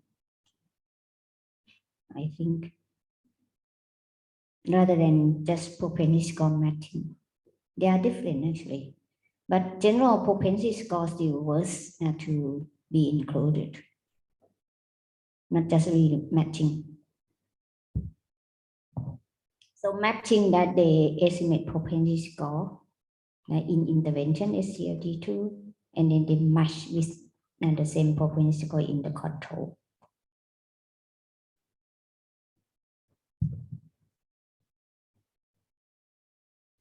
Other than this is okay. Clear presentation. More question? Below? No? Yusuf, where is he? Where is Yusuf? All right, let's move to the next presenter, please.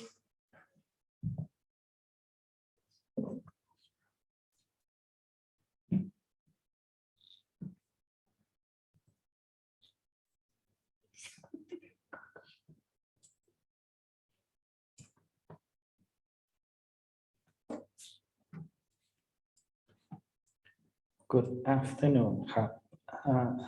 I'd like to present about the effectiveness of GLP-1 reception agonist on weight in type 2 diabetes patients, a systematic review and meta-analysis of real-world data. On the background, diabetes mellitus is a chronic metabolic disorder that affects the body's ability to process blood sugar or glucose. This condition occurs when the pancreas does not produce enough insulin, or when the body becomes resistant to insulin. We call it type 2 diabetes. Insulin is a hormone helps to move sugar from the bloodstream into the body cells to use as energy. Without enough insulin, sugar builds up in the bloodstream, leading to high blood sugar level, which can cause a range of health problems over time.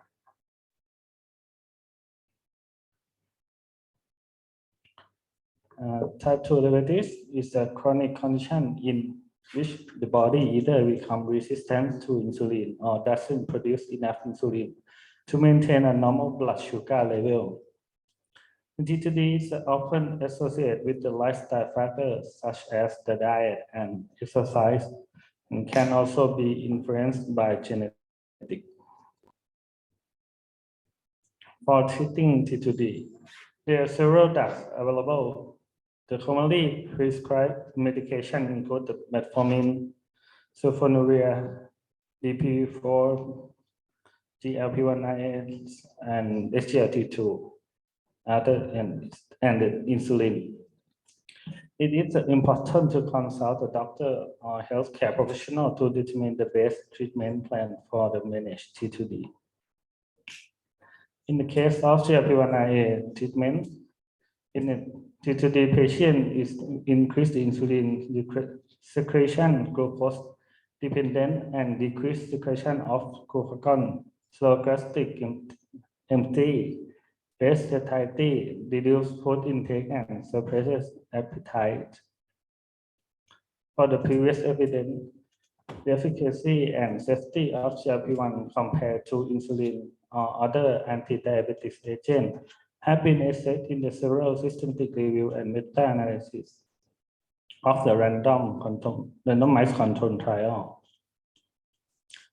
One of the systematic review is the focus only once week GLP-1, while another one combine any type GLP-1 together when compared with the insulin glargine. In addition, the one conduct the network meta-analysis of the randomized control trial where GLP-1 were considered independently. Example, abiglutide, dulaglutide, exenatide, semaglutide, and tirzepatide, compared with the placebo or another glucose-lowering drug. One system review and meta-analysis have assessed the efficacy of GLP-1 and DPP-4 inhibitor for individual treatment, but did not compare the efficacy between them. The results from system review and meta-analysis of RCT may be not compatible with those from real-world study. When comparing treatment in the real-world study, the confounding effect need to be considered. Some studies apply conventional multivariate regression model to deal with the confounding effect, but it's not enough, and there could be bias due to ignore factor related with the selective prescribing treatment. The propensity score matching method will suggest to balance patient characteristics and enable to direct comparison of the outcome among different treatments and thereby closely to emulate RCT. In the recent year, the several observational studies compared the effectiveness of GLP-1 with another anti-diabetic drug on weight loss using propensity score matching method were published. And this systematic review with network meta-analysis will conduct to compare the treatment effectiveness of GLP-1 on weight relative to other drugs in type 2 diabetes patients by only including the propensity score matching study. And research question is, how does the effectiveness of the GLP-1 drugs on weight compare with the other type 2 diabetes drug? And my pickle, the P is the type 2 diabetes patient. I is the GLP-1 that include exenatide, liraglutide, isotretinoin, semaglutide, dulaglutide, and abiglutide. And C is the other drug. Example, the insulin, DPP-4, SGLT2, TZD. And my outcome is the weight or BMI. Research objective. This research to compare the effectiveness of GLP-1 on weight relative on other drugs in type 2 diabetes patient using the real-world evidence approach. About feasibility of pooling data from searching the PubMed and Scopus, the 15 observational studies aim to assess the effectiveness of GLP-1 in the T2D patient. All interventions were categorized into the 6 types of GLP-1. And the comparator were categorized as the 4th group. The outcome report in all studies were body weight and body mass index, or BMI. from the all 102 study. In finally include just 15 study. And from the 15 study, the study report outcome is so the BMI is the X and report the weight is 11 because some study report both of weight and BMI. And about the comparator, they have GLP-1 compared with the insulin is 6 in about the BMI arm, and in the weight arm, GLP-1 insulin have a 8 study, and GLP-1 versus the DPP-4 is 1 study. And this have a 3 arm about the GLP-1 insulin and DPP-4 is 1 study. And GLP-1 with SGLT2 is 1 study. And 3 arm, this is the GLP-1 with insulin and TZD study. And the last one is GLP-1 with the non-insulin study. About non-insulin studies, in their they used all about DPP-4, TZD, SGLT2, DPP-4 and other anti-diabetes drugs. Thank you. Okay, question please.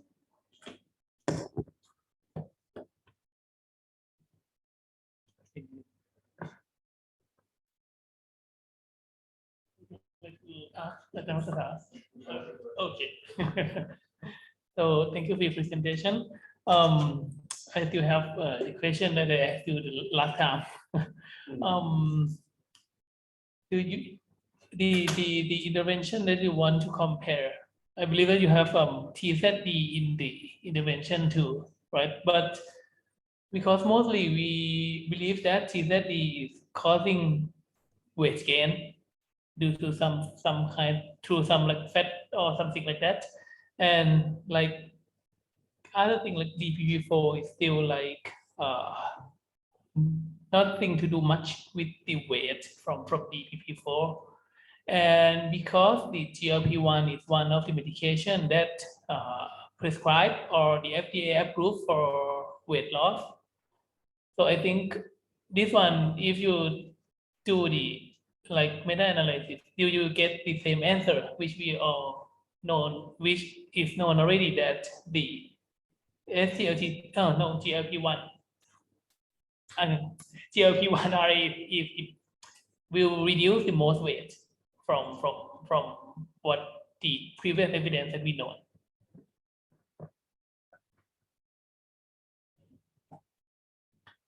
Thank you. As you mentioned like this, it means that that is the kind of indication of GLP-1, is it right? Yes. So I think that I just read the dark information about this indication. They recommend for the DM patient with overweight. Yes. So that is, so I think your outcome is already know and is fine for this outcome. So anything news for your research question?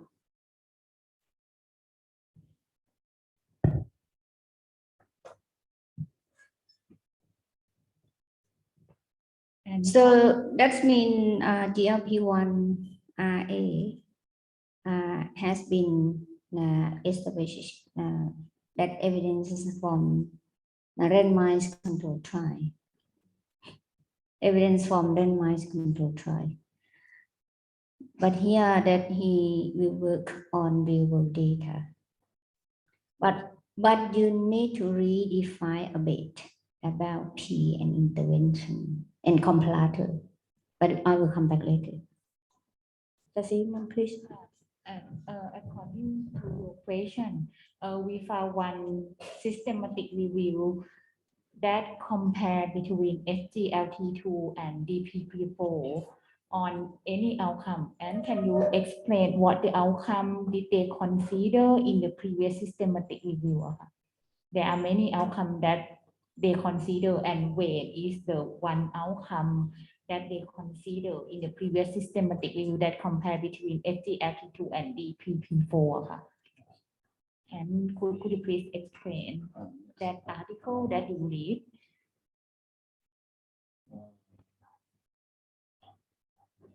One systematic review that compare SGLT2 and DPP4.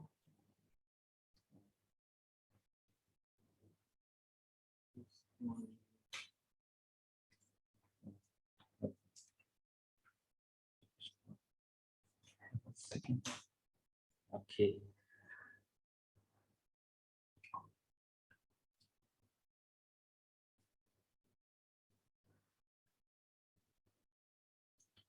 Okay. I think it's in the outcome, the main outcome is from that the systematic review is the a hemoglobin H1C and fasting plasma glucose, and about that they have a report the weight for the outcome in the secondary outcome like that. And I think it's show the about difference from the mean difference. They show main difference about these two of treatment. And another systematic review that compare between SGLT2 and insulin. And the secondary outcome is weight loss. And most of the result from the previous systematic review show that SGLT2 can reduce weight compared to insulin or other anti-lowering drug agents.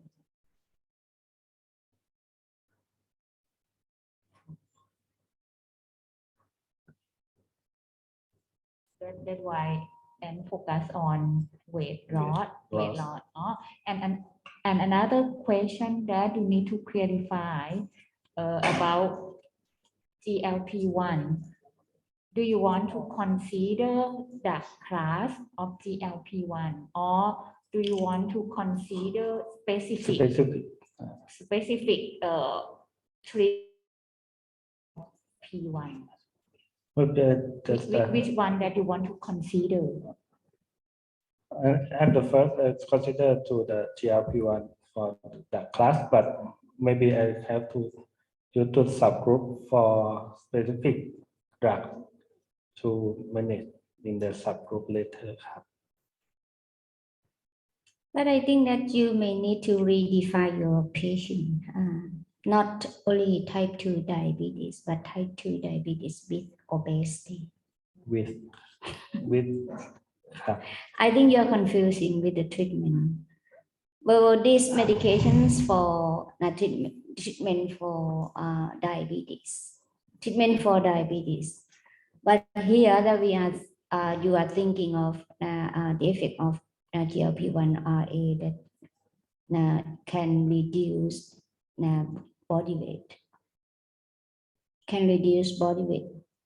And that the randomized control trial, the meta-analysis of randomized control trial show very effective on reduce body weight in obesity. But whether obesity, general obesity, or obesity in diabetes. But here you are interested in obesity in diabetes, but not general, not just really diabetes. For diabetes, no doubt at all that you're going to compare this medication, because huge number of network meta-analysis are available already.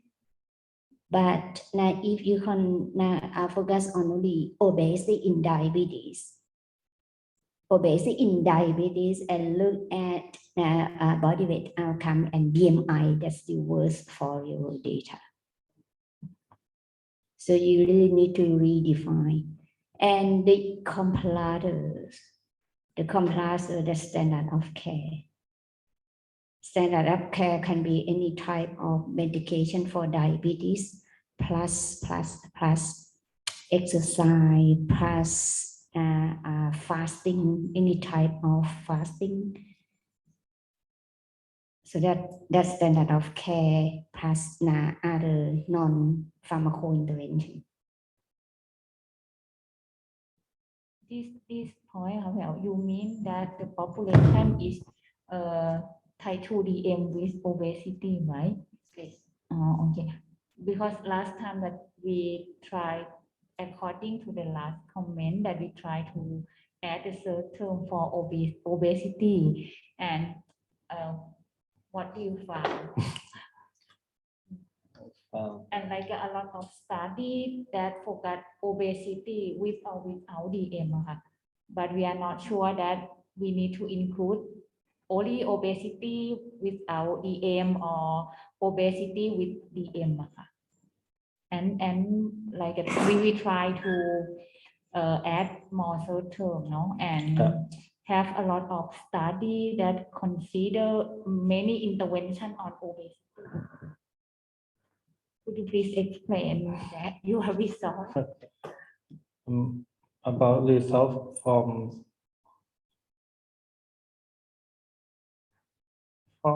when I go to search the article from the PubMed or Scopus about the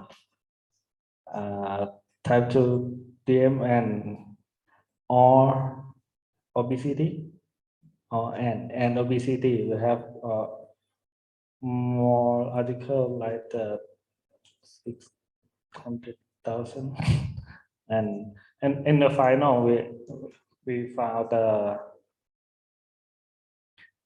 like more just 60 article about that, and it is okay. It is okay. I think that you really need obesity with or without diabetes. Okay. It's not worth to do really diabetes. And my population, the main population is the obesity and this. I don't know. Okay. I don't know which type of population it is more interest you. Okay. And should be more useful.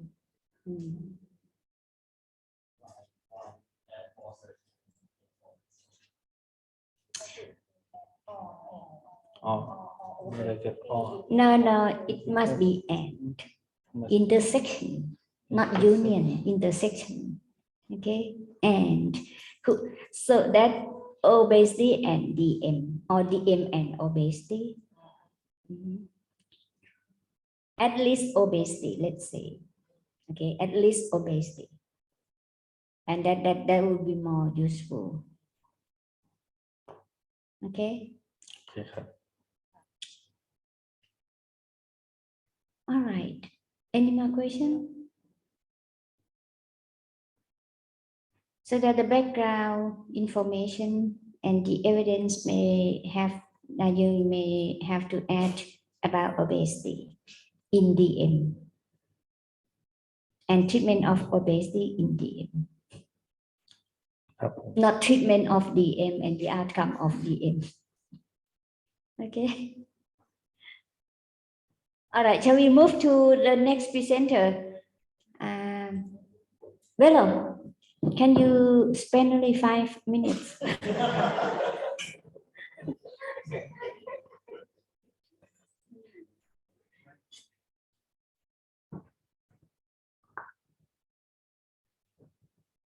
Thank you. But you have to tell him.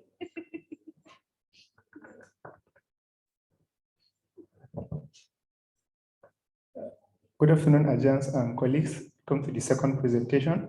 My topic is economic evaluations of colorectal cancer screening strategies in a high-risk population, systematic review, meta-analysis, and quality assessment. We look at the background, rationale, the PICO objective, and the feasibility of pooling data.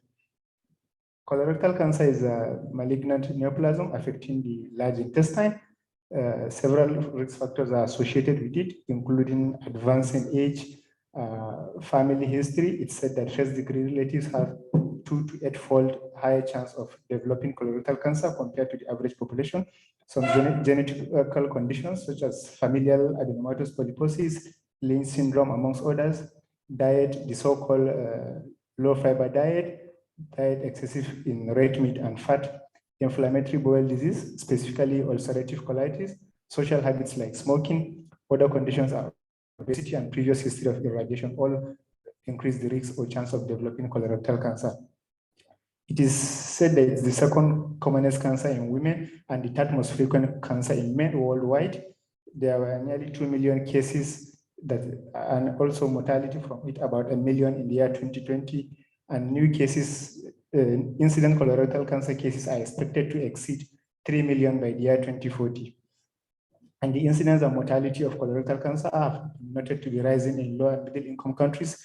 This attributed to change in lifestyle such as inactivity and westernization of the diet in those nations. However, the figures have stabilized and also decreased in some advanced nations. This is as a result of successful implementation of screening strategies and also the advancement in treatment of colorectal cancer. Its impact on economic burden is quite significant. It is the second highest cancer-related treatment cost in the US, accounting for over 12% of all cancer treatment costs, amounting to over 24 billion USD in 2020. The burden in Europe in 2015 was nearly 20 billion euros, and it exerted over 24 million disability-adjusted life years in 2019, nearly 10% of all cancer-related deaths. Colorectal cancer is suitable for screening because of some of the following reasons. It has an identifiable and treatable precursor. The polyp can be identified, treated, and the person will get prevented from developing colorectal cancer. And also there's a long latency, a very long preclinical phase from development of polyp to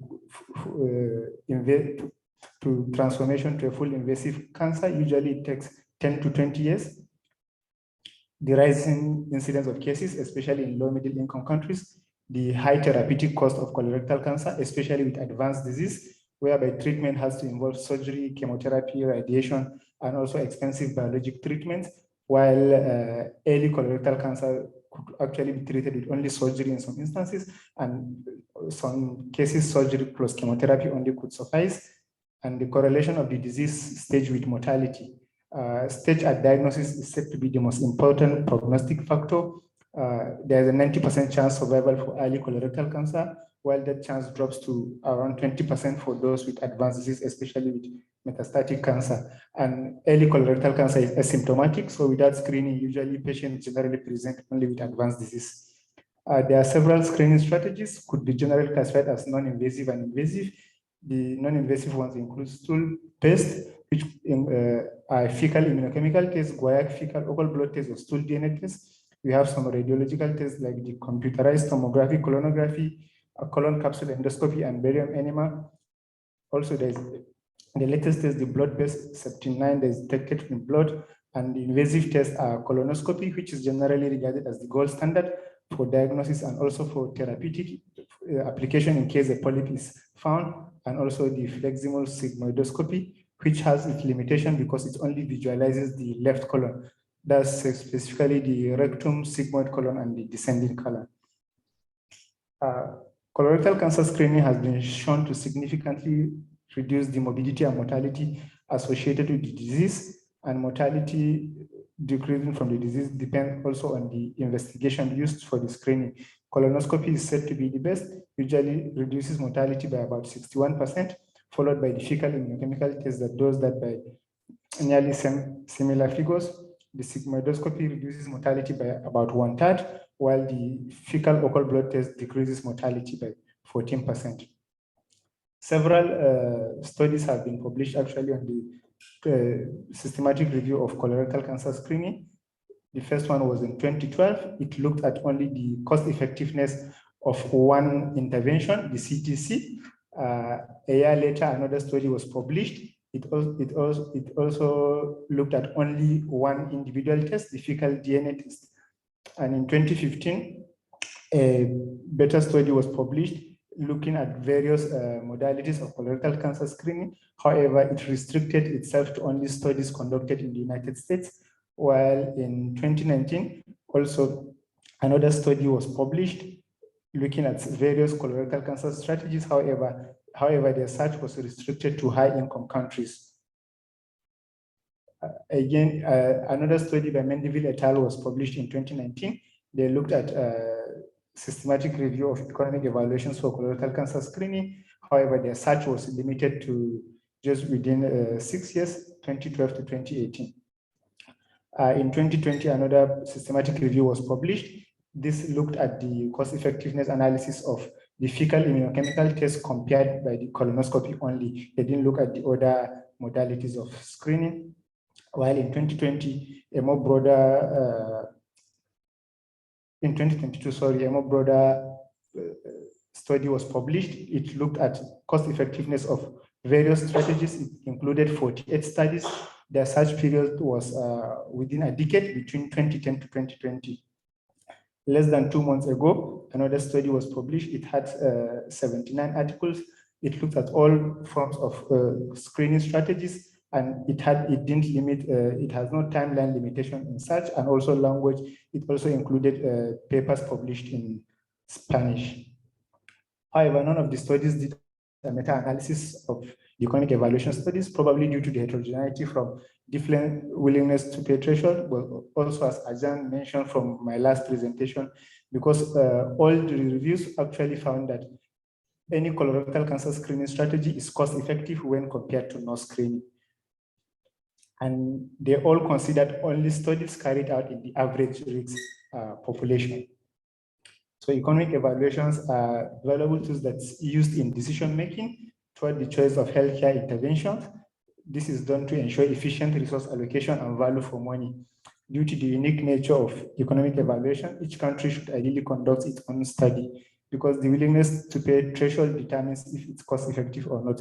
While it's $50,000 in the USA, it's 20 to 30,000 pounds in the UK, and it's $5,000 in Thailand. So what's cost-effective in country A, it's not necessarily cost-effective in country B. However, to conduct these economic evaluation studies is not possible due to various reasons, such as lack of HTA capacity and enough resources to develop such in developing countries. So there's a need for a systematic review to guide decision-making on healthcare interventions in those countries. So as I mentioned, all the previous systematic reviews only considered studies in the average risk population, which is actually the recommendation, the guideline in most countries to conduct a general population screening. But implementing that implementing a population-wide screening is not feasible in many low-medium income countries with limited healthcare resources to cater for it. As such, targeted screening is then recommended among high-risk group, as it is perhaps more cost-effective, feasible, and budget-friendly. So my research questions are colorectal cancer strategies cost-effective compared to no screening in the high-risk population? And what is the most cost-effective screening strategy in the high-risk population as stratified by country income level? And also, what is the common age of commencing colorectal cancer screening among high-risk population? Most of the guidelines recommend that screening for colorectal cancer should commence at the age of 50. However, those with high risk tend to develop colorectal cancer earlier compared to normal population with average risks. And also look at the quality of the studies that conducted colorectal cancer screening in the high-risk population. So the PICO is high risk, specifically first-degree relatives of colorectal cancer patients at risk of developing colorectal cancer. Intervention is any form of colorectal cancer screening modality. The comparator will be no screening or an alternative strategy. So this was not clear to others when I presented last time. So for example, if fecal immunochemical test is the intervention for a particular study, and then the comparator they used in that study is colonoscopy, so it's the alternative strategy for that particular study. The outcome will be the incremental cost effectiveness ratio per quality adjusted life year gain, and studies to be included are cost effectiveness or cost utility analysis studies. The objective will be to determine the cost effectiveness of colorectal cancer screening strategies in the high-risk population based on their incremental cost effectiveness ratios and stratified according to country income level. Feasibility, with regards to feasibility for pooling data, Appropriate search terms will be used to search various Medline, M-based corpus, and cost effectiveness analysis registry. It will include only cost utility and cost effectiveness analysis studies, and it will be only studies that considered colorectal cancer screening strategies in the high risk population and reported ISA Pakwali gained as outcome. So preliminary search through PubMed yielded 365 results, and I went through the titles and got 12 studies that are directly related to my PICO. So eventually all costs from the studies will be converted to a uniform year standard currency using the purchasing power parity, and depending on the data reported by each study, the variance of the IMB will be estimated by one of 5 possible scenarios. This will only become clear after full data extraction is done and supplementary materials also looked at to determine what's available to know how to estimate the IMB and its variance. The quality assessment will be done using the eco-bias checklist. Okay, question please. Trent, say something. Oh, yes, one question about the outcome. You only include the study that have the outcome about the quality and the ISA per quality. So because it's quite different from my study, it included the outcome, intermediate outcome. So with that, with your PICO, only the lifetime outcome, right? Okay.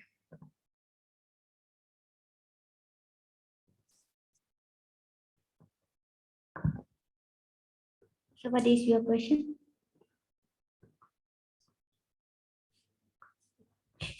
I just asked to understand more about his PICOs. I see. Yeah, you can ask one more question, please.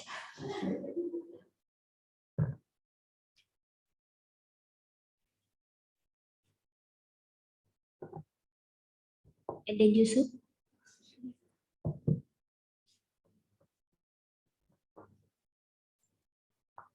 Thank you for the presentation.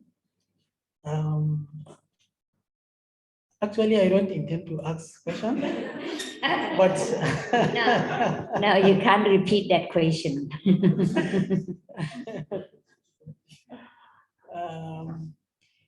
If the screening test is cost effective in the average risk individuals, then chances are that it will also be cost effective in the high risk individuals. So perhaps maybe the evidence from the average risk individuals maybe will suffice to the decision makers to decide to include the screening in high risk individuals. But I don't know, maybe they will need evidence directly from the high risk. Maybe you want to shed more light. Yes, most likely are all going to be cost effective, but it's going to be more cost effective compared to that average risk. And for developing nations that cannot implement a nationwide screening, they need the evidence to see that actually it is even more cost effective compared to the average risk population. And since there are studies conducted, even in high income countries, there's a paper in Spain, from Australia and other countries on only high risk cost effectiveness of colorectal cancer screening of high risk patients. So I think the evidence will be good, especially for those countries that cannot conduct their own economic evaluation study specifically on the topic.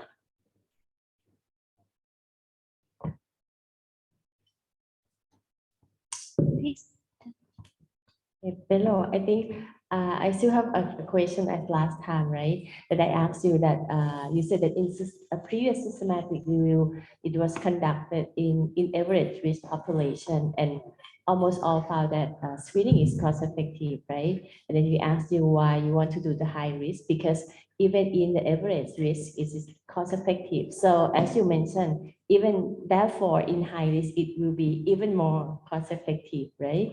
So I think your main objective shouldn't be like to find whether the screening is cost effective or not in high risk, but it should be which of the screening method might be the most cost effective.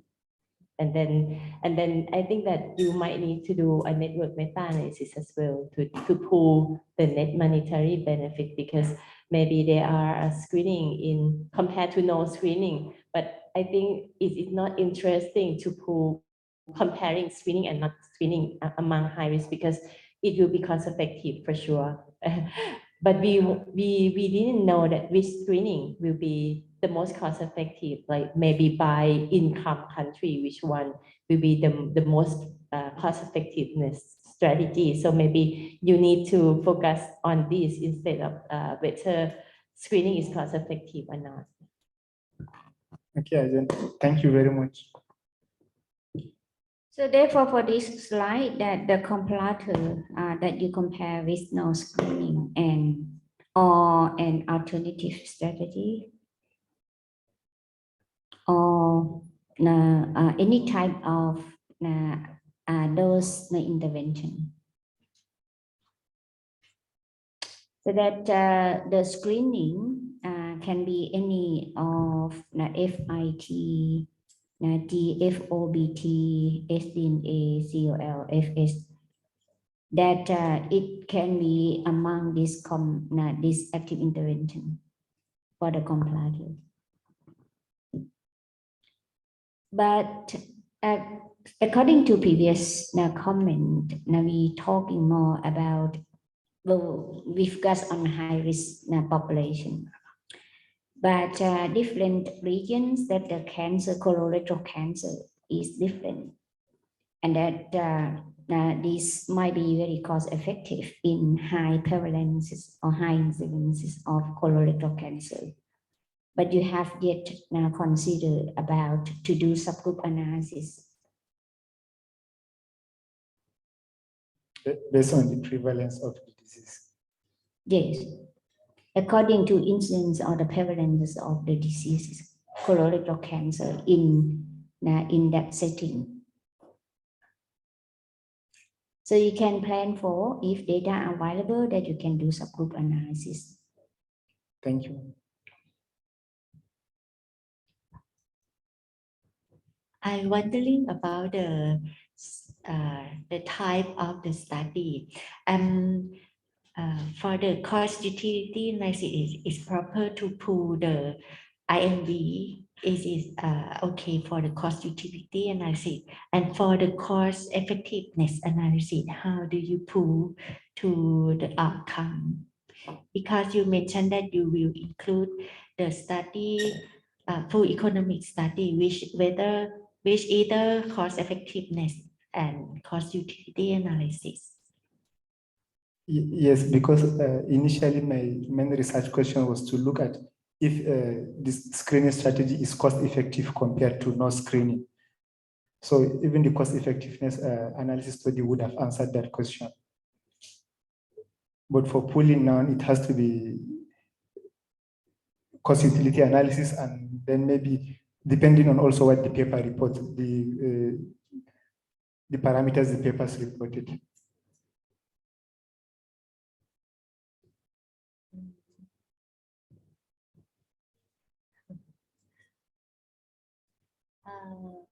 For example, the cost utility analysis, we have a threshold, and then you can convert this threshold into the pooling, the INB, is it right? And I have no idea about the cost effectiveness analysis. If the outcome, whether the mortality rate, something like that, how will you pool this data?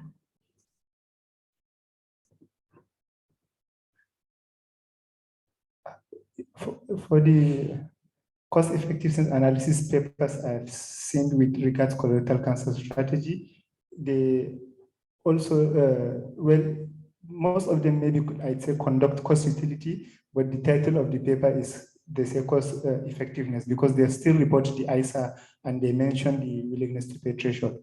But if I cannot use the parameters available from the paper to pull the IMB, then maybe that study will not be included for pulling.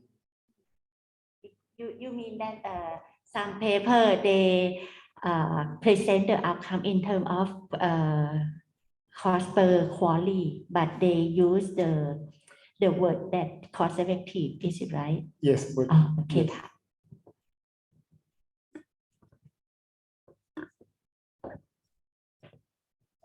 Good presentation, very clear. Shall we move to the next presenter?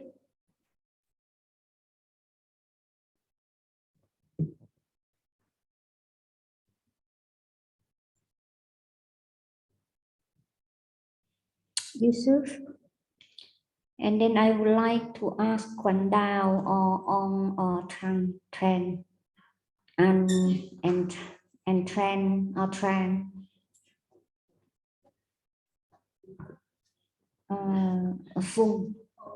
Four. Okay. So, and Ugrit, please. Good morning, Ajahn, and try my to colleagues. comment and So, suggest. My name is Abdul Rashid Hassan Yusuf, medical doctor from Nigeria, STA student. And my topic for presentation will be on global prevalence of human immunodeficiency virus infection among blood donors, which will be a systematic review and meta-analysis. And it will be presented under the following outline: background, previous evidence, rationale, research question, objectives, and feasibility of pooling data. So HIV is one of the 4 major transfusion transmissible infections declared by the World Health Organization.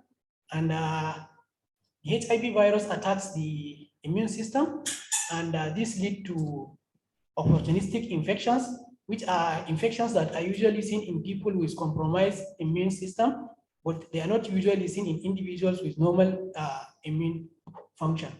So the transmission is usually through sexual contact or blood transfusion. It can also be transmitted vertically from the mother to the baby, or through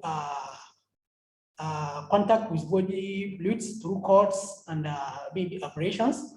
It is a public health concern because currently there is no vaccine or cure for HIV, and when the person is infected, the person has to live with the disease for life, with both clinical, economic, and psychosocial consequences.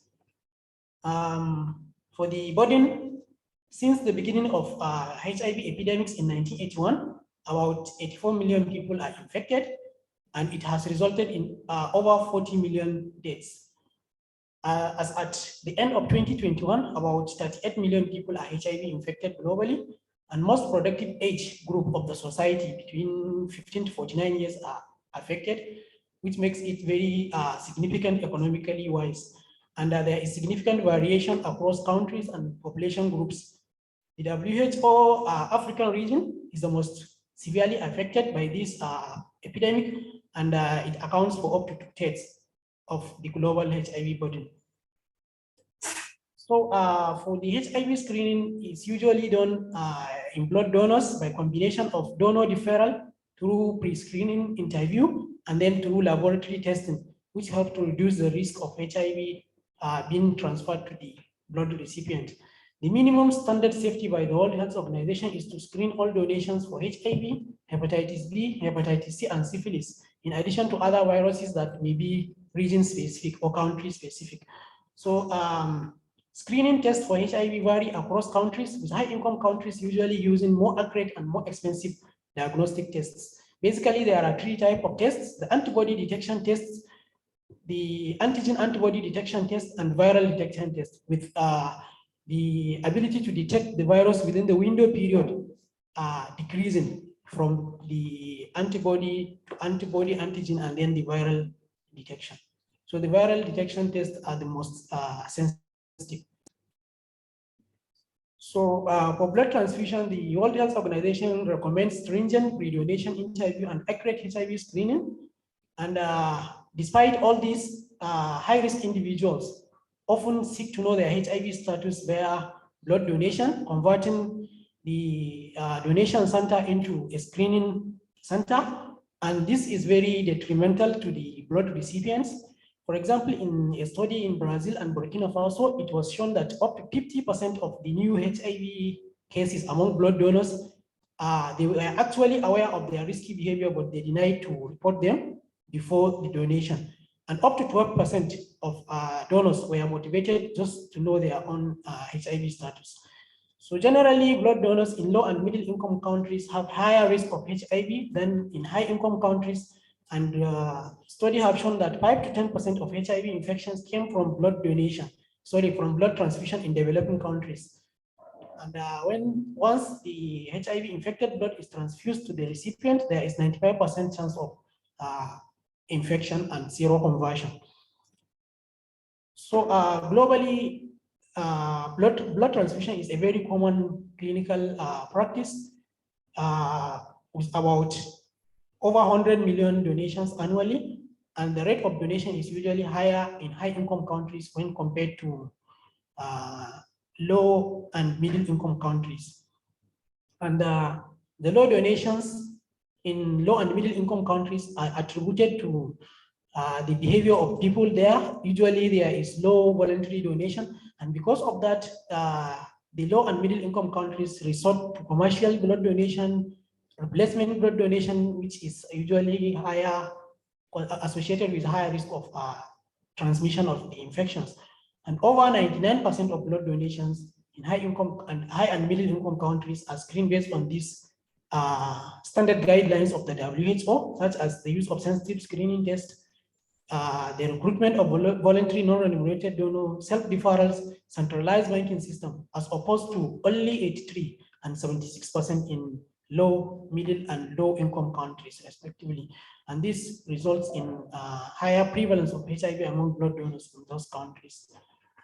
So for the previous evidence, we found that there are many published papers on prevalence of HIV among blood donors, often with multiple papers from same countries, especially those with no centralized banking system. And mostly they are retrospective observational studies. Many studies estimated the prevalence and associations with socio-demographics of the donors, and often the trend over the years. There are also systematic reviews available in the literature. We did an extensive literature search using PubMed and Scopus, and the search terms that we use in the domain of P and O, we use blood donors, blood donation. And then in the domain of the outcome, we use prevalence, seroprevalence, burden or infection, and combined with HIV or human immunodeficiency virus. So for the PubMed, we got 45 systematic review and meta-analysis, while the Scopus, we got up to 151 review papers. So after screening for title and abstract, and some of the basic papers we have to read through. So finally, we were able to get from the PubMed only 6 papers that are relevant to the research question, and then 3 papers from the Scopus, of which 2 were duplications from the PubMed. So at the end, we have only 7 papers that directly answer the research question, which I summarize here. Based on the setting, the auto, title, the PICO, period, whether they use confirmatory tests, the donor type, whether it's voluntary or non-voluntary, the trend, whether it is increasing or decreasing. And I also look at the subgroup, what subgroup analysis did the papers, did the systematic review did. Also the number of studies that they include, the pool prevalence. So I try to summarize these studies. All the systematic reviews were either country specific. All the systematic reviews were country specific. 2 in China, 2 in Ethiopia, 1 each in Sudan, Iran, and Pakistan. And the 2 systematic reviews that were done in China, they included only voluntary non-remunerated donors, and only those that are confirmed that the HIV infection is confirmed by Western blot, and the prevalence was low, between 13 to 21 per 100,000, while the other 5 studies included all types of blood donors, whether they are voluntary or non-voluntary, And the HIV infection was only screened with HIV antibody and not confirmed. And the full prevalence was higher in Ethiopia between 260 to around 2,600 to 2,800. And in Sudan, around 1,800 too. But it is comparable to the result obtained in China, which is, the result obtained in China. So the result that is obtained in Iran and Pakistan is similar to what is obtained in China. So they have similar prevalence, although the mode of testing is different. So for the subgroup analysis, the studies in China and Ethiopia did subgroup analysis of the full prevalence by province, origin, year of publication, donor demographic characteristics such as age, gender, and level of education. While the systematic review in Iran did only subgroup analysis by region, the others did not do any subgroup analysis. The prevalence showed increasing trend in China, a downward trend in Ethiopia, but this trend is not reported in the other three settings. So it can be seen that from the published literature, there is no single systematic review on global HIV prevalence among blood donors. Also, none of the published systematic reviews conducted subgroup analysis by blood donation or by the type of HIV screening that is used or the confirmatory test. So I also look at the Prospero for ongoing systematic reviews, which there are 2 systematic reviews that are ongoing. So I try to summarize them. The first one is in South Asia, and the title is Seroprevalence of HIV among blood donors. The population voluntary and replacement donors. Outcome is seroprevalence of HIV. The data extraction, they intend to extract name of the post-auto, year of publication, age group, study population, study year, study region, study design, a total number of population, and the total number of HIV positive. While they intended to do subgroup analysis by country, gender, age, type of blood donor, and year of publication.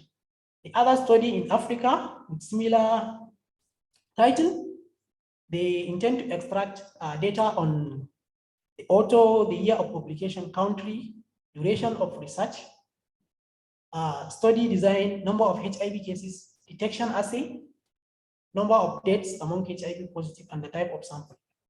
But for the subgroup analysis, they only intend to do country by country and by age group. So for the rationale, there is no previous published study that has reported global prevalence of HIV among blood donors. And this is important for policy decisions, especially for researchers and other agencies and organizations that are involved in HIV care and plan for implementation of prevention and control strategies. And the 2 ongoing systematic reviews are also region specific. Also, none of the published or ongoing systematic reviews plan to consider the screening and confirmatory tests used in the individual studies to conduct the subgroup analysis. And this is important because if confirmatory tests are used after screening, so the prevalence is likely going to be lower and vice versa. So what we want to do, we intend to conduct a systematic review and meta-analysis to pull the prevalence of HIV among blood donors globally and stratify the results both based on the 6 WHO regions and also,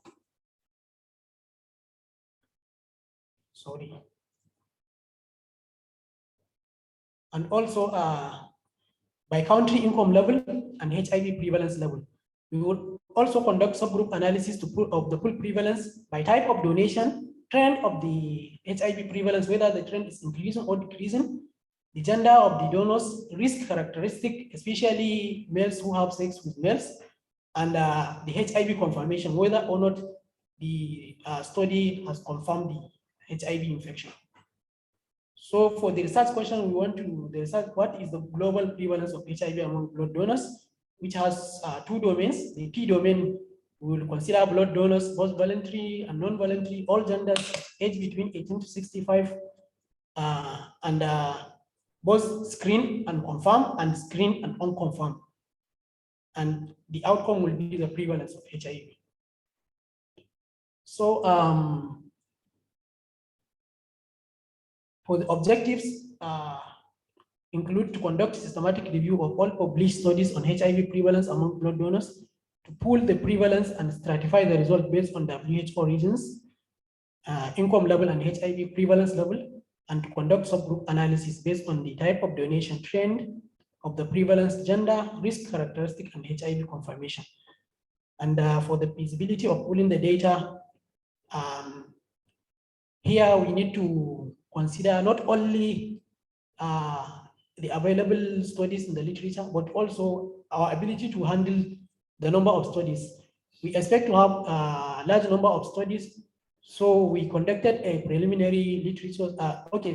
From the available systematic reviews, we may be able to have up to about 304 studies for pooling, while we also went ahead and conduct literature search within the same search terms in PubMed, and there are about 4,200 matches between 1983 to 2023. So we try to filter the results from 2010 to date, only those published in English in human subjects, and we have about 1,300 matches. So we look at the first 10 to see what we can be able to extract from those papers. So this is the PubMed search, where we got the 4,200 papers, and then when we narrow the search between 2010 to date, when we get 1,300. So we try to summarize the data that we can extract from the papers. So most of the papers actually report the diagnostic test that they used for the prevalence, and if they use any confirmation test, they usually mention. And then we can be able to get the total number of blood donors and the positive cases. Few of them reported directly most of them reported the numbers, but few report the prevalence and the 95% confidence interval. So we can be able to pull the data. Thank you. Okay, question please. 4 minutes left. Thank you for your presentation. Firstly, please previous slide about the replacement blood donor. What is that? Replacement blood donor. Okay. Replacement blood donor is when a person's relation is sick and he needs blood. So usually they have a blood bank. They can get the blood and use it for the person, but then the family member has to come and replace that blood. So that person that comes to replace the blood may not be a routine blood donor, you understand? Unlike in other countries where the persons that will donate blood must be a registered blood donor. Okay, and it's about your outcome. You said that you will be certified the outcome. Yeah. No. Next, yeah. The HIV prevalence levels. What is the HIV prevalence levels? We think we may be able to classify the HIV prevalence into maybe low, moderate, and high. Because like I mentioned, the prevalence of HIV is greatly varied across countries. Some have high prevalence, like you can see in Ethiopia, they have like 2,800, 100,000. While in some countries, they have just 13 or 20 something.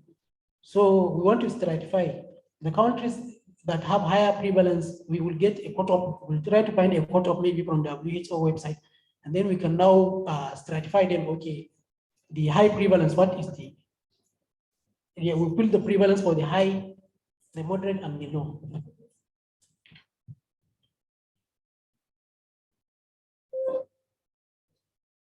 So this level is not published or reported in any published organization like WHO.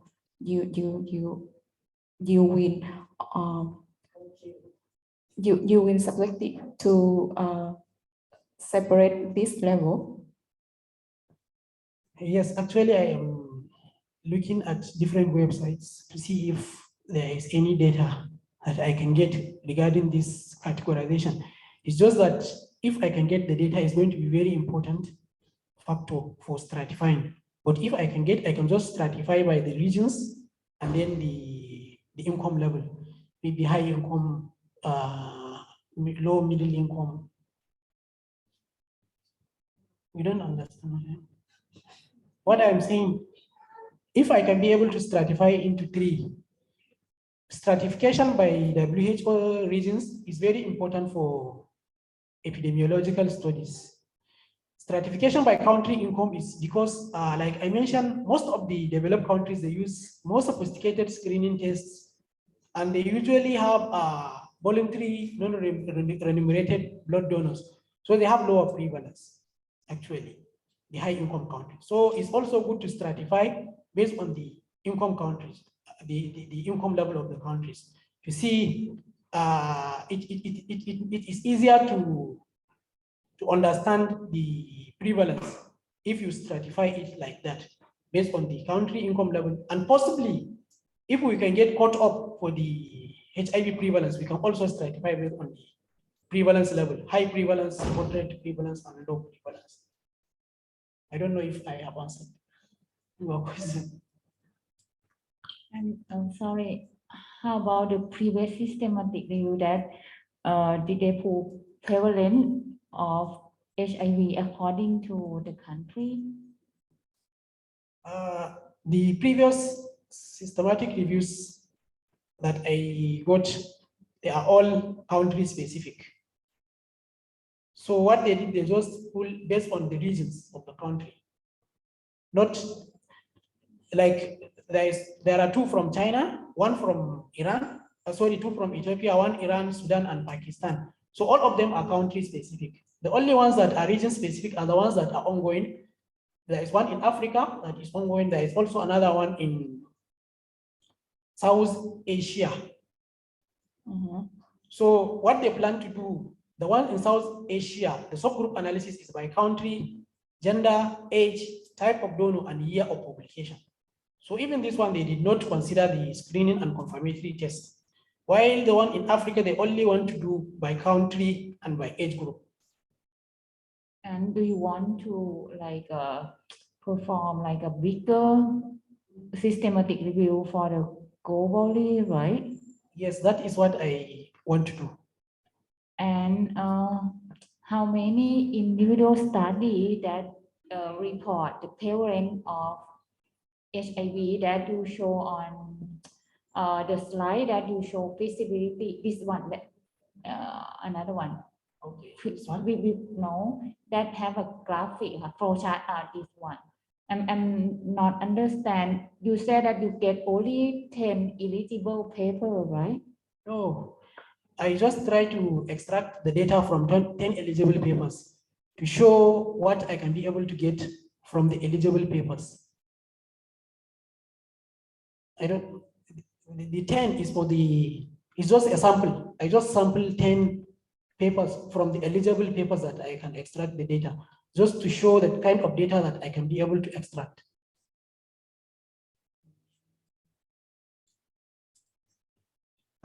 Just to follow up on the comment that was made previously, my concern would be in terms of the different regions that you're proposing to analyze. And I think the strength of your systematic review stroke meta-analysis will really be in the sensitivity analysis, because when you look at the breakdown of the WHO regions, you're really not comparing like with like.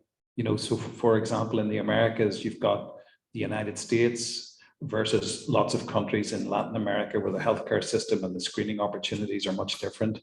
Right across Europe, you've got huge disparities in terms of the healthcare provision and the screening opportunities from Western Europe right across to Eastern Europe.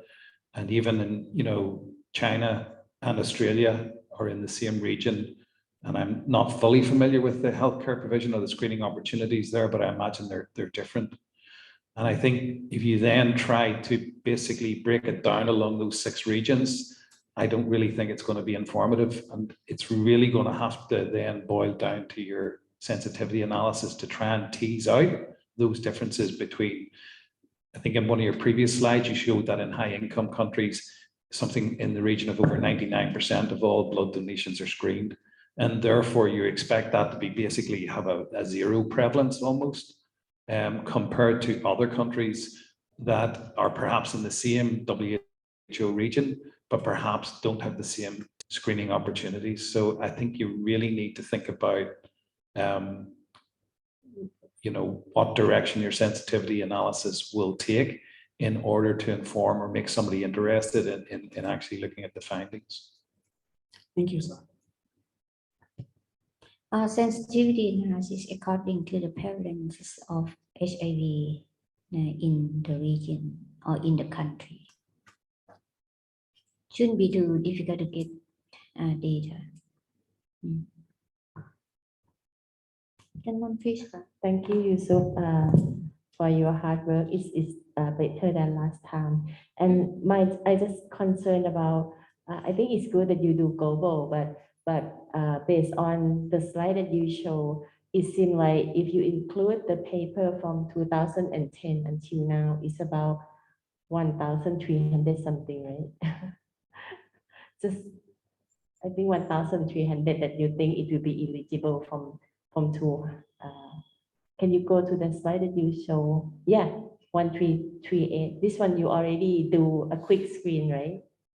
And that one, or of 1338 study will make your criteria. So I'm just concerned that I might not sure whether you will be able to do within a limited time, or should we do from 2010, or maybe if we did not want to explore the time trend, maybe we move from 2010 to 2015 or something like that.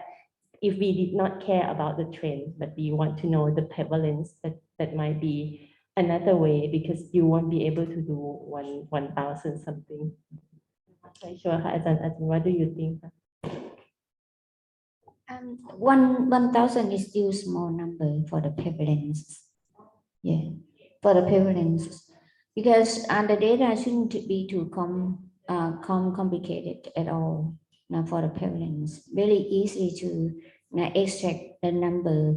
When I did CKD in 2009, that 1,000 and 1,000 to review 3,000 or 4,000 for prevalence. Yes, for prevalences, and we need a lot of number actually for the prevalences, and that will allow you to stratify by WHO region and also by the prevalences of HIV infection in the region. And perhaps you can do those response, and also that will be the period of the study after it was documented in the guideline for blood donor that everyone must be screened or checked now with at least the standard test. Now, what type of standard test? So you can see before and after. Okay. So I think that is still small number for 1,000. Yeah.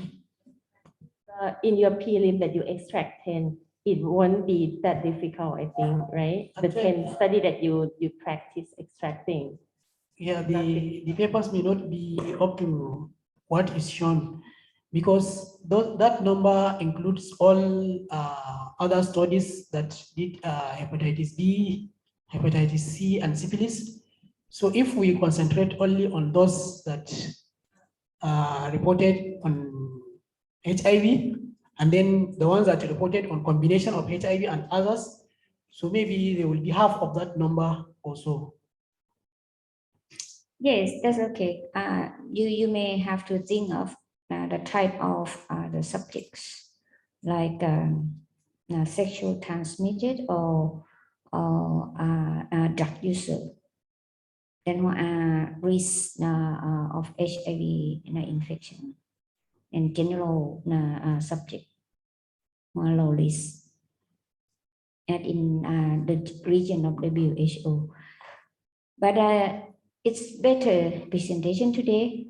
Now this is now quite more informative and easily to follow. Thank you. Good work. Thank you, Ajahn. Improvement. All right, shall we move to the next presenter, please?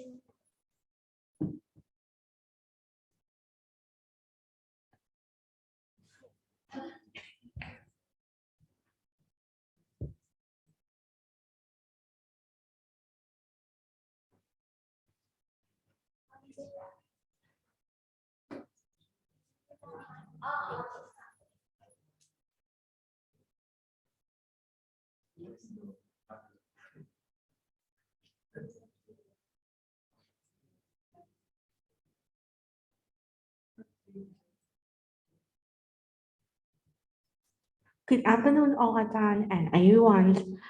Today I would like to present assignment 1 round 2.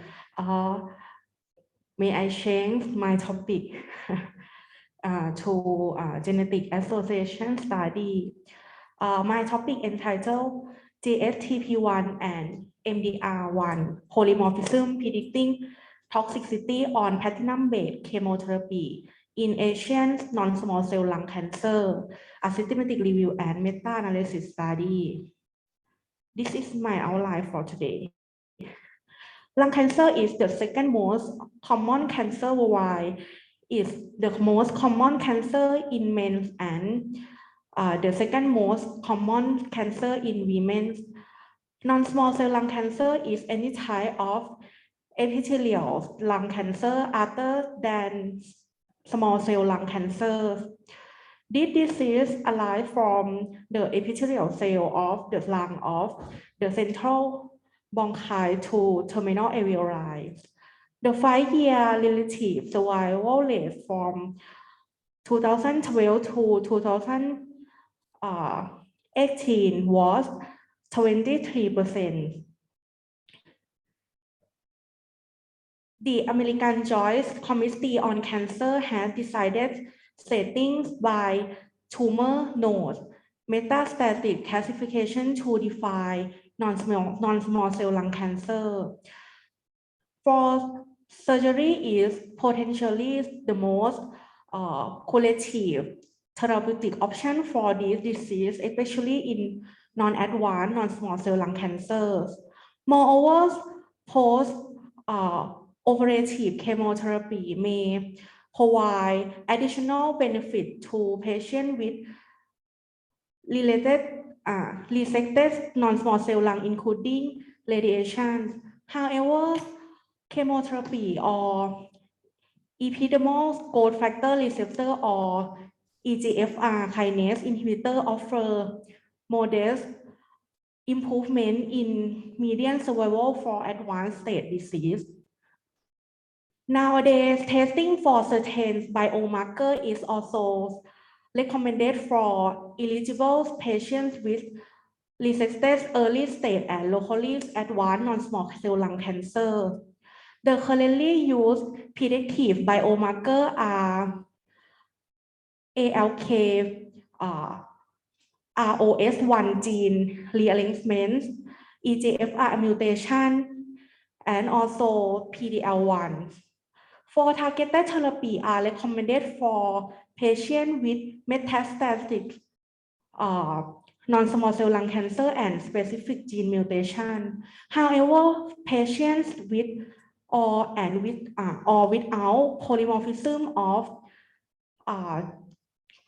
this gene expression who receive previous adjuvant chemotherapy or are eligible to receive platinum-based chemotherapy. From NCCN guideline, this show about targeted therapy, and this is regimen for platinum-based therapy. For platinum-based therapy, cisplatin, carboplatin, and oxaliplatin are worldwide used for chemotherapeutic eradication of cancer. Platinum medication adverse effects such as low selectivity, significant systematic toxicity, and drug resistance severely restrict their clinical use. Moreover, nephrotoxicity, myelosuppression, and neurotoxicity are the dose-limiting adverse effect of cisplatin, carboplatin, and oxaliplatin, respectively. Another other common side effect includes hematological toxicity, hepatotoxicity, autotoxicity, and cardiotoxicity. For genetics, polymorphism contribute to the difference in platinum-related clinical outcome and toxicity. For meta-analysis, 11 polymorphism in 9 genes were found significantly associated with platinum-based chemotherapy treatment outcome. They divide 4 parts about DNA repair, drug influx and efflux, and metabolism and detoxification, also DNA synthesis. In addition, platinum-based treatment was substantially linked with GSTP1 and MDR1, another term called ABCB1 in Asian non-small cell lung patients. For previous study, I found 2 meta-analysis about toxicity. The first, they pulled data from 2005 to 2019 on 16 polymorphism of 11 genes. They focused about genetic polymorphism and platinum-based chemotherapy-induced toxicity in patients with lung cancer. However, I found 4 of 20 studies were GSTP1 and MDR1 associated in this study. However, only 1 study was Asian non-small cell lung patients. For GSTP1, they focused only hematological toxicity, and MDR1 focused hematological and GI toxicity. And another one, in last year, the studies about association between GSTP1 and toxicity in patients receiving platinum-based chemotherapy. They pull data from 6 types of cancers. I found 1 of 10 studies were lung cancer patient in Italy. This is focused about hematological toxicity, lack of other critical toxicity, and also this article focused only RCT study. Although several genetic polymorphism and platinum-based chemotherapy associate gene drug response, GSTP1 and MDR1 were significantly correlated in Asian non-small cell lung patients. There have been numerous systematic review and meta-analysis about polymorphism and clinical outcome of platinum-based chemotherapy, but the toxicity research has been lacking. Moreover, there has not been pool analysis of GSTP1 and MDR1 polymorphism predicting platinum-based chemotherapy toxicity in Asian patients. Also, critical adverse events have not been included. Therefore, this study will be performed the association between GSTP1 and MDR1 polymorphism and platinum included toxicity in Asian non-small cell lung patients. For research question, are toxicity from platinum-based treatment associated with GSPP1 and MDR1 in patients with Asian non-small cell lung? So my study objective will be to determine the relationship between GSPP1 and MDR1 polymorphism and toxicity that went on by platinum-based chemotherapy in Asian patients with non-small cell lung, and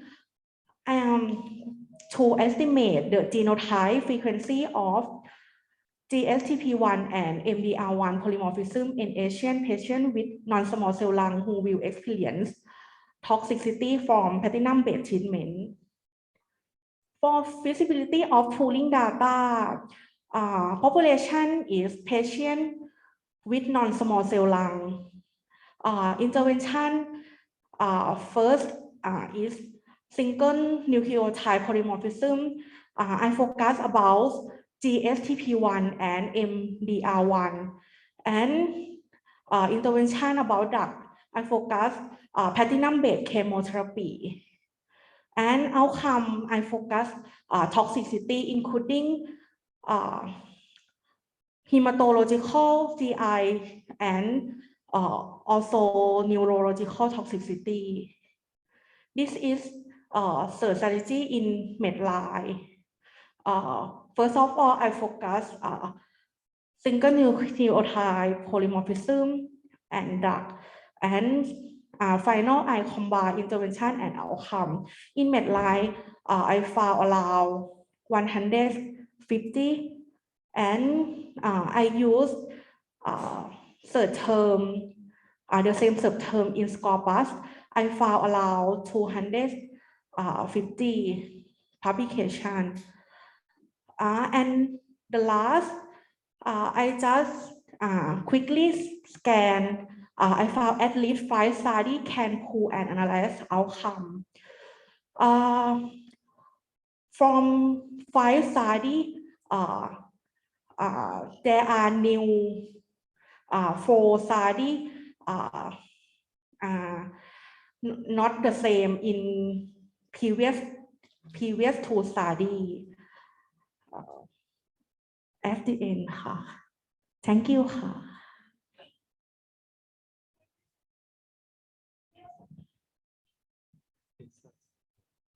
Thank you for your presentation. I just have a quick question on your PICO that your study will focus in Asian population, right? So I think you should specify here Asian population as well. And for the comparator, that I'm not sure how do you determine by none. I think you have to specify or have more explanation, like is standard of care, the current care, or they do not have any treatment, something like that, to make it clearer. And I still curious about your rationale of this study, because you mentioned that there is previous study and the study in Asian population only one study, right? And you would like to do the meta-analysis, and I'm not sure that how many paper is do in Asian population right now. Okay.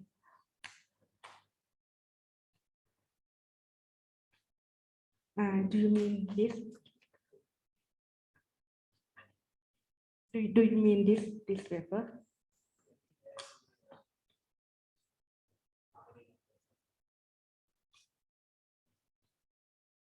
Oh. Okay.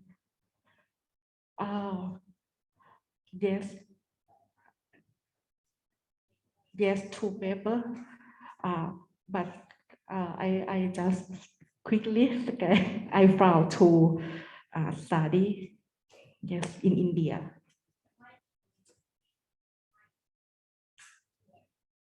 Yeah, that's why I concerned that it's possible to pull the data because there's just a few studies. Okay, at least I show 5 study. For 4 study is not pool in previous study because 2 previous study focus only RCT study, but new study is cohort study, something like that. I have a couple of questions just to follow up on a similar sort of idea. So you mentioned polymorphisms. So is it definitely single nucleotide polymorphisms that are the risk factor associated with treatment response in this instance? And for the 5 papers that you have listed here, is it the same SNPs or SNP that they evaluate in each of the 5 papers? And I guess then the question is, so is this a polymorphism that's specific to Asians? Is that why you want to focus your meta-analysis on an Asian population and not populations from elsewhere? Is that the case? And so if this is an Asian-specific SNP, have you looked at the frequency of this particular SNP in Asian populations? Is it a rare variant, or is it an uncommon variant, or is it a common variant in Asian populations?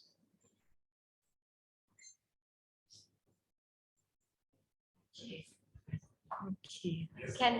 Well, I have got the same question. That why considering only Asian population? Because she did not provide the prevalences of these 2 polymorphisms across ethnicity. So if you provide the prevalences of this polymorphism or other few polymorphisms as well, that now also affect on drug toxicity in non-small cell lung cancer who receive platinum-based treatment.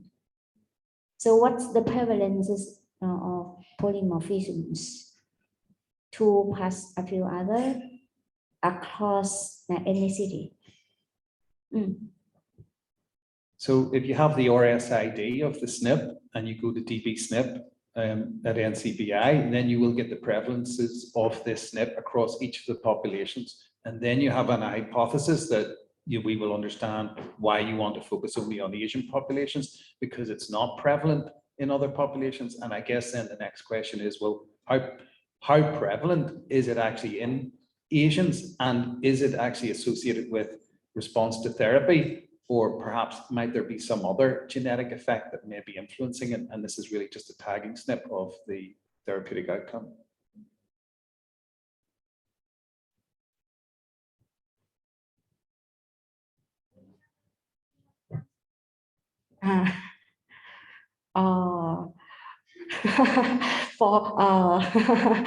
I cannot answer about prevalence now, but I focus Asian population because I found one meta-analysis found significant about 2 polymorphism effect to Asian population.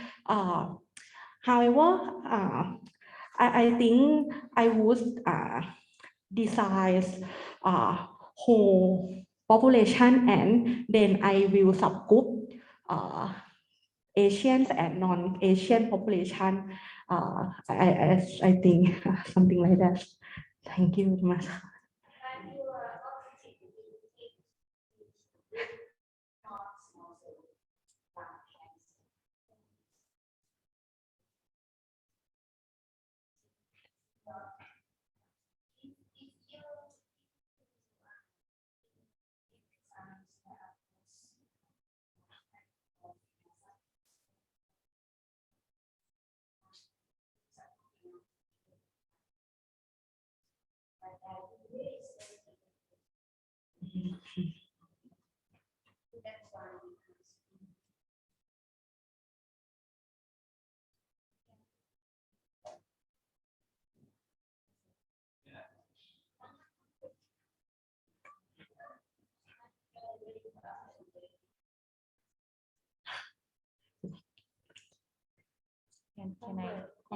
From the previous study, as you showed that, please clarify that they show the association between the gene and the group of platinum or the gene related to the specific drug therapy.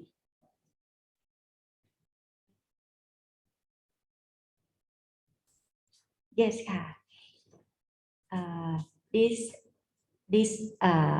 this study, each study they show the related between the gene and platinum group or the gene and specific drug therapy, because if you see in detail of the gene, they can associate it to the doxorubicin, cisplatin, and group of platinum as well. So please clarify the study they study about the association with the group or each specific drug. I think I will answer a little bit. Most of study use cisplatin base. Another use carboplatin. And one publication used bevacizumab plus platinum-based chemotherapy. I think I will explore more about another drug plus platinum-based chemotherapy, things like that. Continue from Ajahn Amarin and Professor Garrett about your PICO. So you need to revise your PICO. So P should be the patient with non-small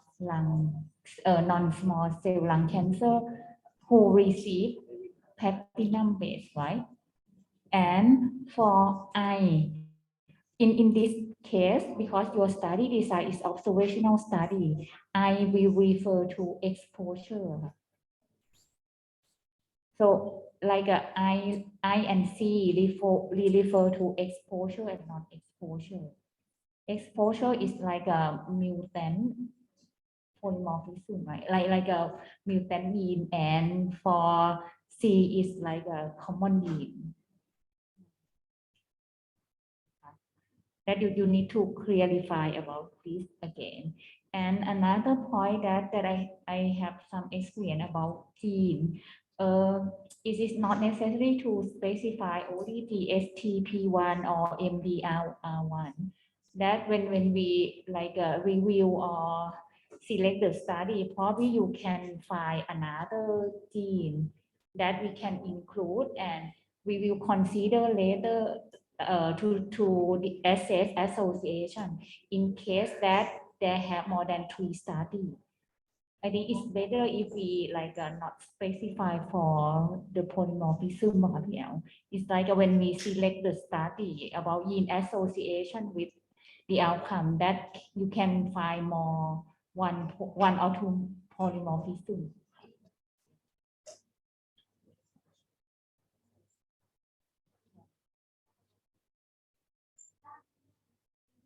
Like an exposure. No. This must be very specific actually, because it interact with the treatment that platinum-based chemotherapy. So the patients with non-small cell lung cancer who receive platinum-based chemotherapy, right? Yeah. And then now you're going to assess whether the gene that polymorphism mutation of each of these polymorphism now having toxicity in terms of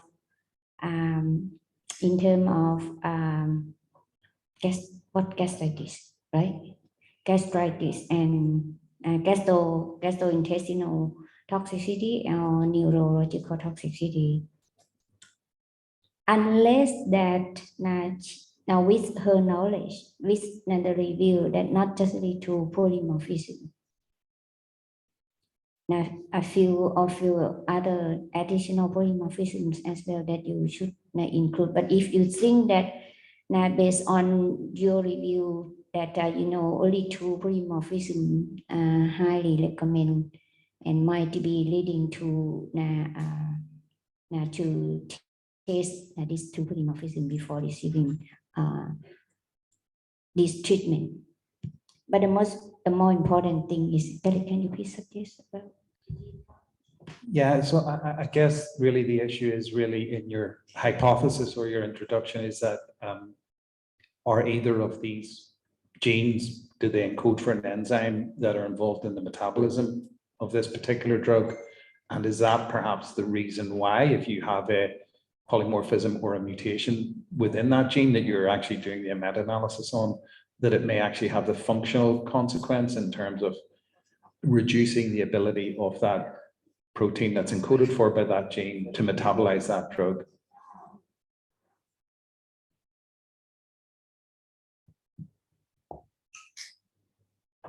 So therefore, you really need to provide information about the gene functions, okay, before move to the toxicity, to let us now follow and understand.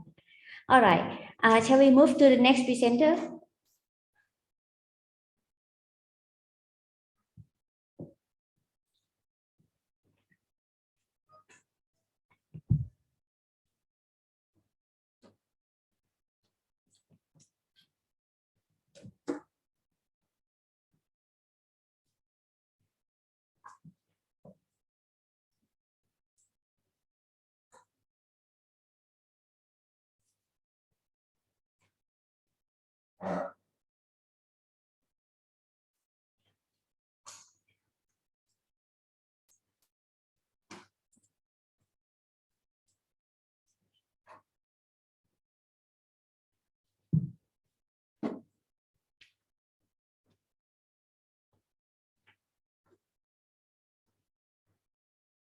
So hello everyone. Today I will present the topic about effectiveness of antihypertensive drugs on blood pressure control and lowering complications in hypertensive patients.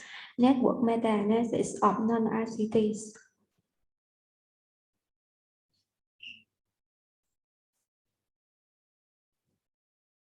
So high blood pressure is one of the leading modifiable risks of ischemic heart disease, stroke, and other cardiovascular disease, chronic kidney disease, and dementia worldwide. And number of patients with hypertension in others higher than 20 years, around 1.6 billion by 2025. And high blood pressure causes around 7 to 10 million every year worldwide. Blood pressure declines in high-income countries and in low-income countries. And there is a global agreement on hypertension with a strong evidence of the effectiveness of four major classes of antihypertensive, include diuretic, ACE, ARB, and CCB. According to previous related studies, there are 11 network meta-analysis of RCT study, and there are not any network meta-analysis of non-RCTs, and there are 2 meta-analysis of non-RCTs. And for the Prospero database, there are not any reviews. And for individual related study, I focus on cohort study designs. So after screening title and abstract of 100 study hour for around 4,500 study, I read more about a studies to extract data. So the first part of my rationale is there is uncertainty related to guidelines for hypertension management. So in recent years, guidelines for hypertension management have recommended lower treatment targets based on trials that found the benefits for cardiovascular risk reductions. However, there is uncertainty remains to whether such benefits in real-life clinical practice. And moreover, there also uncertainty remains about the optimal first-line monotherapy for hypertension.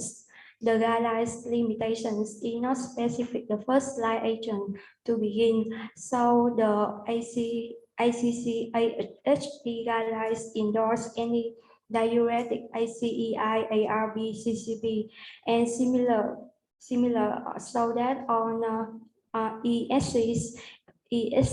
ESH guideline would further inclusions of beta blockers. However, these recommendations differ largely from other RCTs that provide direct comparisons between limited number of agents, not drug classes. The second point is that the advantages and limitation of clinical trials. So RCT are considered the gold standard of clinical research because of sophisticated data collections and the probableness against the confounding factors due to randomizations. And this feature might contribute to RCT lack of generalizability to real-world clinical practice. And RCT is expensive and takes a long time to complete.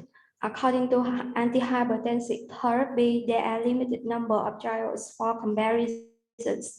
For example, a high-quality systematic review and meta-analysis conclude that ARBs have similar efficacies compared to ACEI.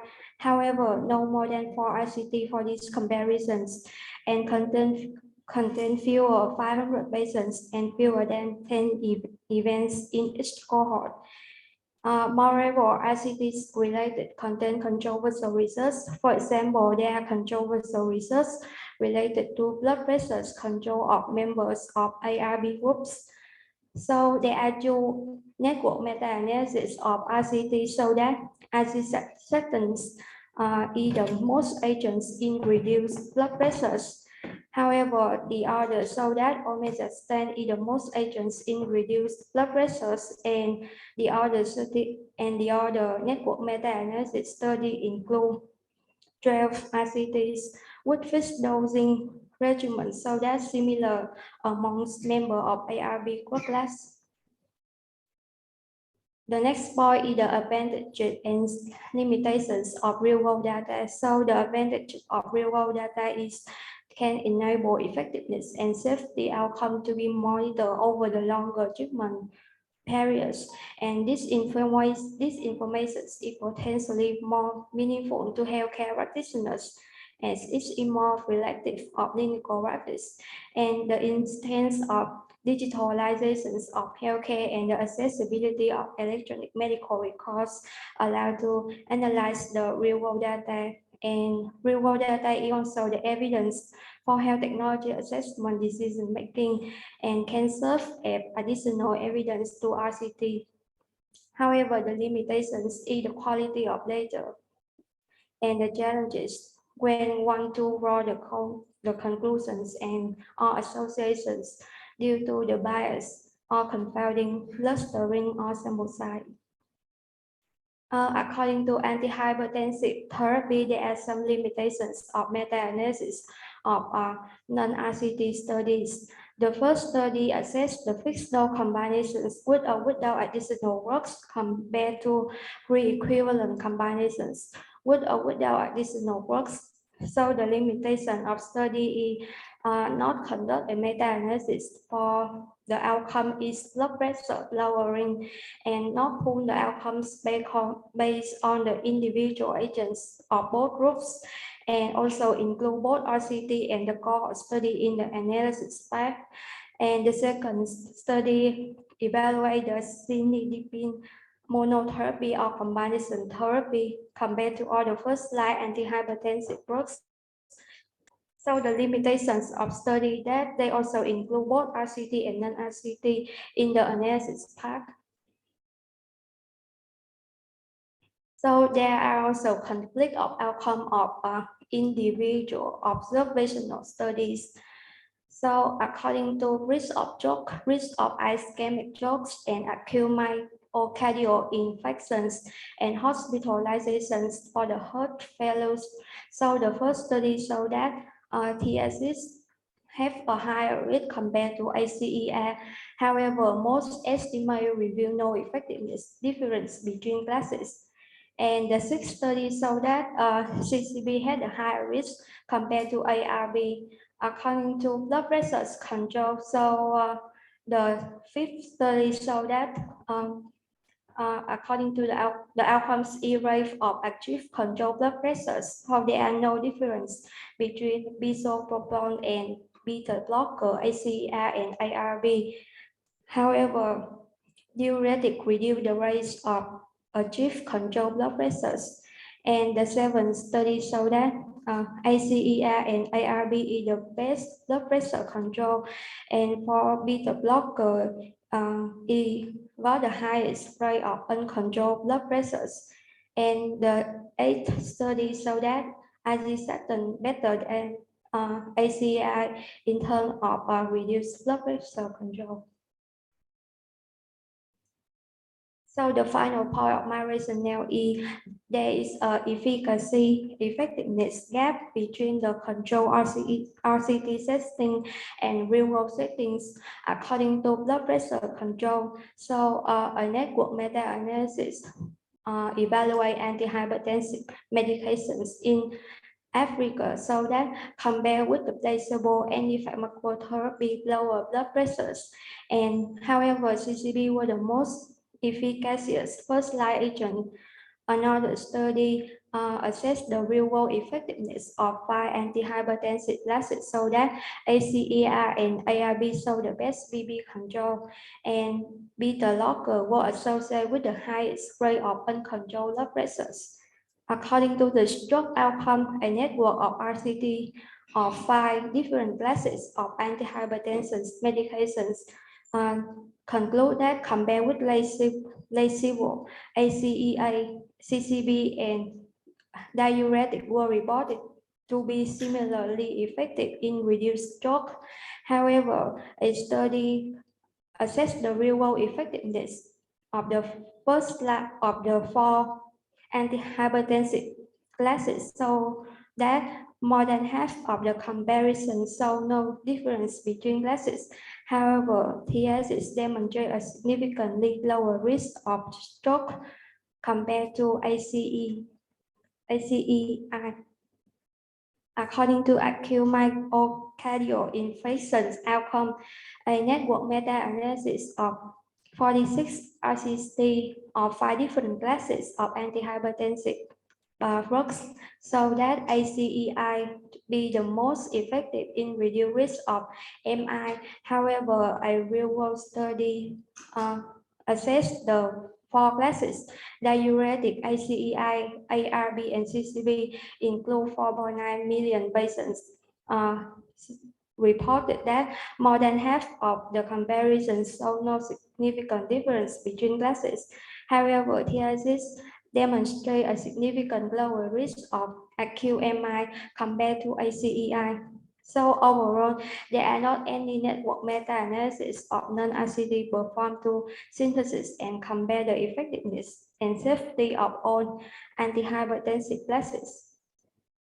So the research questions is based on real-world data. What are the effectiveness of blood pressure controls and lowering complications of monotherapy or combination therapy of antihypertensive treatment of hypertensive patients?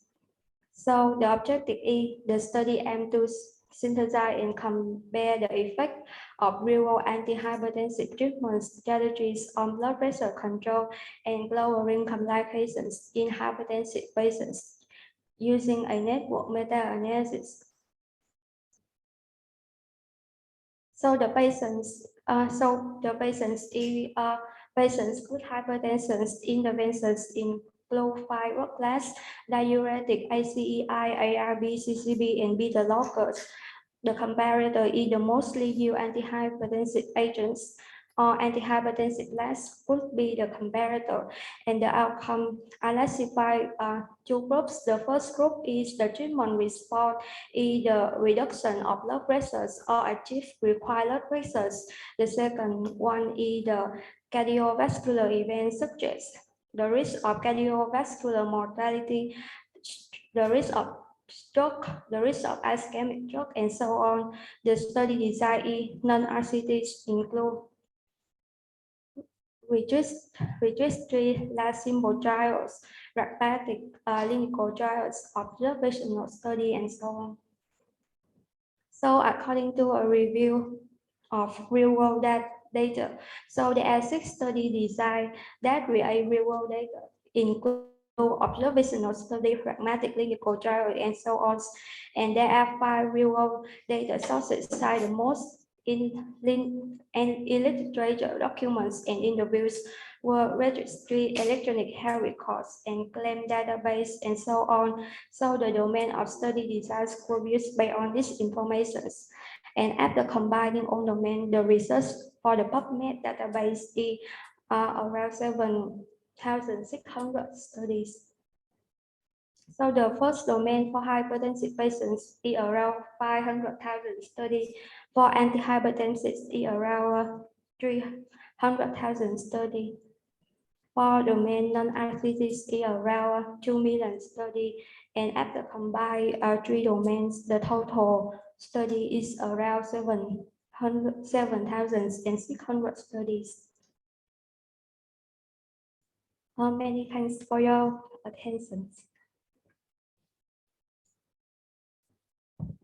Okay, question, quick question. Yes, please. Sorry, let me ask a basic question. Seems like you have so many papers to review. Could you maybe streamline your people to maybe reduce the number? Maybe the population can be hypertension in adults or something like that. This is also the questions that I want to ask on agents. But in my opinions, maybe I will scope the study design. Maybe for observational study, I only include cohort study, and for the real world data source, I include only registry.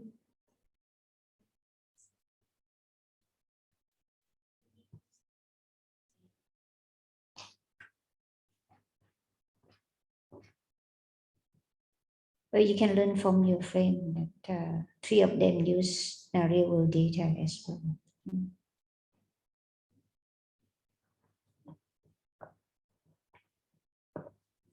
So that based on real world data, that it's good not to use real world data, but another side of the coin that you may need to consider the biases that we mentioned a lot now from your friend's presentation.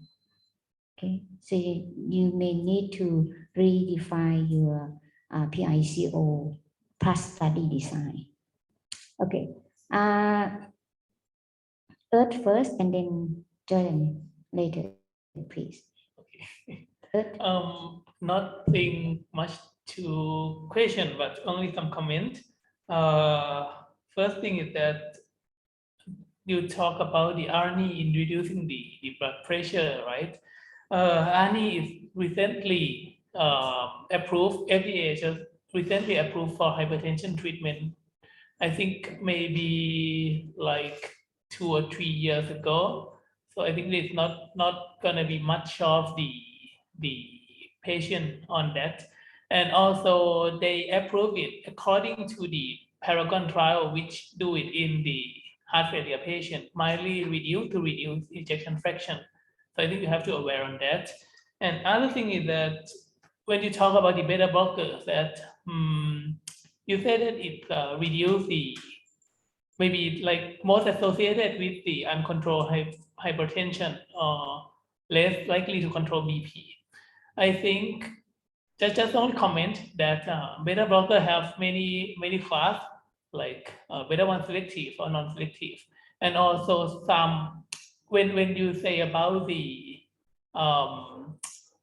outcome too, because some of the beta blockers have approved efficacy on heart failure, reduced ejection fraction like carvedilol or nebivolol. Yeah, so and it come across both type of the beta blockers too. Just only comment to take in mind. Okay, thank you. Jordan, please. Your turn, Jordan.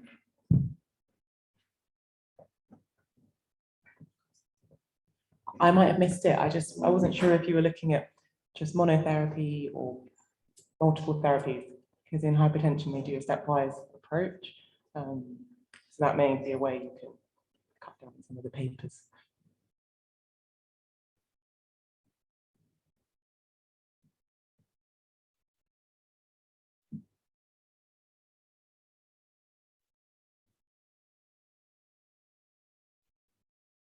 Okay, advisor, please. I think you need to specify which one, hypertension with heart failure or hypertension with something, because the visible, you can see that the last slide, 7,000 paper that you, that is a feasibility for pooling, that is not because you didn't specify which population that you are interested in, and which one is some lacking information now, something like this. So I think if you specify your study will more interesting. I think just to follow on from that comment, when you look at your original question on your first slide, it's effectiveness of antihypertensive drugs on blood pressure control and lowering complication in hypertensive patients. And I guess if I read that title, it seems a little nondescript because I don't really know what the lowering complication is. And so perhaps as just suggested, maybe it might be worth specifically focusing on one or more rather than all the complications. And then maybe you have more than one manuscript to write as a consequence of that. I don't know, but it's definitely a lot of, despite what Amran says, it's definitely a lot of manuscripts to go through and try and extract the data. And perhaps then maybe you might have an opportunity to focus more on the specific title of your question. In my opinion, maybe the outcome is I only focus the complications in cardiovascular events again.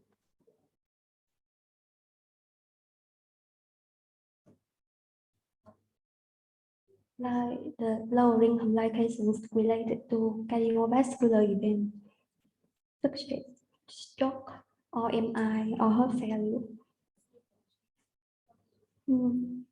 I think so. Yeah.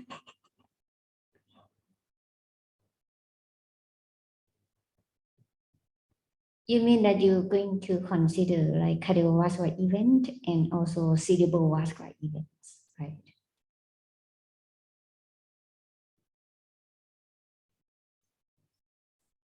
Cardiovascular events and cerebrovascular events. Maybe only cardiovascular event and blood pressure control. But stroke, hemorrhagic stroke, ischemic stroke, that these are cerebrovascular events, not cardiovascular event.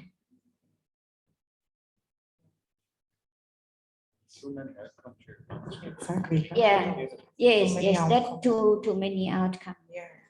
You can consider cardiovascular events, including what, like myocardial infarction or atrial fibrillation. No, sorry, not atrial fibrillation.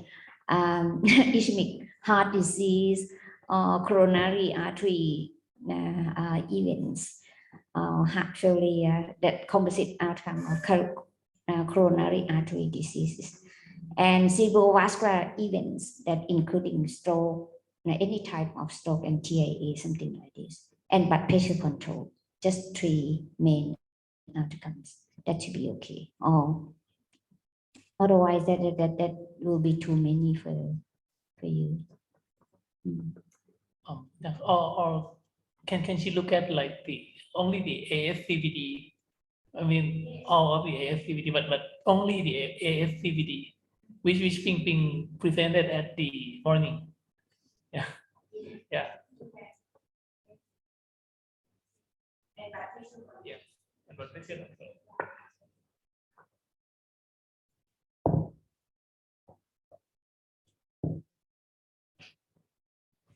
Actually, your study is similar to other 3 of your friends, so you can talk together and learn from them as well. Okay, that use real world data, and you may need specific study design. All right, let's move to the next presenter.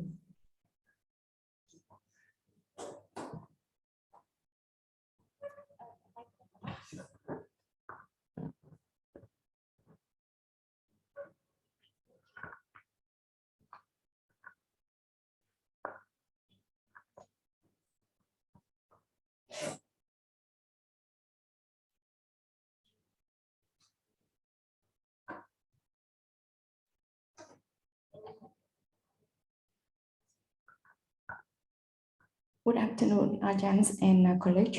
My name is Chanti Phok, and today I will present about the cost-effectiveness analysis of cervical cancer screening using HPV cell sampling, a systematic review and meta-analysis.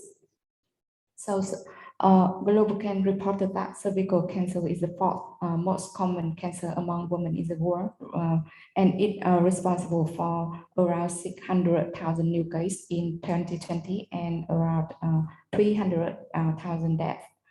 And with approximately 90% occurring in low and middle income countries, where access to screening and treatment option is limited. So screening method have been developed that can detect precancerous lesions or early stage cervical cancer. And through that, it can be timely intervention and reducing the need for more invasive treatments. So I will talk a little bit about the natural history of cervical cancer. Yeah. Oh, no. So the main state of HPV intervention and its progression to this figure displays the main state of HPV infection and its progression to cervical cancer. So HPV infection typically occurs soon after sexual debut, as most people are exposed to HPV through sexual contact. But most HPV infections are transient and asymptomatic and clear within a year or two. And only a small fraction of infection persists for more than 5 years and pose a risk of developing precancerous lesion. And here is the state at which lesion is detected on screening. Different screening tests can detect HPV infection and cervical lesion at different states of carcinogenesis. Firstly, the HPV test can identify the prevention of high-risk HPV types before any cellular change occur. And secondly, the cytology or the cytology conventional type or liquid-based cytology test can detect abnormal cells in the cervix. And it typically appear at a later stage after infection.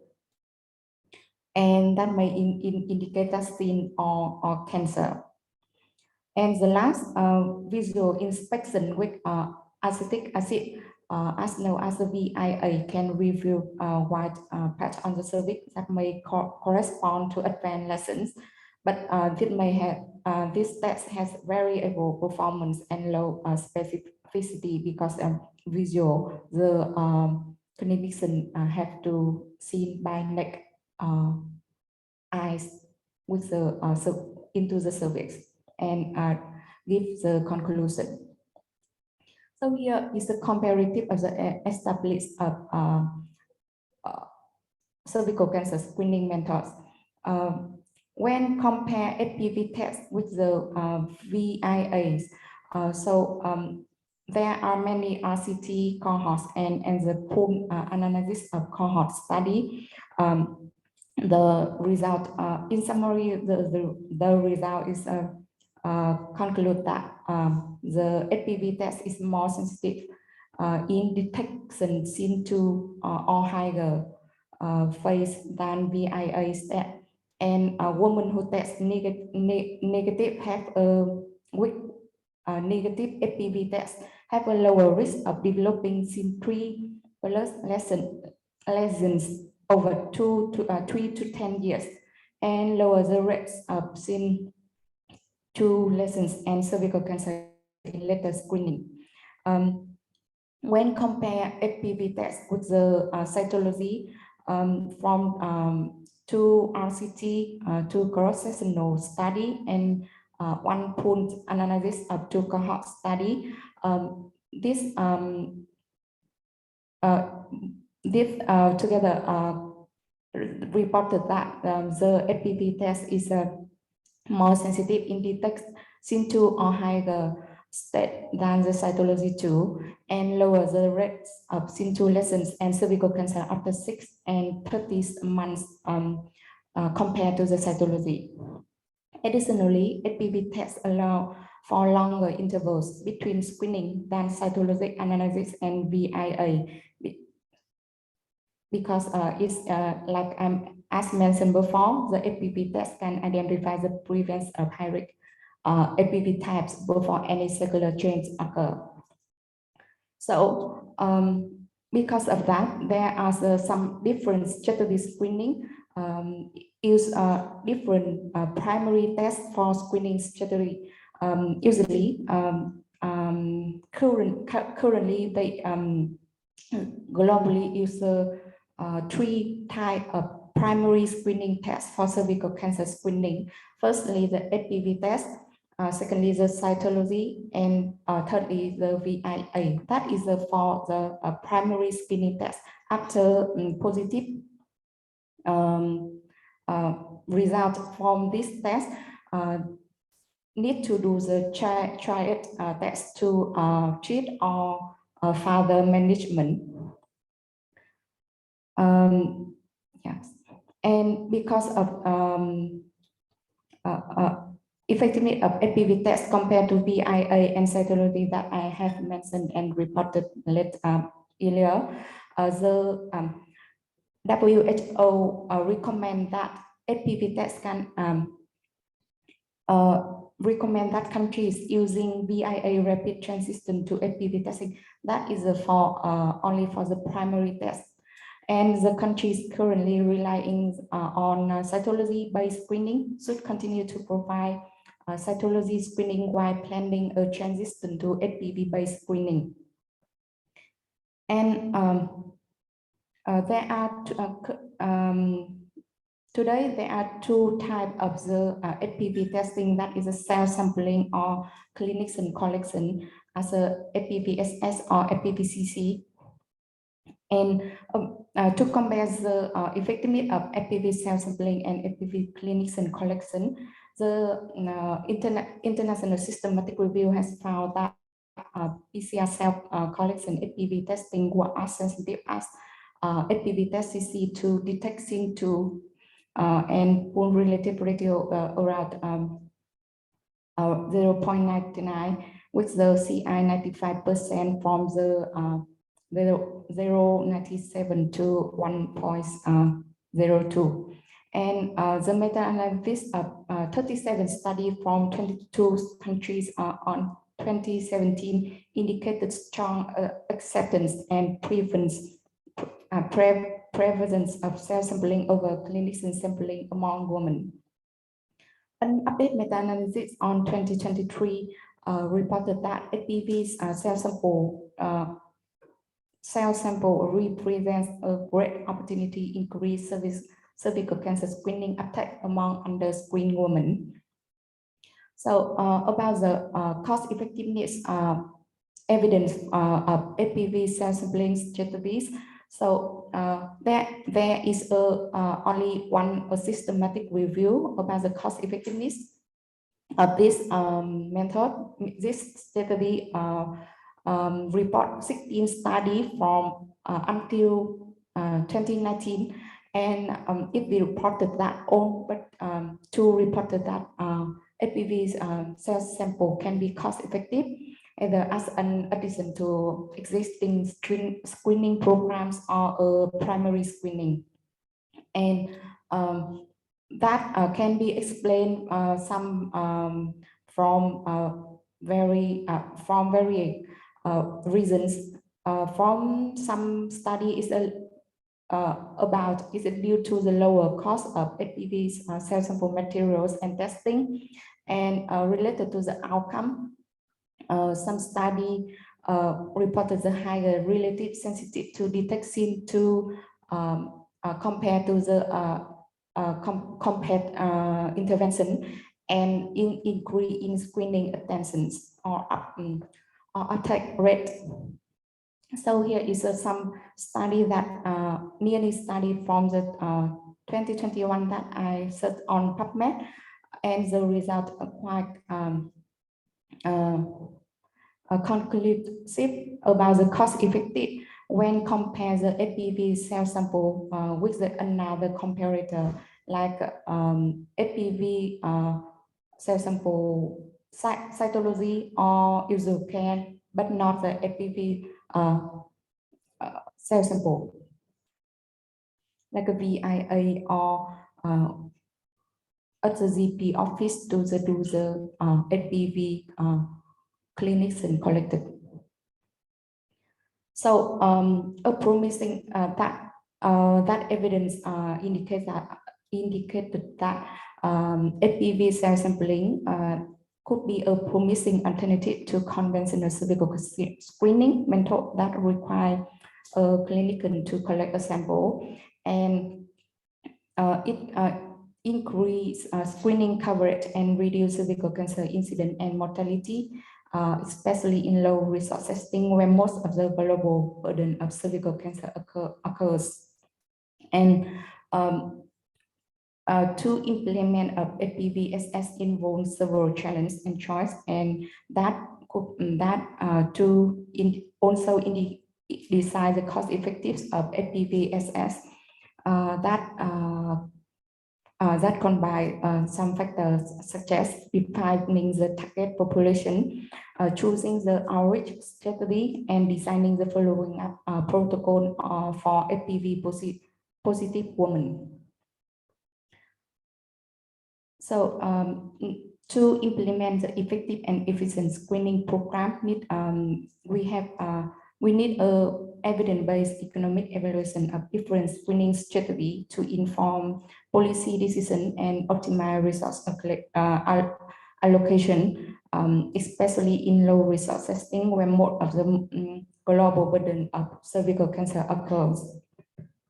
But there is only one systematic review is conducted on 2020 that summarized 16 studies on the cost effectiveness of HPV cell sampling for cervical cancer screening, and it's only included the modeling study, and most of them were from high resource setting, and the results from this study interpreted based on the US context.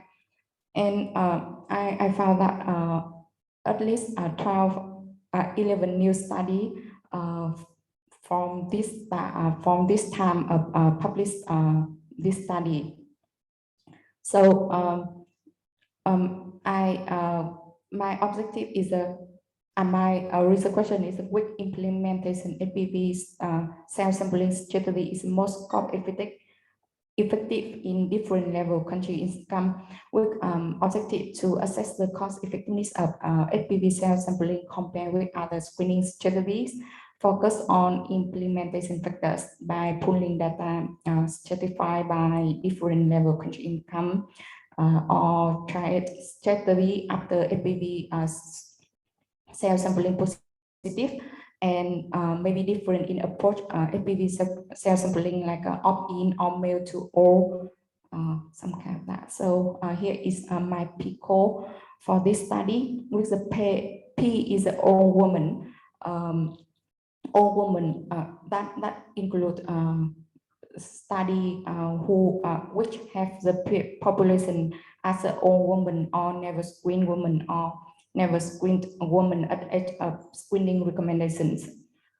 And the interventions would be the HPV cell sampling strategy, and comparison would be the other screening strategy like a clinics and collected HPV testing or VIA or cytology.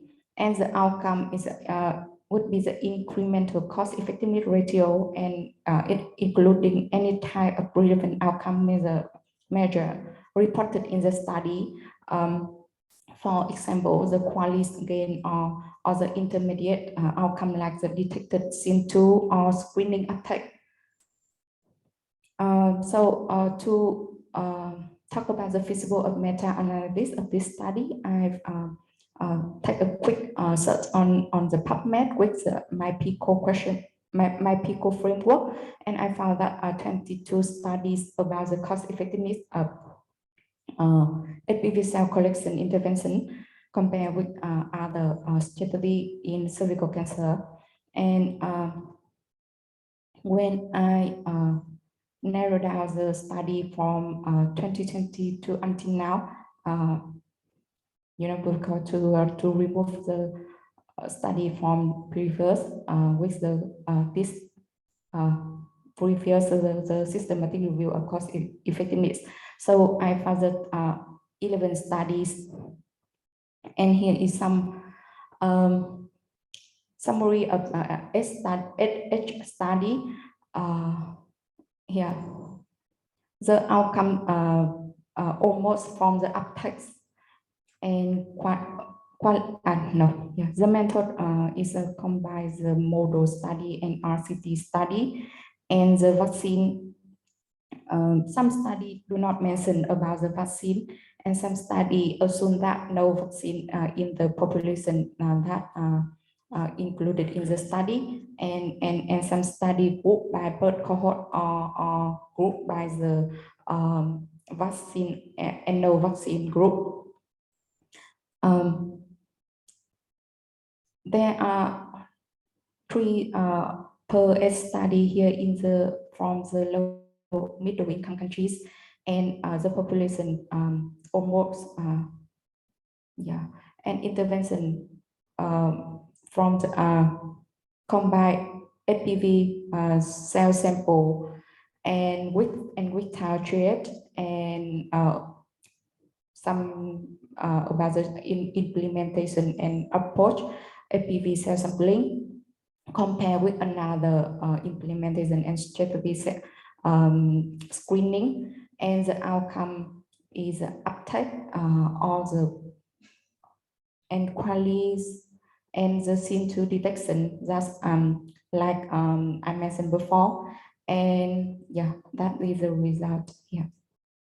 Thank you for listening. Okay, question please. The second paper. Okay, Bello first, and then Tharakit. Salayut, sorry. Salayut later. From this slide. And then Yusuf. This paper published in China in 2023. The population is saying females 80 years old. Can they take 8-year-old take self-sample? This paper you included, their population is 80 years old female. Will an 8-year-old be able to take the sample by herself? I do not know, but it is a hybrid model and included 100,000 female was born in 2015. I do not read carefully about the method of this and the model. But they reported that. So I think maybe you can clarify your PICO, the P, since you said women within the recommended age for screening. So I think the age is there, maybe age from certain age 25 to 60 or 20, I don't know, maybe you can specify that age so that when you come to screen the papers, you don't have to include this kind of papers that is not within the recommended age. Thank you. Okay, thank you for your presentation. It's quite informative and clear from the last time. I would like to discuss from the effectiveness of this intervention, which is SPV sampling. So you mentioned that the the sensitivity or the sensitive between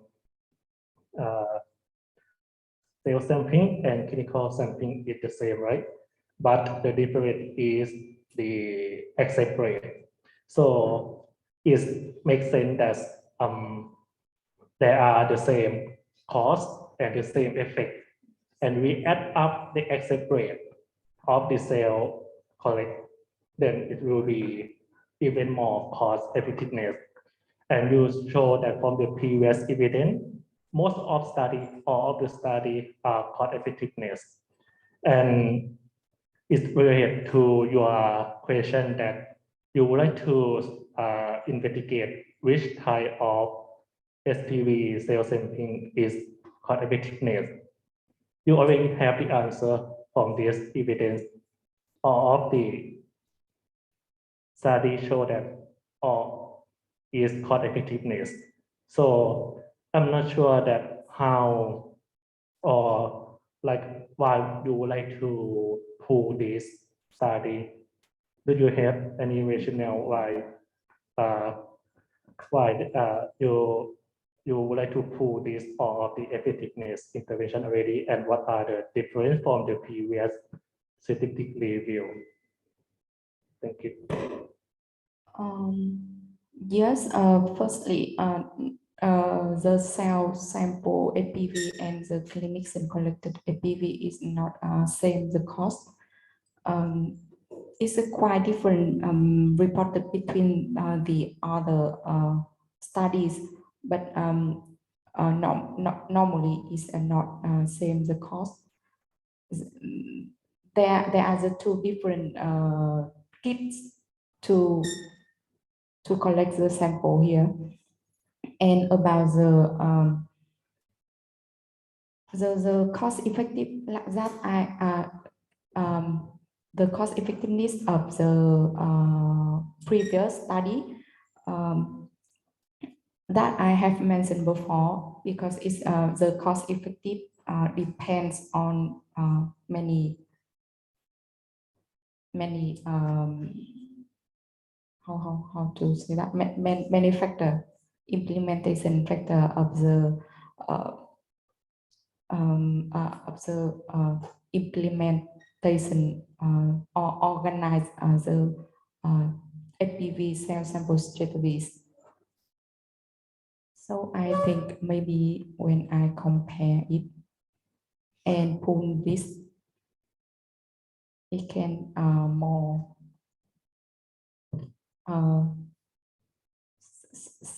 seem to like to understand the. Okay, let me tell you this way that from this slide, all studies show cost effective.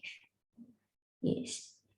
So why do we need to pull the studies, pull the cost effective or the ISO or the INB across the study? Because these studies show cost effective of HPV cell test.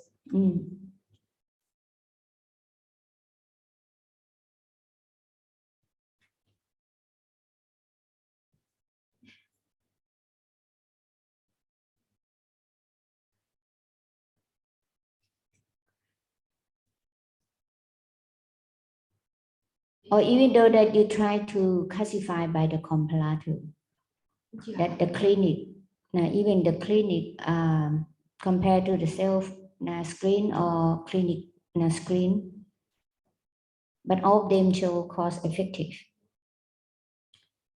So is that because you want to apply meta-analysis and you want to practice meta-analysis to pull the INB across the studies? Is that the reason? Yes, okay. But your rationale is not strong. You can do your own assignment. You can do your own homework practicing. Yeah, I will think about the meta-analysis. But about the systematic review, I think I have a good rationale because the only previous systematic review, yes, that I mentioned before. Actually, the cell sampling, the HPV cell sampling is the cost effectiveness than another, but the implementation have the different cost effectiveness result. Like some study report opt-in is a more cost effectiveness, and some study report that mail to own is a cost effectiveness. And yeah, I think I have to make clear about this because of the implementation that I just want to focus on implement of the HPV cell sample, not the HPV cell sampling with the another comparator. So that means you want to assess the cell sampling strategy. Yeah. Right? Yeah. So that you need to emphasize more about your interventions. Well, I myself misunderstand because I thought that she considered the cell sampling compared to other intervention. But you are going to compare the cell sampling, but different, yes. different strategies, yes. different deliveries. Yes. But you'll see in your PICO, you'll see that you said you compare to the clinic collected HPV test, pap smear, or VIA. Yeah, maybe I have to make clear about it because the implementation of HPV cell sampling is related to the triage that the test have to do after the HPV cell sampling is positive, and it's make a different strategy because the test have to do after the positive can be the VIA or the cytology or the post-copy. There are some kind of here. No, that's okay. That's Yeah. okay. Yeah, you see, it can be what you listed, but you need to Make clear, yeah. mention clearly about the strategy. Yeah. A cell sampling by 1, 2, 3 methods, something like this. Okay. Yes. But the background information also you need to provide like the efficacy or diagnostic accuracy between the 3 strategies that you are going to compare them. Okay, Yes. because you did not provide that, you provide a lot of slides and that made us confusing. But having said this is better than previous presentation, but you can do better than this. Okay, Yes, just yeah. a few slides about diagnostic accuracy or performance, different strategy, 3 strategies that you are going to compare them. Okay. Now, based on the standard traces like clinical collected HPV or pap smear or VIA. But I could not see the information in terms of different strategies. Now you just mentioned all self-screening tests. Or I might be, Yes. I might be incorrectly. I do not have mentioned clearly here. Yeah. And when you assess the feasibility for pulling the study in economics evaluation study, that not just the type of the outcome, but you may need to add the scenario as well. The scenario according to data harmonization, when I taught you about how to pull EE study. For your study and for other few persons who focus on EE study, I forgot to mention about this. And if you have, if the study is available based on scenario number 5, and that means it's less likely to pull the study. But if you your studies that made it like scenario 1, 2, 3, 4, that's still feasible for pooling the study. Yes, please tell me. Okay, it's slightly unrelated to your actual specific question. It's not really the issue, but your question talks about the cost effectiveness of the various self-sampling screening processes and the recommendations from the WHO to move from, the lower level efficacy testing to a higher level efficacy testing. And because you're talking here about cost effectiveness, I just wondered a little bit about HPV vaccination. And while I appreciate it's not related to the question that you're looking to ask here, but I guess when you come around to thinking about how you're going to write this up and address it, I think a reviewer might want to ask that question in terms of your discussion content. What is the cost effectiveness of vaccination compared to perhaps some of these screening processes? I don't know if you have any thoughts on that at the moment, but maybe you want to think about it. Yes.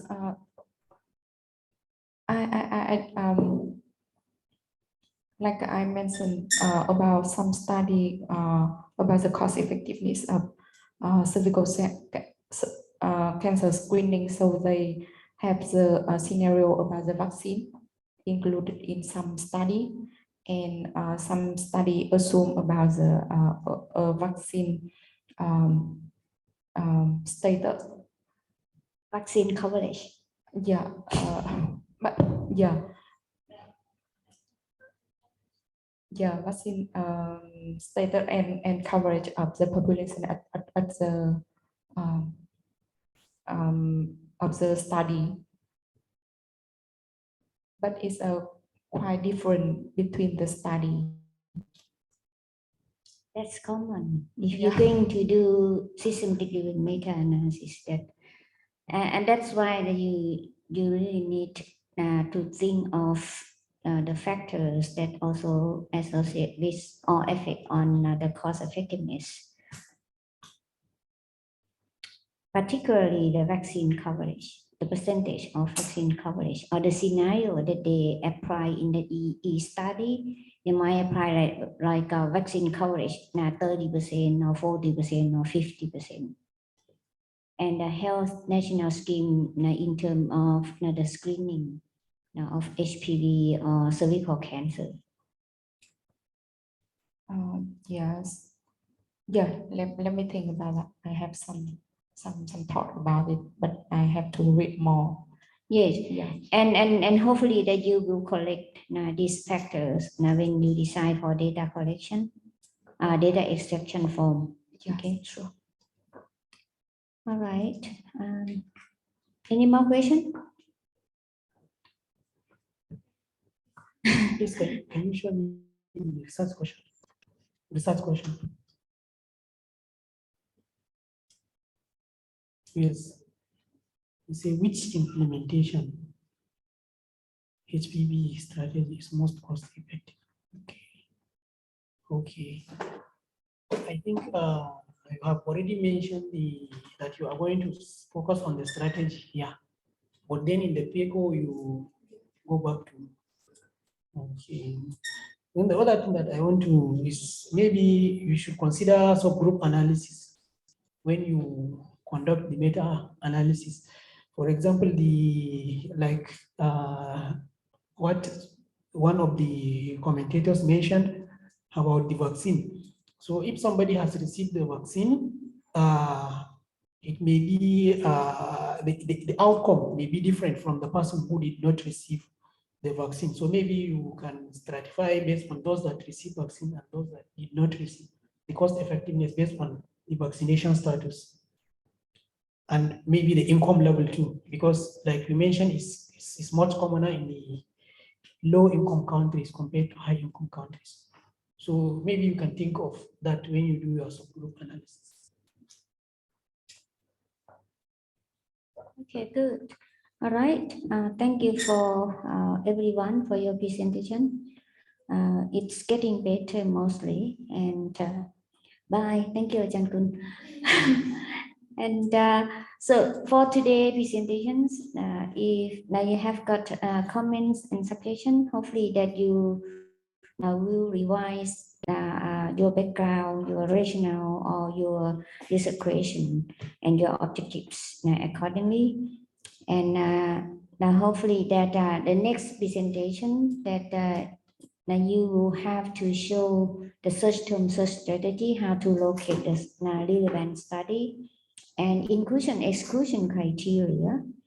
And please also list interventions of interest if anyone is working on the treatment efficacy or the treatment effectiveness.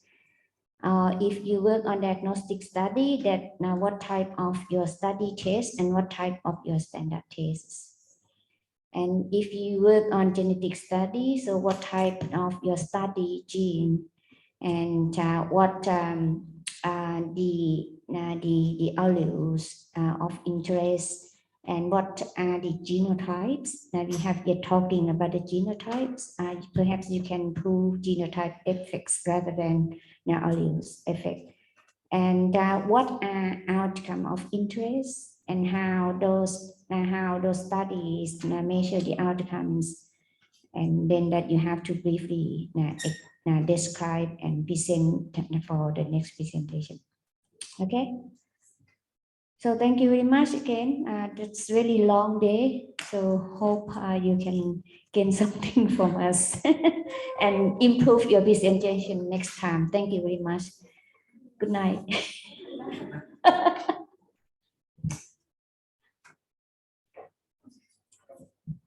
Thank you, Garrett, that being with us for the whole day. Yes, it's very long day. Yes, thank you. Yes. You get to know studies, and then you will recall simultaneously when we send you the manuscript. Thank you.